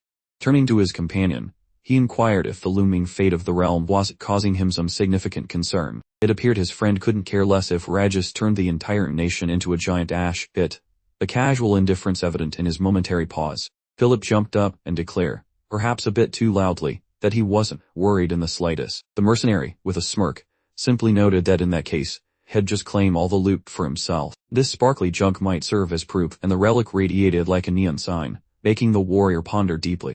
He realized the shiny toy lacked any dark funk, appearing surprisingly pristine for once. His own tiny sliver of doom acted like a mystical sensor, allowing him to measure raw power levels. Confronting that ugly beast once more gave him the creeps, yet mastering chaotic mojo seemed necessary to spoil the Duke's nasty schemes. His palm shimmered with a violet hue, signaling a winning move as the knight reached toward the orb. Intense blazes erupted upon his approach, and his digits lightly grazed the hot exterior with cautious curiosity. A nasty blast of spiritual smog smacked his mug like a stiff breeze. A bleached corridor of radiance pierced the gloom, so the traveler shut his lids to contemplate the void, concluding it felt distinct from his previous trip. His spiritual form drifted through swirling currents, wondering if nothingness came in different flavors or just one big bland batch. Peeking out, he silently questioned who else lurked there, since he had not been vaporized by a god yet. This psychic zone felt like the soggy brain of some twisted soul, perhaps serving as a private mental scrapbook for the Duke. A shadow emerged from the void, demanding to know the identity of our brave traveler. Did some deity's fanboy just stumble into this pit uninvited? The protagonist stared back in shock, wondering if the creepy guy was also a groupie for the Lord of Havoc. Our protagonist scowled at the weirdo, totally lost as to what this spook was blabbering about. The ghost acted awkward while the warrior stayed quiet, prompting the spirit to offer a clumsy apology for any hurt feelings. It then sheepishly asked what made him seem like a holy messenger in the first place. The holy warrior realized telepathy was back on the menu, and the spooky entity nodded in full support of that brain-catting feature. His ghostly form started to get fuzzy, and just before vanishing, he muttered about Discord and the Void having a messy group hug. Following those remarks, the warrior's pupils sparkled with a lilac tint before he snapped back to reality in the dusty cellar. Staring at the inert glow, he felt annoyed that his supernatural chat got cut off so abruptly, while the boy jumped back in terror, frantically inquiring about the strange events. The protagonist simply asked for an outside perspective, prompting the helper to describe how glowing energy had swirled around his boss. Once the mojo drained away into the floor, the leader dismissed it as a minor leak of no great consequence. Grinning widely, he assured his worried helper that he felt like $1,000,000. A sparkly rock of doom manifested near his paw, growing bigger by the second, which was a fantastic sign. It seemed his capacity for handling cosmic messes was finally leveling up quite nicely. The lad exhaled happily, finding fresh motivation to squash those rotten villains. That boy fidgeted like he had ants in his pants, asking if his boss was turning into a dark wizard. The Blade Aster joked that since he had not exploded yet, things were probably fine. He told the kid to watch the loot, while he pondered that whole chaos messenger title. Scanning the room, he considered the possibility that the ghost was just blowing smoke. Eventually, the noble met the wanderer, asking if the supplies were sufficient. That youth adjusted his gauntlets, replying that the premium gear felt ideal for evading strikes during a brawl. The assistant waited in the rear while the gentleman mentioned that the fresh mount and gold stacks were quite generous, though he certainly would not decline them. The leader chuckled, wondering if they could speak with the king to explain that the new ruler felt incredibly patriotic. The warrior turned, noting it was not hard to play along regardless of the actual truth. His companion remarked that lying about such matters was impossible for him. The Marquis bashfully requested to use the protagonist's name, which the fighter permitted with a grin because titles were annoying.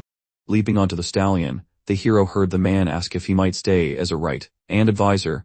The sellsword smiled, apologizing because he could not remain in one spot for too long. The noble nodded, having expected that rejection, and waved a hand despite his internal anxiety. He feared that once the coup ended, the hired blades would turn into a pack of wild mutts. The knight looked back, suggesting that if he feared stray dogs, he should recruit some trained hounds to fight on his behalf. He meant those forgotten soldiers who were currently just waiting for the grave. When the ruler understood, he referred to the old regime's leftovers. The hero advised finding a way to balance their utility. Having shared his wisdom, he pivoted his stallion. The noble grinned, inquiring about their imminent departure. The sellsword shot a quick smirk back, confirming their exit. The squire gave a respectful nod, receiving a farewell from the lord who placed future hopes on their success.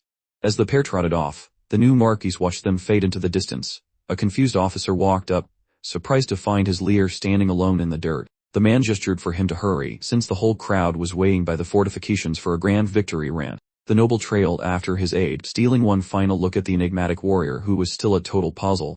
Over at the Laurel Mansion, a servant entered a bedroom carrying some snacks on a platter. Some fellow approached the lady with a brief inquiry. His face looked grumpy as he asked if the girl was on another hunger strike. Seeing the pile of mail on the desk, the maid explained that the lady just stared at trees all day since coming home. Her expression remained somber, staring out as if awaiting a visitor who never arrived. While elsewhere the duo trekked through the woods, the helper pestered his boss for news, and the writer confirmed that the stolen documents were enough to sink the duke's reputation.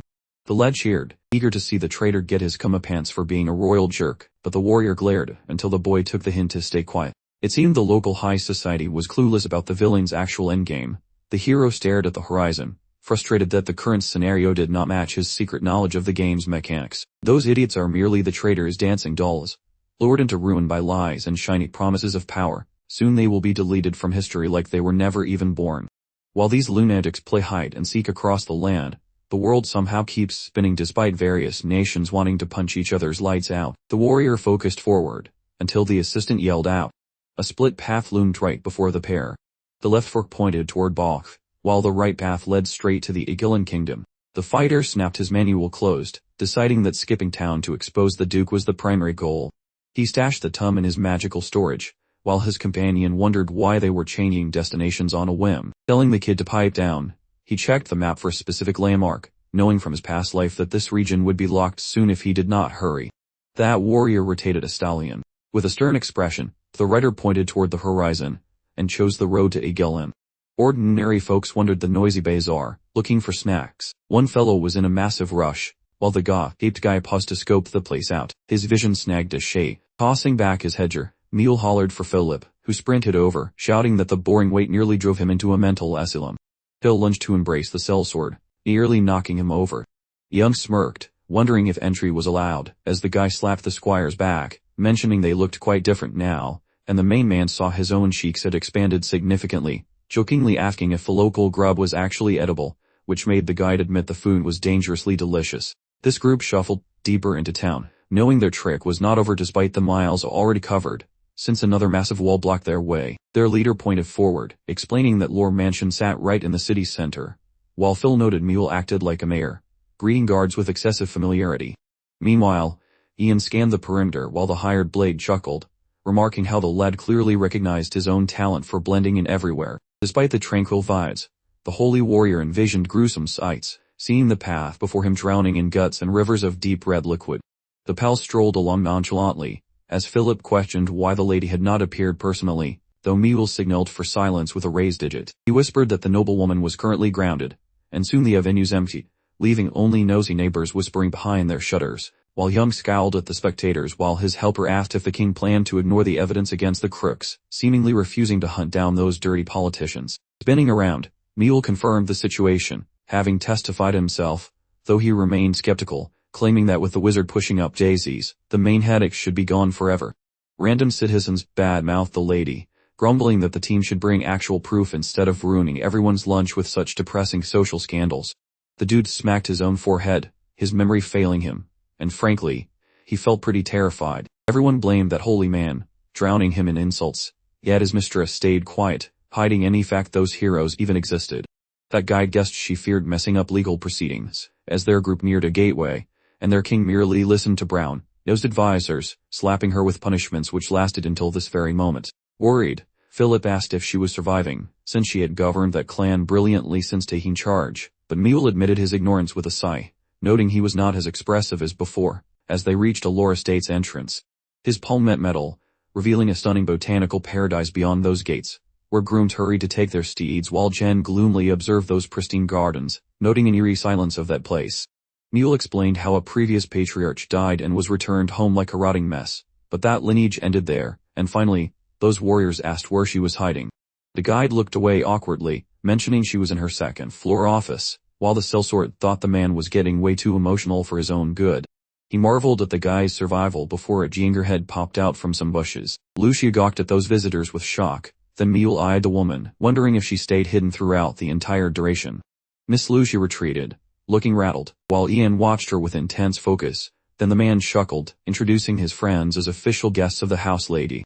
The girl grabbed her skirt, performed a silent curtsy, then dashed into the garden maze like a spooked rabbit, while Mule grinned sheepishly, explaining to his travelers that the girl was actually the Mistress Kausen. Ian grunted with irritation, requesting a meeting with that warrior, while that mercenary commenced rambling about a maiden's unfortunate circumstances, yet witnessing youngsters enduring agony within such a foul realm felt absolutely revolting. His mouth tightened, because he truly loathed rats. However, seeing misery inflicted upon them in this garbage world was simply stomach-turning. Eventually, Mule signaled they had arrived at a destination, as he approached a specific wooden portal and identified it as her private sanctum. As the portal swung open, a brilliant radiance spilled out from the space within. The noblewoman waited mutely by the glass, staring outside. Dust carried foliage inside, gently messing with her messy locks of hair. Ian strolled inward with poise. Neve rotated, casting a gloomy gaze upon the hero, whispering that her wait for his arrival felt like an eternity.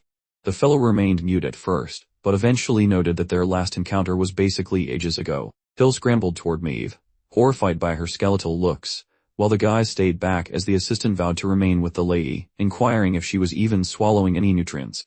The Holy Knight smirked, observing how the boy had grown into a man since their last meeting, noting he now sported some matching battle wounds. The boy stared at his boss in awe, and when she asked about his training, he thumped his ribs and grinned, boasting about his massive brain gains.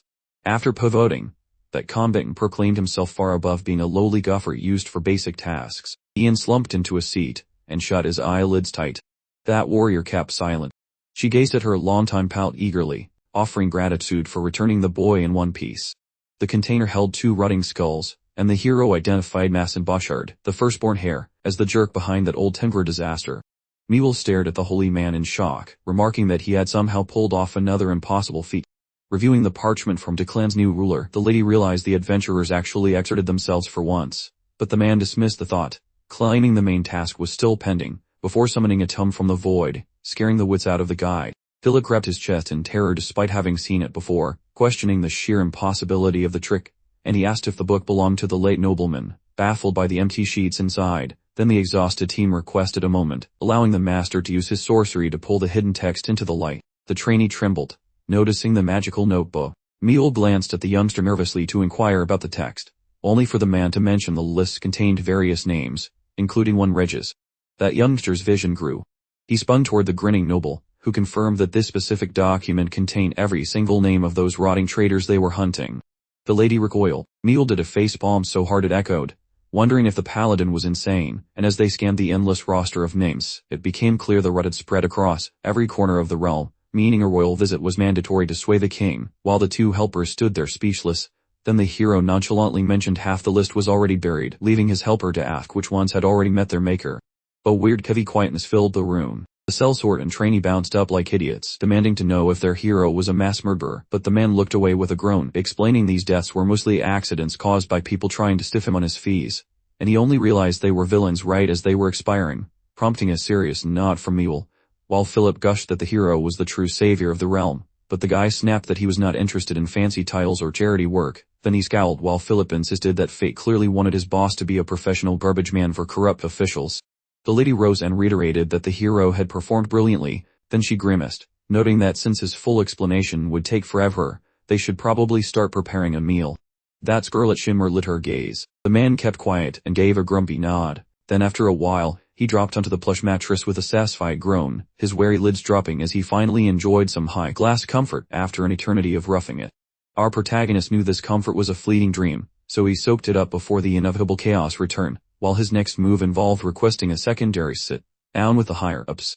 An impressive spread was laid out for the evening meal, where they questioned the lady knight about her strategy once the assembly commenced.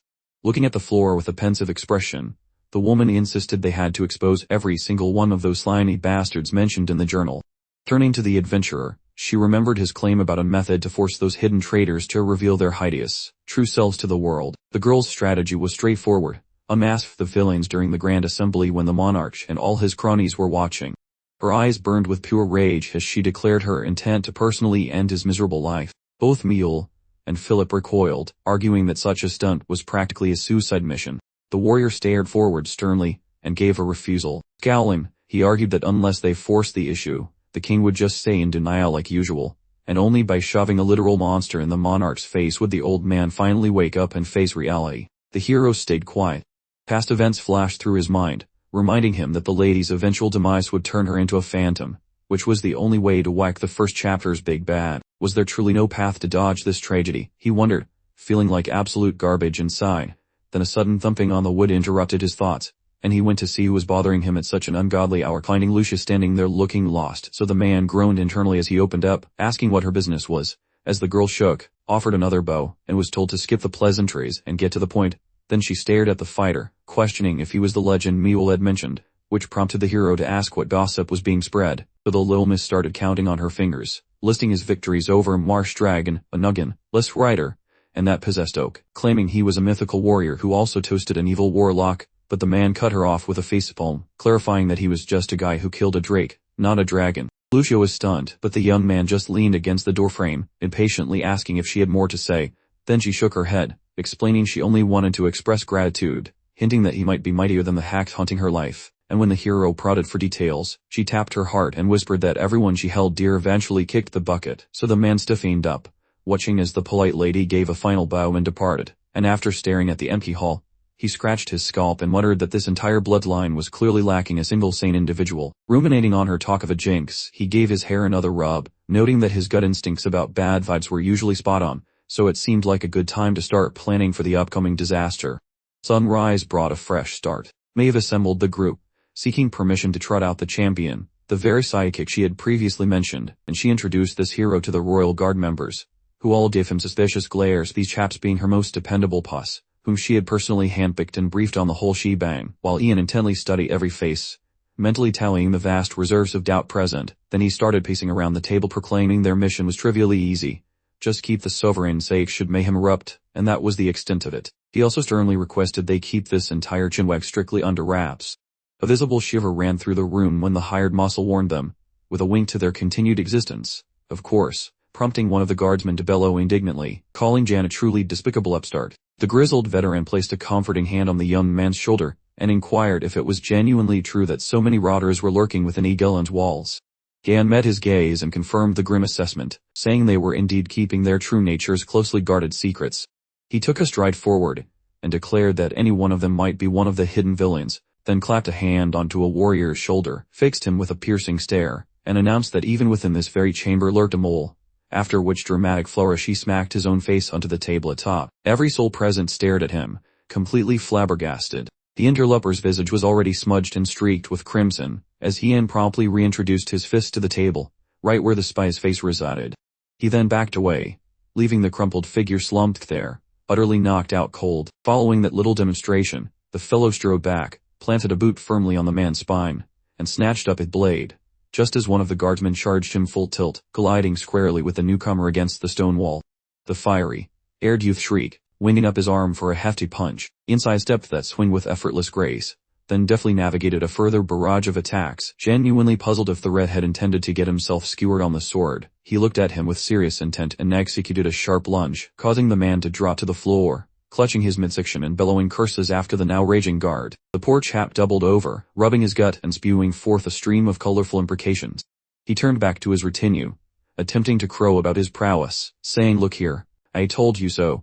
But the sentence died on his lips as utter confusion washed over his features. Immediately, everyone's hands flew to their sword hilts, but Maeve decisively waved them back. The redhead gaped at her, questioning why the clan's leader was acting so strangely. Right when the paladin interjected, asking her to restate her intentions, he then scowled at the redhead and ordered everyone to stand down, to which the fiery youth responded with an angry glare, muttering that this idiot was spouting nonsense again. But at that precise instant, a faint plume of violet vapor started drifting up from the vanquished man's form, causing everyone nearby to start coughing as the seemingly defeated fellow suddenly snapped back to awareness, his body convulsing while maniacal cackling erupted from his chest, leaving everyone staring in disbelief as the traitor then casually inquired if something untoward had occurred. Philip squinted suspiciously at the assembly and urgently declared they must execute an immediate strategic withdrawal. The red-haired guard member staggered back against the masonry, his previously normal hand now horribly mottled with creeping purple veins, and grinning unnervingly from his bent posture. He was clutching his leg, as the elder knight cried out the name Jonathan. Jonathan swiftly drew a short blade, shouting that the monstrosity had him pinned. In a flash, the shambling corpse twisted away, leaping onto the young man while bellowing his name, and Jonathan frantically warned the thing to keep its distance. A sword flashed through the air, and Ian managed to sever the knight's arm at the very last possible second. His gleaming blade was suddenly engulfed in a startling blue conflagration. The senior guard member visibly flinched, registering the intense azure luminescence. Ian gripped the hilt with his free hand, causing the men to exclaim in wonder, asking if their hero was actually wielding power from the heavens. A fresh, fiery sweep cleaved through the creature's torso, blasting brilliant light outwards in every direction, while the mercenary stood frozen, awaiting the outcome, and Jonathan remained aghast on the ground, unable to move, so the hero turned to the others, cautioning them that these low-tier DK specimens sometimes reveal their authentic selves unintentionally during their phase shifts. He looked pointedly at the dead thing, advising the group that eliminating a rotting individual mid-transformation by simply removing the head was remarkably efficient. The knights looked fearfully at the paladin, who added that those elevated among the corrupted possessed the frightening ability to shift their shapes freely and wield formidable defensive capabilities, so if they were unlucky enough to cross paths with such a creature, their best option was a hasty retreat, because besting them with their current skill level was simply not feasible. Jan checked to see if the briefing had been absorbed, and a unified chorus of affirmations filled the air. He then gestured again towards the lifeless form, prompting Maeve to grip the hilt of her own weapon. A crimson luminescence began to radiate from the sword's handle, and the young woman's expression became decidedly menacing. The senior guard looked absolutely dumbfounded at his mistress, whose divine energy manifested as a scarlet glow, noting to himself how truly sinister she appeared in that moment. Maeve paused right next to the unfortunate former traitor's body, stating firmly that this unpleasant business was her responsibility. She decapitated him. Then she turned to the savior, sheathed her blade, and complained about the messy job. Thinking she was a pro at tidying up, Ian joked that those idiots probably had the same overconfidence when they sent that fuzzy spy rat, so they better keep a close eye on things. Maeve gave a short, grumpy nod, explaining that this very reason was why I had summoned everyone to this dusty gathering spot. She gestured toward the hero and declared that as they could see, Jan was the goddess' favorite holy boy, and if he were a loser, she definitely wouldn't have let him borrow her magic sparkles. Jonathan stared at his feet in embarrassment, while everyone else gawked at the boss lady, who announced she wasn't the same old apostle anymore, but a vengeful ghost hunter looking to kick some corrupt Agelin butts. She challenged anyone still doubting her or Jan to speak up now or forever hold their peace, leading the head knight to bow and admit he was totally on board, followed by a chorus of clanking armor as the others agreed. Then peeked at the redhead and silently wondered if he was trying to win a knightly beauty pageant, but then told him to just stick to the plan, which made Jonathan stand tall and promise his undying loyalty like a devoted puppy. The hero and the lady boss shared a knowing look and marched back to the big table, deciding it was time to quit the drama and get back to business, with Jan asking what the shiny armor squad should actually do now. Daylight faded until shadows took over. Inside a fancy basement dripping with magic safety stickers, some guys in bathrobes gossiped about Marky's Botchart's epic failure, blaming that maiden-torn lady, even though she was supposed to be grounded at home with no internet. A dusty cultist waved his hand and suggested a new powerhouse was hanging out with her, but then a scary voice boomed from the shadows, telling the minions to stop being such shivering scaredy tats. Rages glared at the help and announced that the path to victory was only for people who didn't quit like losers. The rotting crowd bowed to the old goat, who pulled out his fancy stick and started a chant that made weird lumps sprout on their foreheads like bad eating. Those gross bumps were absolutely crawling with wiggly, bulging veins. The geezer grinned, thinking it was a bit early for a party but time to prep the madness, and as his staff turned purple, the janitors started scrubbing the murder scene to make it look presentable for guests. A lonely lamp lit the road while a dude's voice warned that the bad guys would notice their missing minion fast. But Maeve just shrugged at the protagonist and said it was irrelevant because a huge social gathering was coming anyway to sniff out her secrets. Hearing this, the guy made a sour face and told her that her thirst for payback shouldn't make her forget the main boss, to which she replied with a face as stone cold as a frozen steak that she had it covered. She envisioned Regis' ugly mug, and hissed his name. Then Ian turned to her and said he wouldn't wait around or miss the chance to smack the guy, and she promised she wouldn't repeat a past blunder since betraying one's fate once is already an epic fail. After hearing her mini speech, the protagonist just gave a silent, knowing nod like he was watching a soap opera. Suddenly, his eyes popped out like spring-loaded toys at the sight before him. Lucia was spying on them from the bushes. She kept her mouth shut, but her eyebrows were practically trying to escape her forehead. After a few awkward beats, the girl spun around and bolted like she'd seen a ghost, prompting Maeve to realize she'd forgotten to introduce the kid to the hero, though he admitted they'd already met when she came over to ask for protection. Maeve looked shocked, stretching like she was doing yoga while asking if the girl really asked for help, since Lucia usually hid her feelings better than a squirrel hides nuts, but the small girl calmly explained she felt cursed, and thought she was a walking death omen for her loved ones. After processing that tragic news, the girl looked at the floor, and whispered that things were starting to make sense in a depressing way. At that moment, the main guy shut his eyes and sighed that it seemed another tear-jerker of a story was about to unfold. Then he remarked that the Duke surely knew about the Oriental disaster by now, so she had to stay alert because anything could go wrong. Maeve looked grim and agreed to start her mission at dawn, while Ian secretly thought that even though they were in a tight spot, had already set up a trap for Regis to force the man into the spotlight. The moon hung high for 2 nights until the council met, but the situation took a weird turn when townies started whispering that the new Laurel family leader had gone completely off the deep end. The locals were convinced she was in a case for killing her sibling, and even the palace staff gossiped that her claims of corruption were just the delusions of a woman who had finally cracked. As the sun set, a small house stayed brightly lit like someone was having a very intense late-night sex session. 2 tipsy dudes stumbled out of the bar, one begging for another round while the other complained that it was way past his bedtime. Angered by the rejection, the first guy gritted his teeth and teased his buddy for becoming a boring family man who couldn't stop bragging about his wife and kid. But the friend just looked confused and said he didn't talk about them nearly as much as he talked about that crazy Laurel lady. His pal suddenly suggested they skip the meeting and just hang out near the palace gates instead, which made the friend wonder what kind of scheme he was cooking up now. The first guy just imagined all the free snacks the royal knights usually handed out after big meetings and figured it was worth the walk.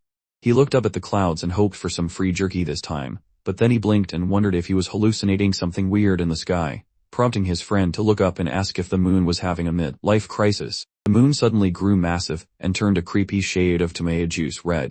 The guy's eyeballs slowly started to glow like twin red traffic lights. He kept staring at the giant red ball in the sky, muttering how had never seen the moon look so angry, before suddenly slapping himself to remember he was late for his curfew. As he hurried off, he warned his friend not to wander around while drunk, but the other guy just stayed frozen, mesmerized by the glowing orb above. Cross veins popped out on his face and his eyes changed like a movie monster. A spooky crimson glow poured through the open window and filled the house. The guy kicked the door open and shouted a greeting to his family, but he froze and raised his eyebrows when he heard a noise that definitely wasn't a welcome home party. A beastly presence lurked near his pillow as he noticed his wife's crimson, soaked palms. Moments later, her mangled face revealed she had snacks on their toddler for brunch. This grotesque display caused his eyeballs to pop out in sheer terror and disbelief. The memory of his last glance at his buddy before his departure flashed before him. His facial features and pupils started a slow, creepy transformation. After slamming the front exit open, he sprinted down the road at full tilt. Meanwhile, the ruby-colored night light sat in the sky as he hollered for people to ignore the celestial orb, but suddenly his companion crawled toward him from around a bend, and seeing that wide-open trap of a mouth caused him to lock up in pure terror. Red juice sprayed everywhere like a broken hydrant, and in that frantic instant, our hero finally snapped away. Bolting upright, he sniffed the air and wondered if that funky, rotten stench was a side effect of devouring Reg's chaotic vibes, and after recalling that messy snack, he noticed a giant red pizza in the sky. Then a glowing menu popped up claiming it was a grazing moon night, and Duke Regis had bubbled Jellin in a demon zone, so he had to evict the Duke permanently to fix the neighborhood. Ian stared at the screen like it was a bill he couldn't pay, muttering that this was the final boss level of Chapter 1, so he grabbed his toothpick of destiny. The entrance slammed open as the lead guy sprinted down the hall, wondering if the inevitable circus of doom had arrived despite his best efforts to skip the show. He gnashed his teeth, baffled by how those villains managed to keep their evil fan club secret for so long before deciding to throw a parade. His ears delivered news that made his heart do a backflip. An oversized metal gong swung back and forth quite energetically. The neighborhood was crawling with freaks, and a tin can soldier screamed that moonbathing would turn everyone into a walking nightmare, which sounded like a bad time. Ian peered at the chaos through the glass, then whipped his head around when some loud whimpering reached his ears.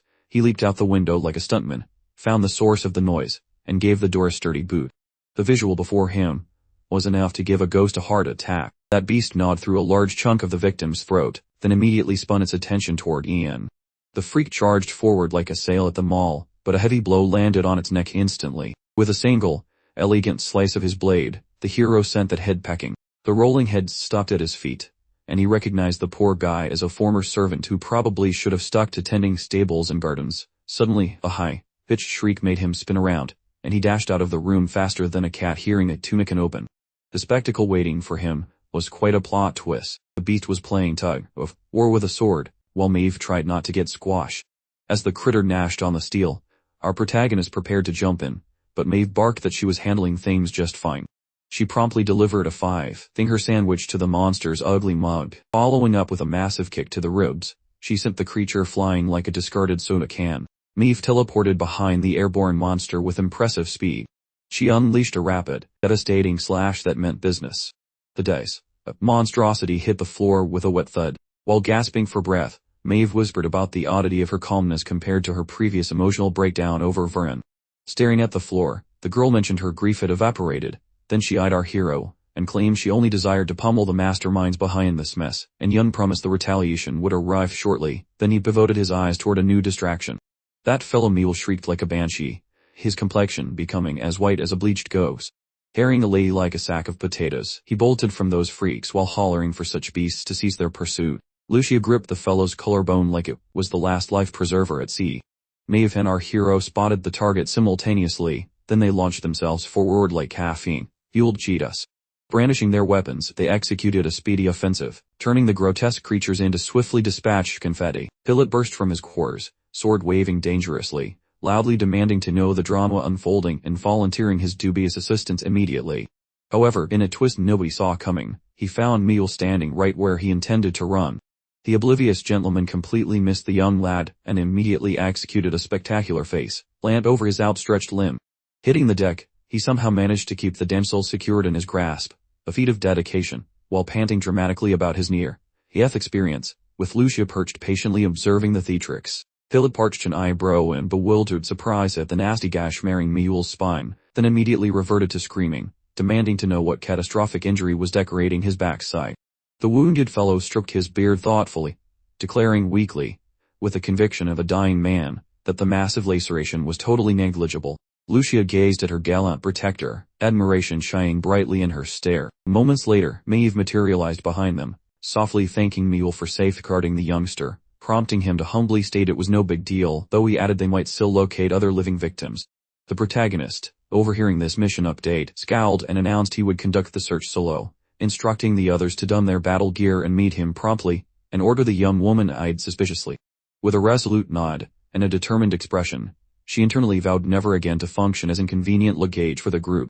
Just recently, this enormous passageway was pristine, but currently, the exact same hall resembled a very messy meat market, slick with gore and littered with unfortunate casualties. Ian led the charge, warning everyone to babysit Lucy and emphatically instructing them to avoid staring at the celestial orb, prompting one companion to inquire what apocalyptic scenario had transpired.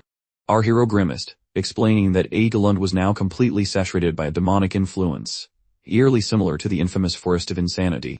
The companions were aghast, screaming in unison whether the whole Aegelund region was compromise, to which the protagonist confirmed the worst, citing the Crimson Moon as the primary contagion source, a sinister, blood-colored beacon hanging high above. Following a brief moment of silence, Jan checked his squad, inquiring if anyone was indulging in astronomical gazing, leading Philip to complain about sudden vertigo and rapidly average his gaze. A ghoul lurked stealthily behind a nearby entrance, while the protagonist mused aloud that the creature hadn't instantly taken control of him, concluding that his grueling practice sessions were clearly worth the pain.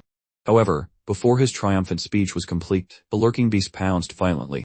Jan wasted no time unsheathing his blade, and with lightning speed, the creature's decapitated cranium bounced off the ceiling tiles. Averting his sight, our hero clarified that the sky orb was not merely scenery but a genuine cosmic hex, meaning prolonged exposure spiritually contaminates the viewer. He observed the terrified masses fleeing the horrific beasts, internally acknowledging that the demonic saturation had luckily not peaked yet, evidenced by their continued, albeit tenuous, connection to reality. His mind abruptly flashed back to a previous iteration, perhaps a video game, where the malevolent red moon was colossal and its enchantment absolutely overwhelming, noting that even this diminished level was sufficient to inflict crippling psychological and physical vulnerabilities, just as it had devastated the residents of Laurel Estate. The ominous ruby glow painted the whole area crimson. Soon after, a door creaked open in an adjacent structure, revealing dead bodies strewn across the floor, while Philip sat facing a thankful young woman expressing gratitude for their rescue.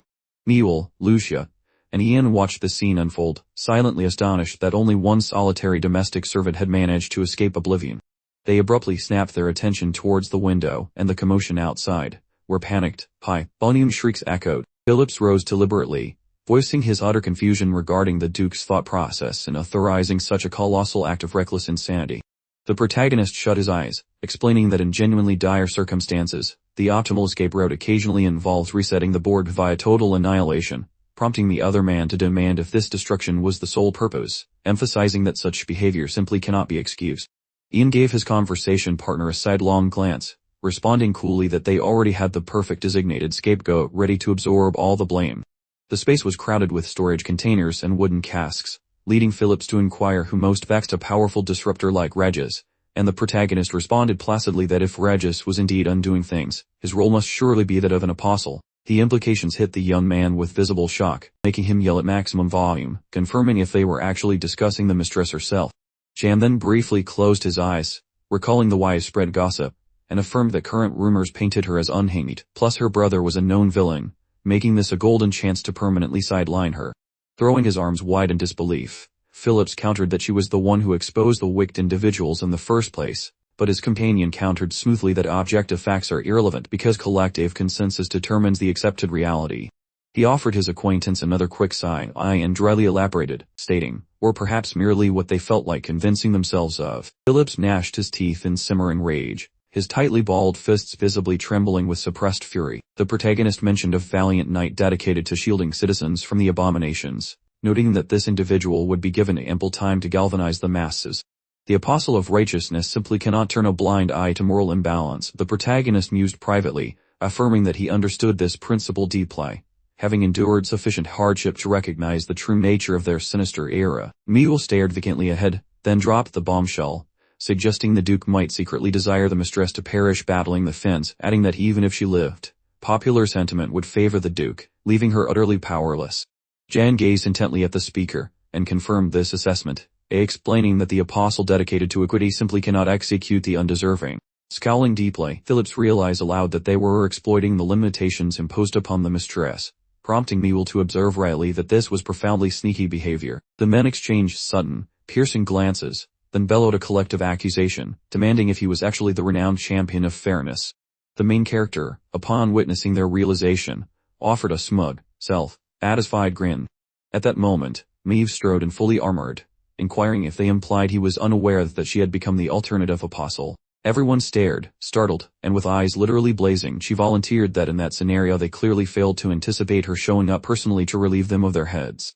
The protagonist, adopting a confident stance, confirmed her analysis was spot on, prompting her to declare that if that was the case, they must completely derail the Duke's carefully laid scheme. Her gaze was boiling over with pure spite and fury, and when Jan dismissively stated their current actions were insufficient, she testily demanded clarification on what not enough entailed. The hero maintained a poker face, while clarifying they required introducing a genuinely shocking wild card into the situation to force their adversaries to drop their facade, which he strongly advocated. The small lantern on the wall provided the only illumination as the protagonist began to explain his new strategy, causing the girl's eyes to widen in complete disbelief. The others looked on from a distance, turning their heads to ask exactly what ridiculous notion he had just proposed. Ian focused intently on the person speaking with him, questioning how she possibly intended to make such a bizarre plan actually succeed. After a slight hesitation, a mischievous smile stretched across Maeve's face. Her eyes suddenly sparkled brightly, and she firmly replied that she would gladly take on the challenge.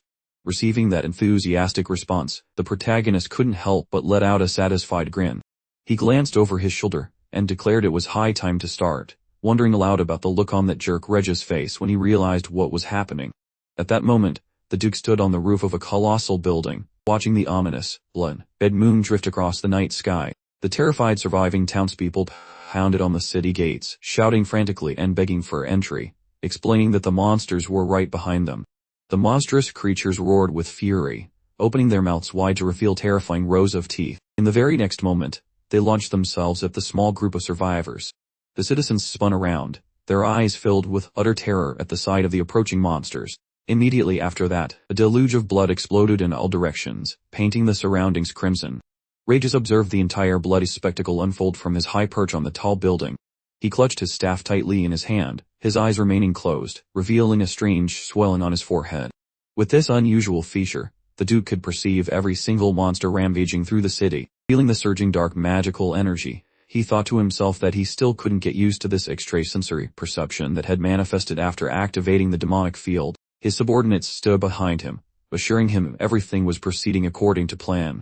All they had to do was activate the demonic field to turn the tables, and now they just needed to pin the whole mess on Maeve Laurel, especially since whispers of her insanity were already circulating, making it incredibly simple to frame her. As they spoke, they envisioned Maeve, the woman who had become the topic of conversation for everyone in the city. Regis stood with his head bowed while one of his men remarked that if they used this information against her, this woman wouldn't be able to defend herself. Suddenly, dark magical energy began to ooze forth from the tumor, like swelling on the old man's forehead. He saw the monster attack a man who was preparing to deliver a counter-strike. In the next second, the monster's head went flying through the air, completely separated from its body. The Duke focused his attention on the protagonist, asking himself if that meddler was back again. He fumed internally that this man had been interfering from the start, noting that he wasn't the torn girl he was expecting. This one was faster and acted like a truly unpredictable element in the equation. Without opening his eyes, he ordered all the monsters to pursue the intruder. After a short pause, one of his subordinates, still standing behind him, asked if the target was the woman they were hunting, to which Regis replied, "No, that's just a fabrication." The two men exchanged satisfied grins, commenting that even with the Duke's powerful senses, Maeve was proving difficult to locate, then wondering aloud if she wasn't currently drowning in despair over the annihilation of her species. Regis returned a satisfied smirk and stated that while her current misery served as adequate vengeance for the loss of his followers, it fell far short of repaying him for the complete ruin of his masterful plan. Imagining May surrounded by monsters and consumed by dark magic, he declared that her soul, along with those of her followers, would be offered to their great deity as compensation for the power bestowed. As he spoke, footsteps could be heard rushing up the stairs. The old man's henchmen whirled around instantly. The knight halted in the entrance, informing them that the Duke and the other individual were standing in an extremely precarious location. Upon hearing this, Regis turned slightly. Opening his eyes, he furrowed his brow with feigned concern and inquired about the source of the trouble, adding that he found it challenging to remain idle, being a loyal servant of the glorious goddess. Upon hearing Regis' pious words, the knight's expression grew somber, as he reflected that the Duke truly cared for the common folk, and he had no idea how difficult things were for this dedicated knight. After a brief hesitation, he lowered his head and announced that His Majesty required an urgent audience, offering to personally escort him to the main hall. The blood red moon continued to loom ominously in the night sky. The main hall was packed with guards and a handful of survivors. Regis stood before the king and inquired if he had summoned him. Having posed the question, the old man glanced sideways, catching the silent nod of one of his operatives. Two others replicated the gesture on the opposite side. Irvine, resting his head on his arm, asked for an update on the situation outside. With a weary sigh, the Duke reported that soldiers were desperately fighting on the ramparts, while ordinary citizens were transforming into monsters, leaving them with nothing but faith in the glorious goddess for divine intervention. The king remained seated on his throne, remarking that he never expected such a dreadful incident to strike the capital itself, noting that if word got out, people would assume Aigelen was vulnerable. The old man countered that successfully resolving the catastrophe would instead showcase the kingdom's resilience. Following a pause, Irvine abruptly waved off the point, stating it was time to circle back to their previous discussion. The king's aide scowled, voicing his suspicion that members of the Laurel family were behind the whole affair. Picturing Vernon in a coffin, he gestured it and declared that the former family head was discovered to be corrupt, and Maeve, who recently stirred up trouble, must have been influenced by the madness emanating from the Black Wall. The crowd began exchanging nervous glances, murmuring agreement that all the facts lined up, asserting that Mrs. Laurel was highly suspect and that none of this had occurred before her arrival. Cold perspiration formed on their brows as they continued to insist this couldn't possibly be true, arguing that God's apostle would never permit such a terrible event to take place. Regis observed the fluctuating emotions of the crowd from his peripheral vision and concluded internally that public sentiment was firmly on their side. Following a brief lull, Regis spoke, his face completely devoid of feeling, declaring that Mrs. Laurel was faithfully adhering to the divine will of the apostle goddess. He then excitedly furrowed his brow, adding that she represented the holy knights of Aiglen, and was a grieving sister, then inquired why on earth she would orchestrate a catastrophe like this, especially right before the crucial meeting she herself had requested. Upon digesting this juicy bit of gossip, all eyes swiveled skyward toward the ancient gentleman. His Grace the Duke dramatically fixed his stare on the fellow, demanding to know the whereabouts of Mrs. Laurel and why the entire household seemed to have skipped the party. Just as the crowd started rehashing the entire saga, the monarch threw up a royal paw and commanded immediate radio silence. He shut his eyes, bowed slightly, and declared he was leaning toward the commoner's interpretation, which made Regis throw a dramatic fit of interpretive dance. Before Regis could sputter a rebuttal, Irvine started frantically gesturing, guaranteeing a comprehensive probe would unearth the facts, then requested the old gentleman confirm whether the inquiry should follow proper procedure, and subsequently demanded they follow all procedures anyway. The Duke merely gave a silent nod, while the populace waited. Hearing this commotion, the bystanders exchanged startled glances and renewed their hushed speculation, wondering if the ruler harbored suspicions about his own knight, and lamenting the tragedy that the Duke wasn't wearing the crown instead. Regis instantly beamed, a positively smug grin plastered across his features. The king shot him a look dripping with disdain, internally noting how delightful it was that this dimwit found pride in blatant defiance. Honestly, it made the whole job easier. His Grace glanced aside, realizing the cosmic clock was ticking, bringing closer the glorious date he desperately anticipated. He pictured the realm drenched in the glorious delirium of colossal, shadowy arcane forces, chuckling internally that currently he possessed enough juice for only a single evening, but shortly he planned to give the entire territory to their deity and secure endless supernatural resources. The aging fellow envisioned himself gripping a pulsating sphere of mystical power, eyes burning like embers, mentally promising he would ascend to near divine status and subsequently mandate the one true belief across the entire domain. Regis displayed a visage of absolute lunacy when an unexpected feminine voice cut through the air, cheerfully announcing that nobody needed to fret. The monarch's expression instantly turned to pure, unadulterated shock at the sight before him. The enormous portal to the primary chamber suddenly exploded inward. Maeve glided purposefully from the shadows toward the assembly, declaring smoothly that the king's most obliging retainer had checked in. The Duke spun around, genuinely flabbergasted, mentally demanding how this female had materialized, while Irvine puzzled over her ingress considering the main entry points were surely secured and locked tight. Maeve ambled casually into the illumination. She remembered the main character, whose face was as blank as a poorly erased chalkboard, explaining that an abrupt catastrophe would perfectly expose everyone's character, therefore he insisted she should resemble a genuinely unhinged, vengeance-seeking specter. A gentle splatter of crimson liquid ornamented her footwear, possessing fiercely shining pupils, an attire utterly saturated with gore. The young woman approached the onlookers. Her gaze brimmed with utter fury and disgust, prompting her to snap that she had simply strolled right through the palace's primary entrance. The whole group stared at Maeve in terrified astonishment as she announced that wicked schemers were lurking in their midst, then questioned why the deity would abandon the sovereign. All focus shifted to her, until Irvine squeaked nervously, wondering aloud if they were the crooked folk she meant, and if that entire topic was still under discussion. Maeve's face remained utterly impassive as she retorted by asking if he lacked basic vision, elaborating that those insidious individuals who had sneakily thrown Eglin into absolute pandemonium were still managing to evade the ruler's surveillance and intelligence network. Receiving this declaration, raw panic and terror flooded the Duke's vision, causing him to inwardly scream whether she had merely hypothesized this, or if she actually believed she held all the answers, because absolutely not. Having processed the woman's bizarre outburst, the king arched an eyebrow skeptically and demanded to know what on earth she was blathering about, plus the location of her relatives, and the specific reason for her solo appearance. Without warning, the king's sockets widened dramatically as Maeve calmly confirmed that every single member of her family had shuffled off this mortal coil. Following a brief, agonizing silence, the young lady dramatically slammed her heel onto the stone surface. She instantly gripped the sword handle, allowing her terrifyingly potent supernatural energy to explode outwards. The maiden stated that at this very moment, she intended to wipe out every single dishonest scoundrel present. Irvine, his brow furrowed with utter dread, stammered out a trembling inquiry as to what utterances had just left her lips. The young woman's ethereal force instantly permeated the entirety of the gathering space. Everyone was hypnotized by her intensity. Meanwhile, the central protagonist remained calmly positioned directly behind Maeve. Abruptly, a panicked bystander collapsed onto the pavement, yelling hysterically that Miss Laurel was completely bonkers and fully intended to commit mass murder right there. Brandishing her blade, the woman requested heavenly absolution for the impending chaos. Upon delivering this pronouncement, her optical orb shone with even greater, intense illumination. Regis witnessed the spectacle and his jaw dropped just a tad. His pupils abruptly flared crimson, and he internally shrieked that this treacherous wretch was fully informed, and her sole purpose for arriving was to execute them all, specifically massacring every living soul remaining within the fortress walls. Maeve, flexing her impressive raw power, stubbornly refused to budge from her initial spot. Ian observed her performance from the periphery.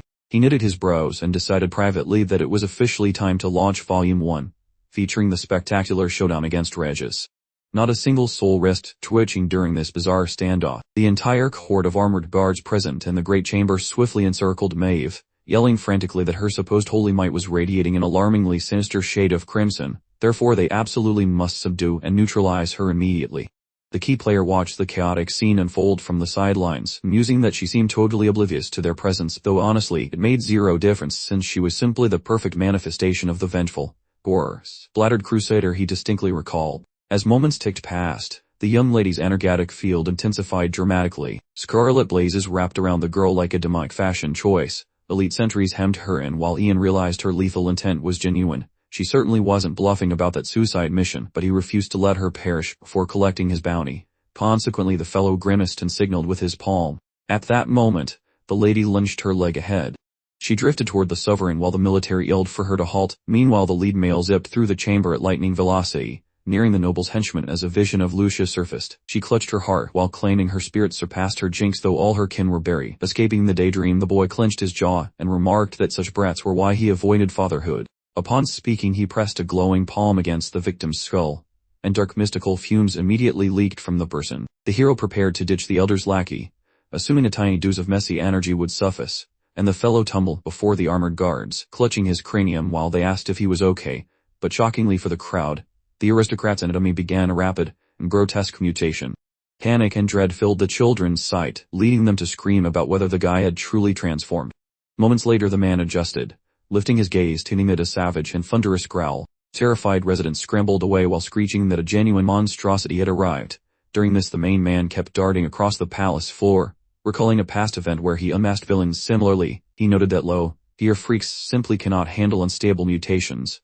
Perhaps it was not just filthy sorcery but a chaotic blend they could not manage. Finishing his recollection, Ian tapped 2 more cronies with both palms, pondering if pure chaos would trigger a different result. The pair collapsed instantly with a piercing wail, confirming his guess that such energy actually empowers high-ranking demons who know how to wield it. Regis remained stationary through all of this, so Ian shoved the old geezer toward his minions, betting his scheme would wreck such pathetic losers. With a scowl he looked up and shouted loudly, commanding that the ruler be shielded, and the soldiers slay the beast. A trio of blokes stood amidst the mob. The lead hero gave a mute chin dip, causing the fellow to gape with absolute shock. He spun around and barked for the sentries to guard the march.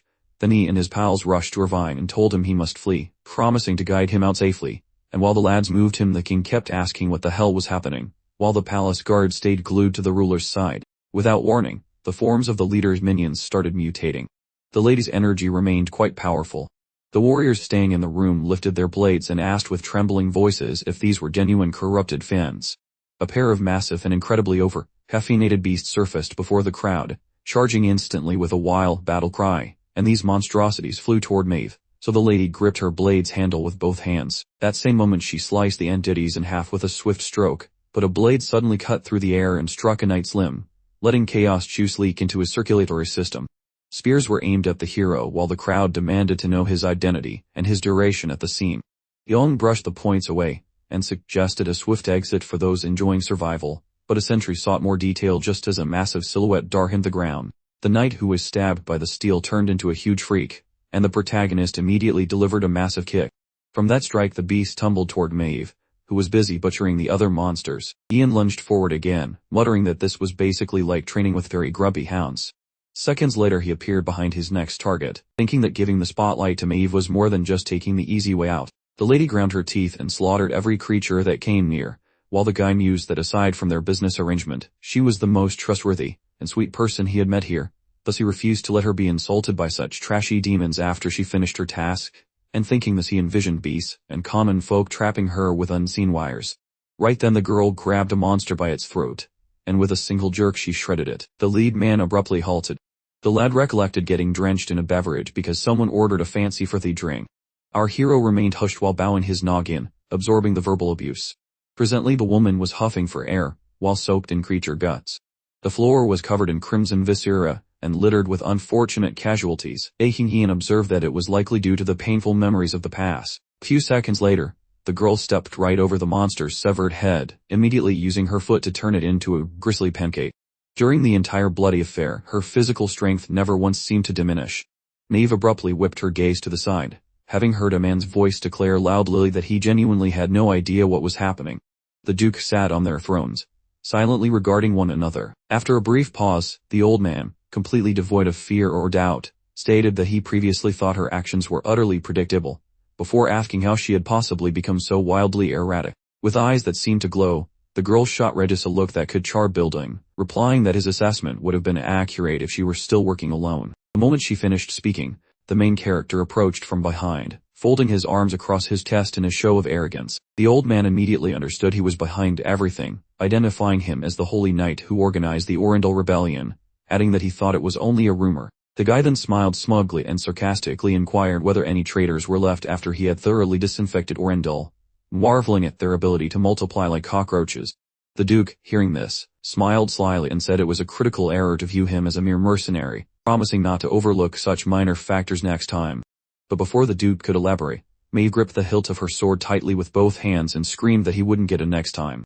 Immediately following her outburst, she unleashed a powerful wave of magical energy to the side. The magical attack reached the old man in the next second, but at that exact moment, Reg's eyes expanded wide with surprise.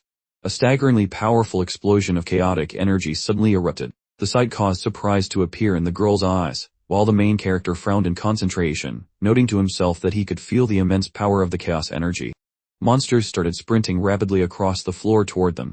The knights immediately recoiled in horror as soon as they saw the incoming creatures. Yon maintained his frown as he suddenly heard a burst of maniacal laughter. A fresh horde of monsters, totaling approximately a dozen, materialized right in front of the group. Regis, changing his physical appearance, said with glowing eyes that she apparently forgot he was essentially acting like a god that night in Eglon.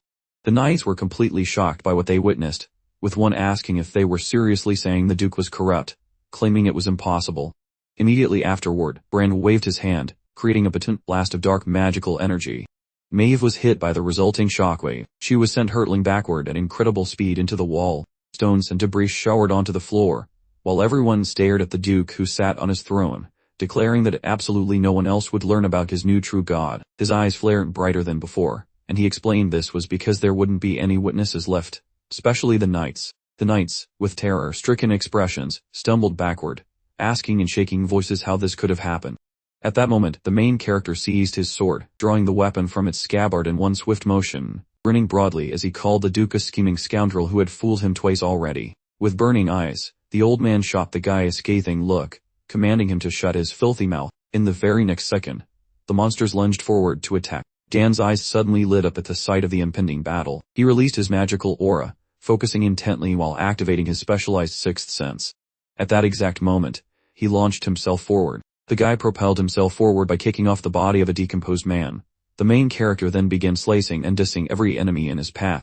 When he found himself completely surrounded by monsters, he deployed a magical spinning barricade, which presumably worked better than it sounds. The Duke scowled at the scene, admitting the protagonist possessed some strength, but then arrogantly asked what difference that made. Immediately following this dismissal, a rift tore open behind the main character. Yen stared back impassively at him. In the very last instant, he managed to leap clear. Seeing his target completely unharmed, Brandt demanded to know if he had really dodged the attack. The protagonist frowned silently, remembering how in the game he had been mortally wounded by a vengeful enemy who revealed his true, monstrous form immediately. Since the enemy was currently in human form, he knew he had to proceed with extreme caution, as the familiar patterns were now useless. Snapping out of his memories, Young pointed his sword toward the elderly man, asking if that was truly the best he could offer, adding that he was far less impressive than anticipated. The Duke flew into a rage, unleashing his monsters while screaming that the young man was nothing more than a bothersome, persistent fly. The main character charged to attack, encouraging his allies to join in. A group of decomposers had cornered the nearby knights, and one of them lunged forward. However, Maeve suddenly intervened, taking down the monster with a single, devastating blow, causing the knights to quickly turn toward her. A bloodied helmet clattered to the floor, coming to rest near the feet of the knights. She was breathing heavily, her eyes shining with intense focus. She then asked if they could barricade all the passages leading to the Great Hall. The terrified knights nodded rapidly, assuring her they could. They pointed out that since the royal palace was essentially ancient ruins under reconstruction, they could easily seal the entrances using metal bars. The knights then scrambled toward the exits to isolate the entrances before leaving to report to the king. Maeve, however, found herself slowly encircled by the Duke's monsters, who mocked her efforts as useless because the Duke's hounds had already infiltrated the palace grounds. As the monsters advanced, the old man raised his staff and yelled that Maeve's stupid orders would only lead to more casualties. Just as he finished speaking, the protagonist appeared behind him, asking if the Duke intended to completely ignore him. The moment he landed, Brandt activated a protective barrier around himself. The Duke glanced over his shoulder, asking haughtily why he should waste attention on annoying little flies. Hearing this, Young charged a magical orb in his hand, stating that he was completely fed up with the Duke's attitude. His eyes suddenly glowed brighter than ever before, and he remarked that he wasn't the only one who wanted to remove all potential witnesses. With that, he used the barrier as a springboard. While airborne, the main character unleashed a formidable magical technique. Shock and horror immediately flashed across the Duke's eyes upon seeing what happened next. Dozens of fireballs streaked through the air directly toward him. With every passing second, they rapidly converged on his magical protective barrier. The protagonist landed back on the floor, skidding several feet backward from the force of his attack. He frowned maliciously when he heard the Duke's insane laughter. In the bright firelight, he saw the Duke's face, who declared that he now realized the protagonist was actually a mage. His suspicions were confirmed. This was the infamous Red Mage who achieved everything through manipulation and deception. With that realization, he unleashed an incredibly powerful wave of dark magic energy. His neck began to crack loudly, and his arms contorted and thrashed about. In a truly grotesque transformation, tentacles erupted from his head and back. After only a few seconds, the old man violently stumped his foot onto the floor. He stood before the children in the guise of the ancient priest Regis, completely consumed by darkness. The main character silently observed his opponent, thinking to himself that this was excellent news, because the foe had finally revealed his true, transformed self. He maintained his frown, suddenly commenting that the whole thing looked quite disgusting. At that moment, the Duke raised his hand, proclaiming that God created his faithful in his own image and likeness. He claimed this transformation was proof that God had personally created him. Immediately following this statement, cuts appeared on the floor in front of Yen as an invisible monster rushed toward him. Seeing the incoming attack, not a single drop of fear registered in the young man's eyes, because he recognized the pattern he knew was starting now. He said as much, then began dodging while advancing toward the enemy.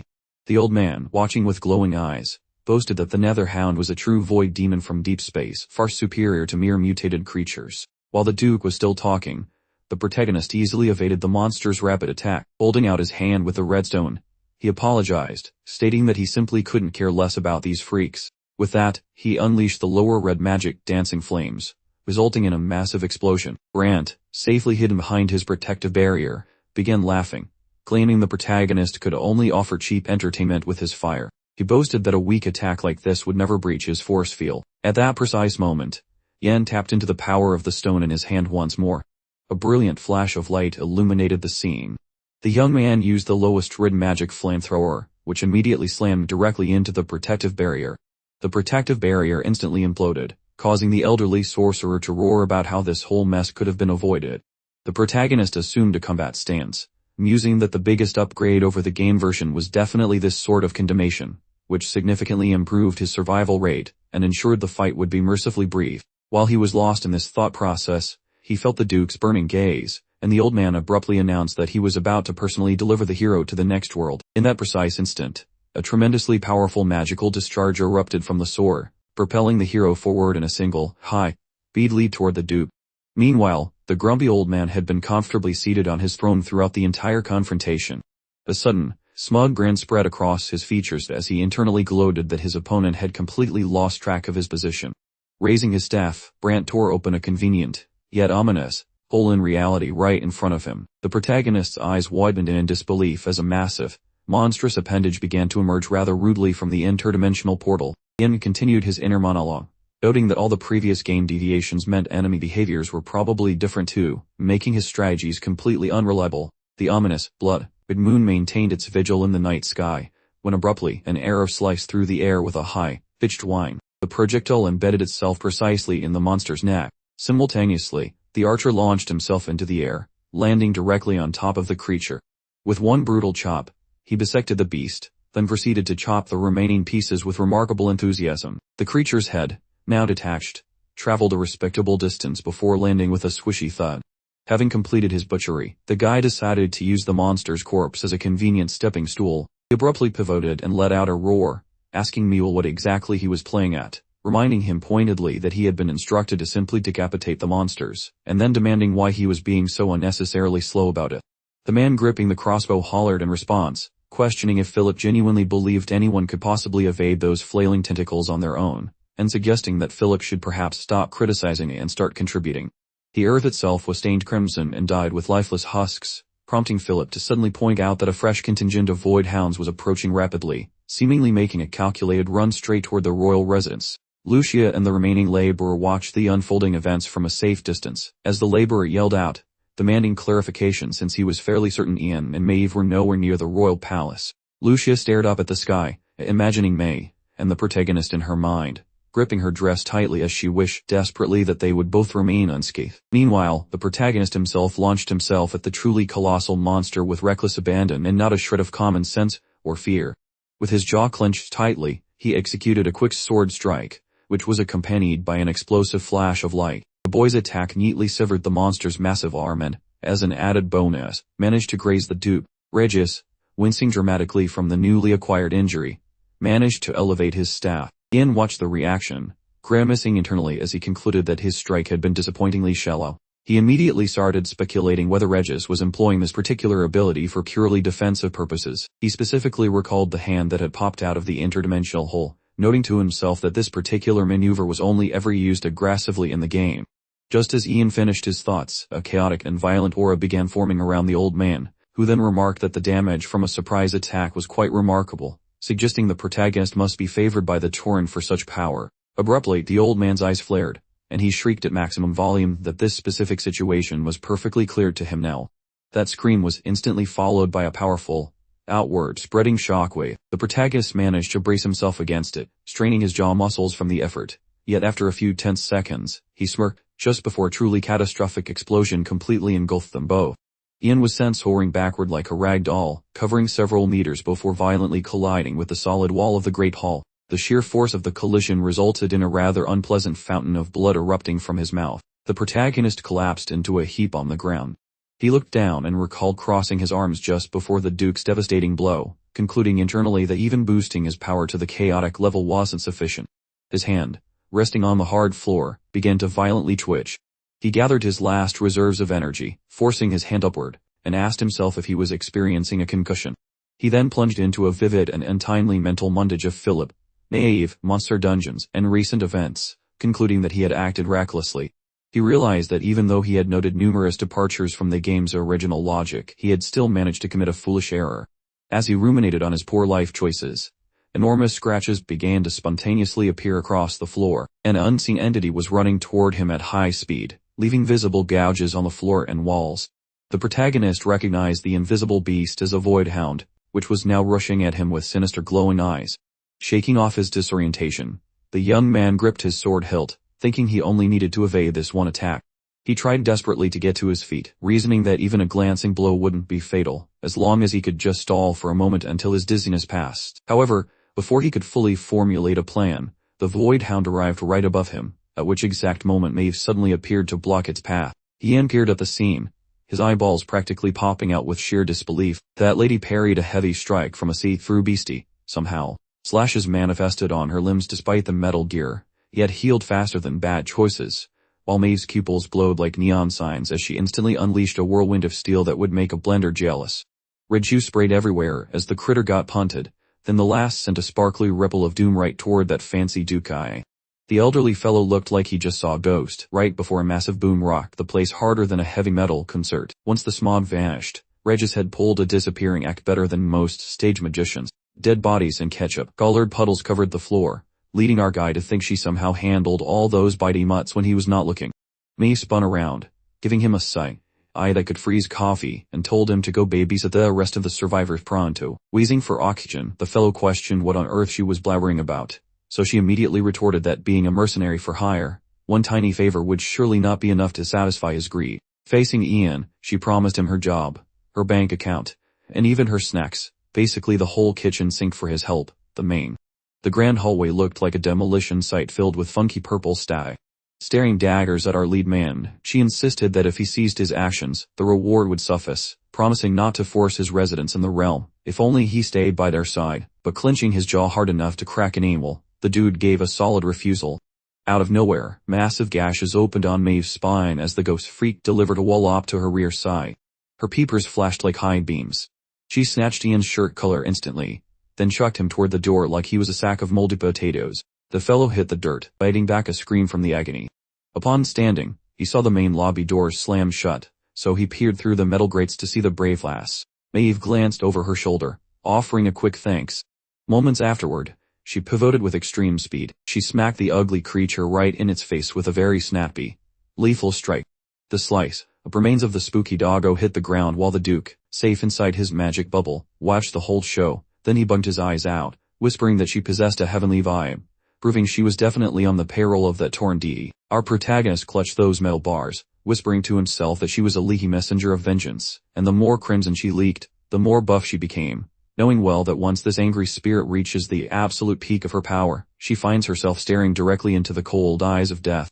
Every tick of the clock boosted Maeve's power. She abruptly dropped into a combat-ready pose. Wearing a facial expression flatter than a month-old soda, she turned to Regis and dumped her entire magical gas tank into a declaration that as a grumpy servant of Torin and an official bringer of payback, she was going to finish her business once and for all. While witnessing this, the old geezer ground his maulers together, muttering that her holy energy had reached such a scary level that his current force field wouldn't be able to handle the heat. Sensing trouble, he lifted his stick. His magic wall started getting really thick. Spotting the change, she zoomed in swinging. Watching the chaos, Ian let his jaw drop. The nobleman stared at his rival, looking like he just saw a tax audit. Maeve's eyeballs were basically frying like overdone bacon at a roadside diner. That smack made the geezer's barrier look like a cracked windshield. Those fractures spread faster than office gossip, causing Regis' double-layered safety sphere to explode like cheap glass, which left him questioning his life choices while Maeve launched herself skyward like a caffeinated falcon. Dangling from above, she unsheathed her pointy toothpick with the flair of a dramatic theater kid. Her metal stick hummed with enough mojo to power a small city, and as she zoomed down, the cranky elder panicked and boosted his shield to 11th gear just as her edge landed right on the dome's bald spot. The duo gnashed their maulers, dumping every ounce of effort into their respective roles of hitting and not getting hit. Celestial juice started leaking from her sockets, making her realize she required a tad more spice to finish the job. A nearby beast unhinged its jaw and decided to give her a toothy hug, prompting the villainous Duke to cackle that her clumsy slip-up meant it was game over for her. To his immense disappointment, she simply squeezed her weapon's handle harder, refusing to let the situation go south. Radiating holy vibes, she hammered the shield's roof once more, causing the entire magical construct to divide like a messy divorce settlement. The elder looked on, his gaze filling with pure, unadulterated terror. He bisected Regis like a ripe watermelon, sending his internal fluids on a scenic tour of the immediate surroundings. She leaped away after that brutal display to avoid the mess. Puffing hard, she lifted her chin while her fingers shook like leaves. The Duke's messy house started sticking back together like gross Lego pieces. Healing from his impromptu surgery, the geezer hollered that he'd toss her into the eternal basement of nothingness for a lifetime of pain. Pure saltiness filled his gaze as he whipped his stick around, tearing a hole in reality that sprouted massive, creepy appendages. Maeve scowled at the sight, brandishing his twig. Regis yelled about divine judgment, while stretching the portal like a piece of old taffy, letting those grabby claws reach for her. Maeve just hung her head, wondering if this mediocre magic trick was really the best he could muster. Noting the radiant light inside the fossil, she realized that while he wasn't dead, her celestial influence was currently munching on his innards like termites in a shit. Picturing the protagonist's face, she decided that his thirst for payback had been quenched enough for one Tuesday afternoon. With that thought, she shut her lids, as the beast continued to crawl out of the tear like a late-night infomercial disaster. Out of nowhere, stone-faced Ian declared he hadn't given his final answer yet, startling Maeve so much she nearly popped her contacts out. He caught her by the middle and hoisted her up, acting like a proper gentleman for once. She looked at her buddy, asking why he had bothered to show up. With the door's bars sliced open, Ian's eyes twinkled as he explained that a favor isn't official until the recipient actually says yes, not when the sender just blurts it out. This nest deviated from the video game script significantly, and not just because Regis was acting like a weirdo, as Maeve had previously folded her hands and decided to put Ian on her payroll. During a previous scrap, she charged forward and told him to avoid becoming a corpse, as they battled the creeps in a classic back formation. Eventually, she looked at the bright-eyed boy and asked if he truly believed every witness was history, noting that such thoughts were just vengeful fantasies. Furthermore, she presented him with her trusty blade, cheekily inquiring if he possessed the gumption to take the challenge. They settled near the warmth of the fire, and upon his acceptance of the gleaming steel, the maiden declared him her second-in-command, a temporary big shot for the opening act. A veritable, splattered champion, nothing less, nothing more. Our hero then recollected Maeve's profile as she peered through the glass, realizing her own transformation into the dependable shield for his six. That afternoon, she swiveled around with a distinctly gloomy expression, confiding that she had been anticipating his arrival for quite some time. Bless her heart. Right then and there, Maeve arched an eyebrow scoured, registering utter astonishment. In his grip, he unclutched a tiny orb pulsing with wild, chaotic energy, muttering to himself that failure was not an option, since accepting the gig meant seeing it through to the bitter end, being the professional rogue that he was. Next to the spectacle, little pellets of icy hail started materializing. The fellow's gaze intensified, burning far more brilliantly than they had previously. And when that rift-born monstrosity chose to strike, it employed the most basic of arcane arts, a frosty barrier of the lowest tier. The gargantuan brute's massive appendages started slamming repeatedly against the hastily constructed icy defense. The noble Duke observed the whole scene from the sidelines, mentally yelling in alarm, questioning if that was genuinely blue sorcery, insisting in his mind that such a thing simply could not transpire. Abruptly, a searing beam of brilliance shot forth from the frozen wall, followed immediately by a tremendous concussive blast. With wide, saucer-like eyes filled with disbelief, Maeve stared hard at the event, pondering whether that particular brand of spellcraft was indeed of the blue classification. The protagonist gently withdrew his arm from his comrade's waist, firmly stating that he was officially declining her most recent, final request. An impossibly potent surge of magical aura leaked from his very eyes, and he added with conviction that she needed to handle the immediate vicinity all by her lonesome. Raising her eyebrows in surprise, the maiden regarded her unlikely champion, darting a quick glance over his shoulder with one fiery eye. The young man told her curtly to focus on her own survival efforts. Following these sharp pronouncements, he launched himself into the fray. The Duke remained pinned beneath the massive tear in reality, bellowing a desperate prayer for the supreme deity to hasten their swift obliteration. At that precise moment, a dazzling flare of light materialized between the lead character's outstretched palms. With blistering velocity, he hurled this concentrated energy directly toward his advancing adversaries. An absolutely colossal torrent of searing flame erupted from the hero's hands, instantly vaporizing the creature that had just tumbled out of the dimensional gate. The elderly gentleman clapped a hand over his skull, inwardly shrieking in denial that this display was utterly impossible. He wondered if some residual magic still lingered, but surely, this whole scenario couldn't be allowed to persist unchecked. Grasping the grim reality, he clenched his jaw against sheer terror, and extended his hand, grasping his staff tightly. However, the instant he tried to channel the volatile energy of chaos, his limb began to visibly disintegrate. With pupils wide with terror and utter dread, he inspected his decaying hand, questioning if his entire reservoir of power had been utterly depleted, a notion he immediately dismissed as absurd. Then he recalled Maeve cleaving through his torso with a single, effortless stroke, wondering if the mere servant's divine blessing was the root of his current predicament. Throughout this whole ordeal, Ian kept channeling immense power drawn from the magical stone, a force that was incrementally persuading the spatial rift to draw itself close. The widening gap progressively shrank with every passing tick, and when the final spark vanished, the aperture sealed shut completely. Smoke billowed everywhere throughout the grand room, and the chaotic energy dissipated into nothingness.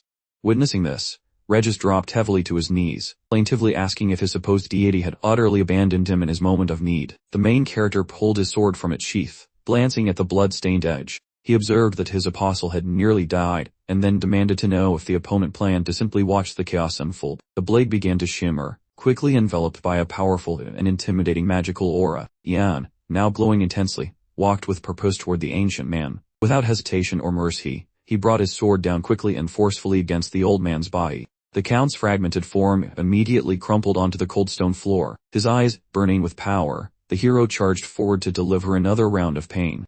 He executed another rapid strike, cleanly slicing off one of the old man's grotesque tentacles. Stepping onto the villain's crushed form, he announced he had a message to share, probably not a Christmas card. Flashing a wide smile, the boy leaned in close to Regis and revealed that he actually worshipped his dog, not some ancient deity. Finishing his dramatic speech, he delivered a single, precise slash, removing all the remaining appendages from the Count's head. Pain and horror immediately flooded the Count's eyes, quickly replacing any previous composure. Without a second thought, the guy placed his boot directly on the opponent's face, then told the girl that he figured she'd probably need to handle the rest personally.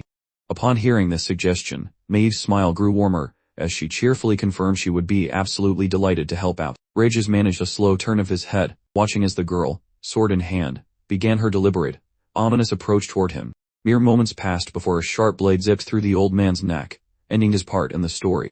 Maeve's eyes shimmered with intensity as she cleanly decapitated Count Regis, officially concluding his reign of terror. Paul was surrounded by a messy pile of corpses. Suddenly, blood spurted from the main character's mouth, a sure sign that things weren't going great. He collapsed instantly onto the ground, wondering aloud exactly how much blood he had just lost in total, as Maeve slowly walked up behind him. Feeling a gentle touch, the guy glanced over his shoulder with a grumpy expression, watching as the girl settled down right behind him. Back to back. Breathing heavily, she closed her eyes tightly and mumbled that she just needed a little while to sit like this, recharging. Young responded with a kind smile, offering a simple and warm confirmation. Right after this exchange, a system interface popped up, congratulating him on successfully completing the quest called Night of Madness. The hero casually dismissed the screen with a wave, then asked Maeve if she would surrender everything she owned, because her determination was quite appealing. The girl sat quietly, keeping her head bowed low. Getting zero response, Jen clenched his jaw in frustration, wondering inwardly if she might actually be unconscious or something else. Before he could finish his thought, he noticed the girl had completely calmed out, instantly asleep, pondering if napping at superhuman speed counted as a special power. Suddenly, the world started fading to white, a sure sign that the hero's brain was preparing for an unplanned nap. The guy's vision began to fade as his eyes slowly shut. Moments later, his exhausted arm flopped onto the ground, and soon after, the royal army burst into the main hall, questioning why so many people had decided to have a dramatic sleepover. Suddenly, one person pointed forward and loudly demanded everyone look.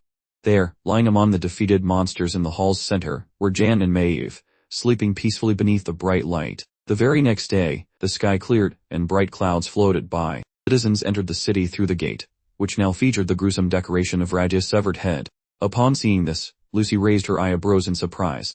Not far away, soldiers of the Night Watch loaded corpses onto a cart, discussing if this was the last batch for cremation. Suddenly, one of them pointed at the traitor's severed head, shouting that it was the fallen Regis Brand, who had betrayed the kingdom and the gods. His remains, they added, were hung on every fortress wall so he could never rest, even after death. The old man's body parts were indeed scattered across every fortress wall. Citizens, looking at the display, began to hurl stones and insults, questioning how he dared call himself Duke and demanding he die again even though he already had. Puddles and bright bloodstains still marked the city streets. The two men next to Lucy exchanged looks, agreeing they thought they knew everything until this miracle occurred, where the monsters vanished without a trace. They both pictured Maeve, wondering if this was thanks to Aegelin's guardian, which, as a divine apostle, was to be expected.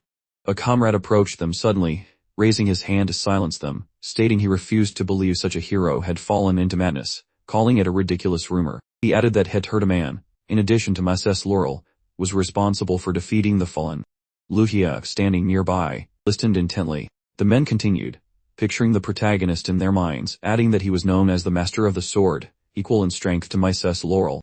Hearing this, the girls immediately thought of Gan sleeping in the bed. Shaking off her memories, she lowered her gaze. After a short pause, she turned away. The men chattered about how, with the general chaos gone, visitors should arrive soon for a courtesy call. She started to walk away but paused, overhearing the boys worry that officials would be sent to polish the kingdom's image, regardless of whether they genuinely cared. A look of sadness clouded Lucia's eyes.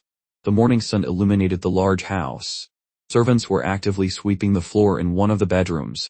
After a moment, Shan slowly opened his eyes. He lay in bed, his body covered in bandages. He realized he was in Laurel's bright, sunlit room. Sitting up with great effort, he noted everything itched, and the damned magical exhaustion was making him incredibly dizzy.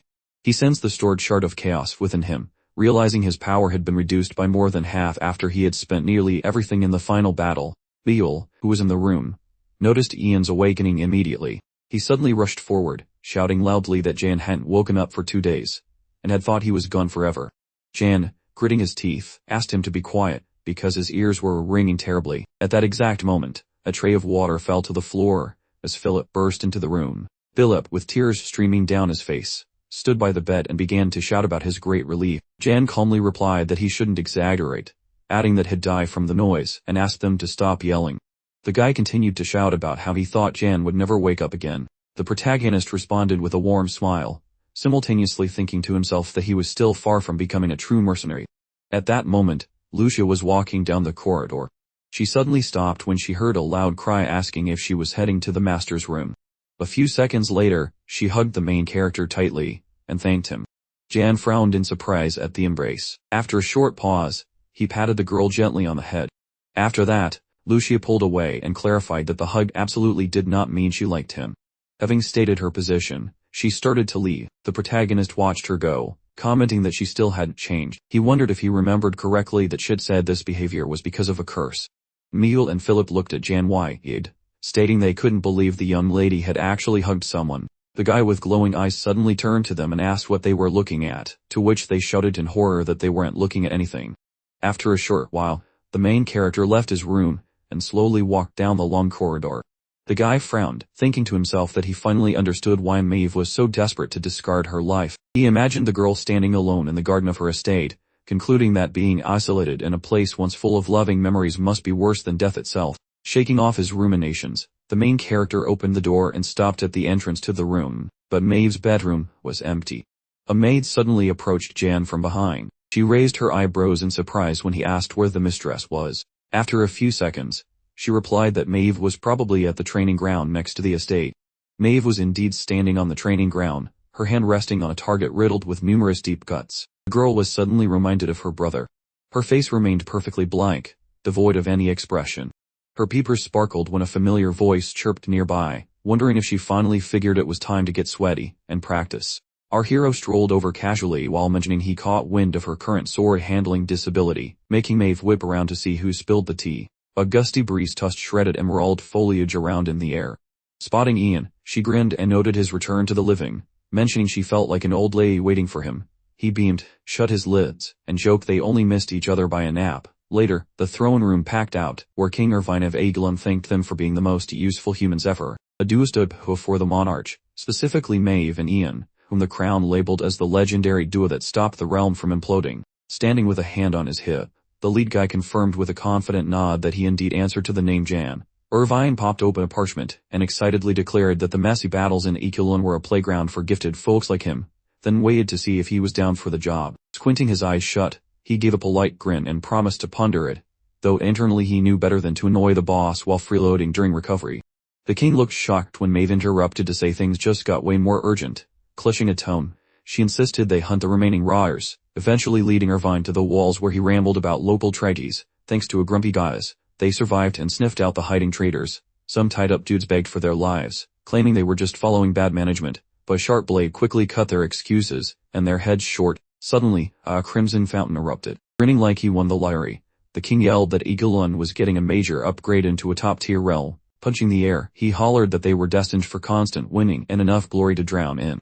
Dan, Mule, and Philip watched the roadie fan club from the edges of the room. The kid scowled, noting the king probably saw this mess as a win since his rivals were dead and the repairs were cheap. Glancing at Irvine, he muttered that starting a fight now was dumb, especially with creepy crawl eyes outside, while the king beamed and Maeve looked like a stone statue. Philip narrowed his eyes, giving the pair a look. He did a quick bow and announced his exit, making the other guy ask why he was ditching the party before the snacks arrived. Waving a hand, he claimed his stomach was on strike and he preferred the company of little Lucy anyway. Scratching his neck, Mule watched Philip walk away. He then nudged our hero, asking what was up with that guy, especially since the king just offered him a pretty sweet gig. Ian crossed his arms and scowled while the other dude rambled about how great the job was. Even with a helper already there, Ian suggested the talkative guy take the job himself, but he balked, saying it was Ian's burden, which Ian rejected. Mule then looked at the king, admitting he only cared about the boss and little Lucia, not the lad. Seeing Maeve staring into space, Mule asked the hero if her lack of a purpose bothered him since she finished her revenge list. The youth kicked at her and clarified she was just out of targets, thinking to himself that her tank ran on pure spite, and now that the job was done, there was nothing left to burn. Following that thought, he pictured her standing all alone in a giant, hollow void. Soon, Ravine headed out, telling Maeve to represent at the party. He gave a massive grin and asked if she was ready for the spotlight, making her wonder why she needed to do anything special at all. Her brow shot up when the king mentioned shipping her off to some imperial family soon. Coughing into his hand, he explained she could finally ditch the baggage by tucking Lucia safely away in the empire where she would be secure. Maeve just stood there staring at her toes for a bit before quietly agreeing to the plan with a simple yes. Darkness descended. A massive food fight, also known as a feast, happened in the hall while our hero chilled on the balcony. Feeling better after inhaling a mountain of steak, he thought back to his bed-based meditation sessions, noting that being a lazy monk and focusing his brain actually helped his broken body stop falling apart. Snapping back to reality, the dude scowled. He stared at a chaos shard that was slowly recharging its batteries. A floating screen labeled the dog-tail charm as a spooky antique used by bad guys to buff their muscles, speed, brains, and turn their senses up to 11. Not long ago, Ian played with chaos vibes and thought he was just looting Regis' place for scrap, never expecting to find a battery for evil gods. The thing suddenly winked at him, making him realize the pet dog from earlier was following him. A gazillion eyes popped out of the trinket, and a pop-up asked if he wanted to join the Scarlet Apostle Club, which seemed like a deal too weird to pass up. Ian squeezed the chaos rock until it glowed, realizing he was stuck on a forced quest to snag a spooky seal. A violet explosion of light blinded the room, and snapping back to now, he stared at the horizon, muttering that the grind was brutal but totally worth the measly 10 health points, since 0 was his previous baseline.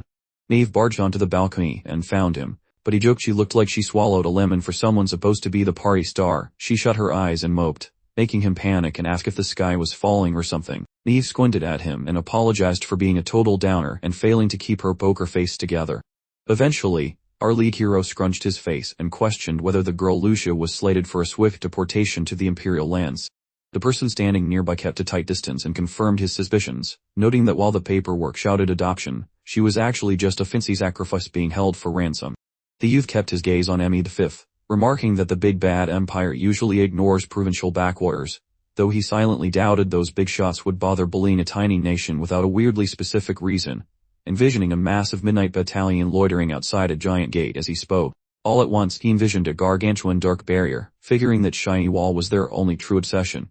So the lady paused and then agreed with his logic, though she mentioned that royal bickering was a separate mess and since she might just steamroll them, the king figured he should offer some shiny gifts to the imperial lords.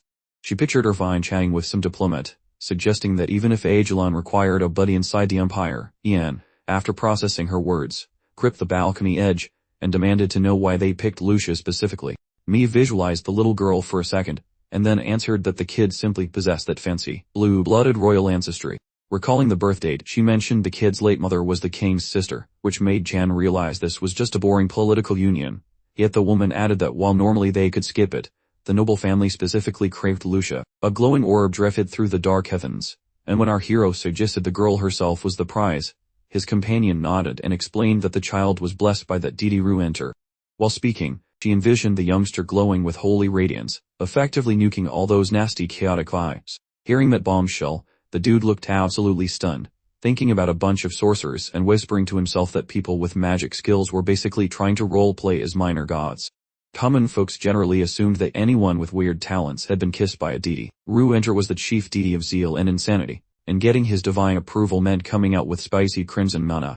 Our lead gaped like a fish, muttering that maybe back when he was tweaking his avatar, he accidentally picked a similar elemental trait, implying he was forced into this choice. Maeve recalled that at age 2, Lucia started fires out of nowhere without any lessons, which he surely understood the gravity of, while the hero scowled and joked that the family tree was a regular factory for holy knights and wizards, and she grimaced back, noting the king actually hated the girl, a secret they hid while magic itself was slowly dying out.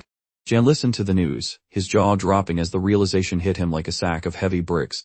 The age of sorcery was circling the drain, mostly because that dark wall made mana evaporate, leading to fewer magical babies being born, and wizards could not spam their spells like the good old days, making them lose their high social status, which probably explains why so many casters turned into total jerks lately.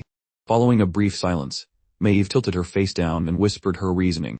Looking back up at the man, she concluded by asking him for a huge favor, since he was the only guy capable of pulling it off. Eventually, the whole group spun around at a massive shout, someone barkingly asking if this measly effort was truly the best thanks they could offer. Neil stared at the lead guy with wide, bewildered eyes, curious why the man who just wanted some air was making such a ruckus, while Jan grinned like a devious fox and asked if the lady had wasted all that time just to beg for help. His face went cold in an instant, as he bluntly stated that her chatter was bugging him and he was not going to hear another word. Maeve looked absolutely devastated by his rejection, so the dude strolled back inside, ditching her on the patio while guests started gossiping about breakup or salary dispute and wondering if he was just another greedy sellsword. And by this time our hero was already stumping over to Mule's dining spot. With fury in his gaze, he informed the man that his dream of a peaceful existence was being ruined, so the guy better wake up and pay attention to his warning. Mule started sweating and gave a nervous, puzzled grin, wondering aloud why on earth he was the target of this specific lecture. Jan leaned in close and whispered that someone was planning a Lucia napping, and elsewhere the kid was busy reading with Philip watching over her. As dusk arrived and birds took flight and a coach raced toward the exit, causing a startled guard to wonder who was driving around so late at night. The sentries were floored when they realized the passengers were Lady Maeve, the Holy Terran, and that legendary guy who basically saved the whole realm. Throughout the entire ride, a servant girl was busy kneading the child's shins. As the wheels stopped, the guards mumbled apologies, but asked about her destination, reminding her that new rules banned late-night travel, making her a bit of a lawbreaker. Upon hearing the news, Philip scrunched his nose and grumpily asked if they ever made any exceptions for special circumstances. The king's men stared dumbly at the fellow who argued the madam was under the weather, demanding they stop the babbling and just unlock the barrier. Out of nowhere, that youth lifted her gaze while requesting he stop shouting profanities, as those fellows were simply finishing assigned chores, and truly earned some massive applause. Forcing a shaky grin, she sought the sentry's pardon by claiming she felt a bit jumpy and needed a whiff of the midnight breeze, prompting the nightly duo to salute and warn her about the local beasts looking for a snack. Next, that horse-drawn box rolled past the primary entrance. Shortly thereafter, the clunky coach traveled down that tiny dirt trail. Without warning, she halted. Philip spun around to declare their arrival, just as a hand emerged from the flooring near Maeve, while Mule scrambled out from the blankets muttering that he felt like a literal footstool, and once they stopped shivering, Philip remarked that young strategy bamboozled the sentries entirely, and the girl smirked that combining a pleasant evening with a grumpy escort was a masterstroke, proving there is always a new lesson to learn. Without warning, the lead guy scowled and questioned her current actions, stating that Lucia needed to exit immediately. Filthy crimson locks emerged from beneath the heavy duvet. That last got trimmed and garbed in lad's attire. Scarlet fuzz lay strewn throughout the entire wooden coach. The youngster stared at Lucia and joked that her elegant visage had morphed into that of a scruffy runaway lad, leading Ian to sigh as he recalled her former glory, though he admitted her original looks were far too flashy for their shady business, and he figured this rare boyish charm served as a decent enough disguise for someone trying to blend into the gritty underworld without drawing every eye in the room. While he rambled, Lucia felt her newly shorn locks, and after a brief moment, Mule pivoted toward Philip and shouted that they were wasting daylight, insisting the lad transfer his gear to the alternative wagon immediately, while the servant reminded everyone to pack snacks and fresh laundry. Right then, our protagonist turned his eyes sideways upon hearing someone yell his name. Eve beamed kindly while mentioning her plea might be overkill, though she felt incredibly thankful toward him. Under the stars, she met the fellow on the balcony and claimed he was the only soul capable of handling a specific favor, looking like a kicked puppy while asking him to escort Lucia to the Hearthstone Temple, which caused the hero to immediately picture a massive, frozen cathedral buried in snow, questioning if she meant that ruined place in the north, where eccentric monks and crazy hammer-swinging smiths reside. As he queried her, he thought about those workaholic metalworkers, and secretly realized he had grinded levels at that very location in a video game once. Dropping his dramatic act, he crossed his arms and inquired why the destination was a frozen temple instead of the bustling empire.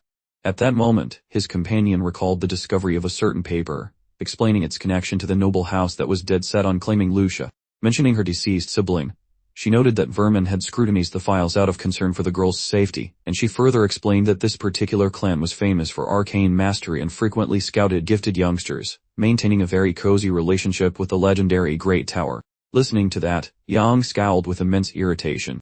Maeve massaged her forehead while detailing how recruits vanished into thin air without leaving any clues about their survival or occult research. Then the hero's pupils dilated as he queried whether the clan was titled Larmouth, making the lady blink in shock at his knowledge. Yet she soon recalled their massive influence across the territory. Hearing her confirmation, the lad clenched his jaw in fury, thinking that a broken contract would be a blessing compared to the Larmouths eventually turning into that hellish realm known as the Magician's Nightmare. He envisioned a massive fortress dripping with oily black magic where children were strapped down as horrifying biological experiments beyond any hope of rescue, all while their cries went unheard. But snapping back to reality, he heard Maeve explain her preference for the Hearthstone Temple, believing the girl's divine blessing from Rue and Tiri would earn her the affection and training needed to nurture her natural gifts and spirit. Finishing her pitch, she tilted her chin up with a nervous flutter of her brows, and insisted that he was her only hope for this mission.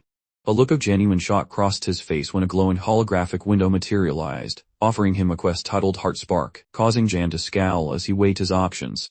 He recalled when she squeezed him hard following the Duke's grand collapse.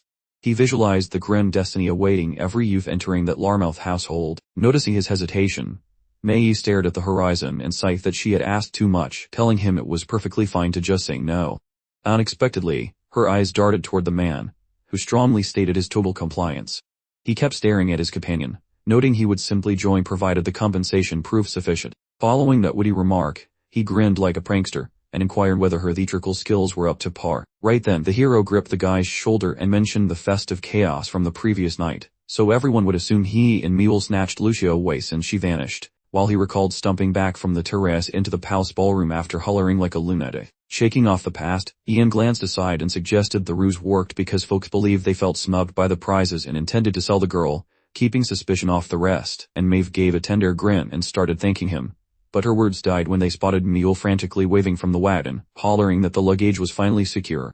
Leaning back with a hand on his hip, the lead guy checked if his royal loot was packed, so the man slapped a wooden crate and boasted that the treasures were his top priority, and they lingered there, facing one another, as Maeve offered a sweet look and noted it was officially time for their paths to diverge. Young scowled at Philip and advised him to restrain the lady if she felt murderously inclined again, suggesting he flee the country if things got messy since loyalty was scarce, and he told the girls to consider the nomadic life because being a stray warrior wasn't the worst fate. So Maeve dropped her jaw in shock, staring up at the clouds and whispering to herself about the glamorous, dusty lifestyle of a wandering knight. Following a brief silence, she questioned the hero about his intended travels as a homeless fighter, so he gestured vaguely and claimed he would follow his nose toward the Empire, hoping to see the cheerful citizens of Agelon once more. And the girl arched her brows, clearly startled by his unexpected sentimentality. Noticing her face, the dude grinned and asked what was up, teasing that if she cared about his plans, maybe Agelon should avoid getting eaten by the Empire and actually thrive, though he secretly doubted that fairy tale. And Mule gave a polite bow and mentioned what a pleasure it was to assist her, while she insisted the feeling was mutual since he was a top-tier bodyguard. The fellow jerked his chin up when Philip begged him with a cheeky voice to remember their conversations, shouting afterwards that life had been a real riot because of him. Once those words landed, the poor guy's eyes started leaking like a rusty faucet. Observing the waterworks, Mule thwacked Philip's spine and roared about him being a big softy.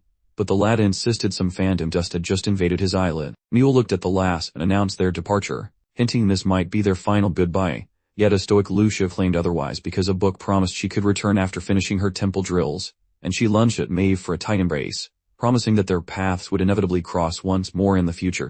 Upon hearing that, the maiden beamed and agreed that things would happen exactly that way.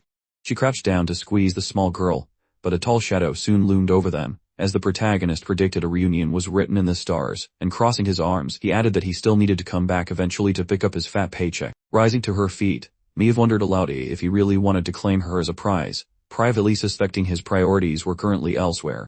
Back on that terrace, Jan had moved closer, and the shocked girl focused intently on the secret he breathed into her ear. Today, the hero grinned and questioned if she finally grasped his rejection, noting that she was strictly forbidden from kicking the bucket before their next meeting. Maeve bowed her head with a smirk and agreed since he owed her, then watched the retreating wagon and prayed he stayed alive so she could wait for him. While Philip stood there and declared he would follow Master Jan's lead, scowling while admitting his destiny belonged to his boss rather than some boring old throne. The woman smirked upon listening. She stared at the horizon and agreed they would anticipate that moment as a team. While the wheels of the coach rolled steadily down the dirt road, the hero sat in the cabin and warned Lucia to brace herself for the misery ahead, noting she would witness plenty of grim ends, but she just coolly shrugged it off. Her expression remained blank as she mentioned that joining the Hearthstone Temple would at least allow her to keep her fancy reputation intact. Up front, Mule grumbled about finally feeling settled only to be dragged back to the frozen north once again, so Jen asked about his origins and got a heavy sigh in response, and Mule eventually stared at the clouds and remarked that his time in Ajalon was toast. But the hero smirked and promised that everything would be completely different from here on out. Under a glowing moon, some geezer was busy hacking at logs while Declan grinned at the stars, even as Philip and Maeve told the king about Lucia's abduction, and the monarch stood there like a fish out of water, mouth agape, while the carriage trundled further away into the night. Mule scowled at the road, while the girl looked as bored as a statue. Slumping in his seat, the protagonist realized the prologue was over, thinking about this bleak, semi-open world full of stinking rot, backstabbing, and political messes, which meant the real nightmare was just getting started, and he didn't look scared or unsure at all about the impending doom waiting for him.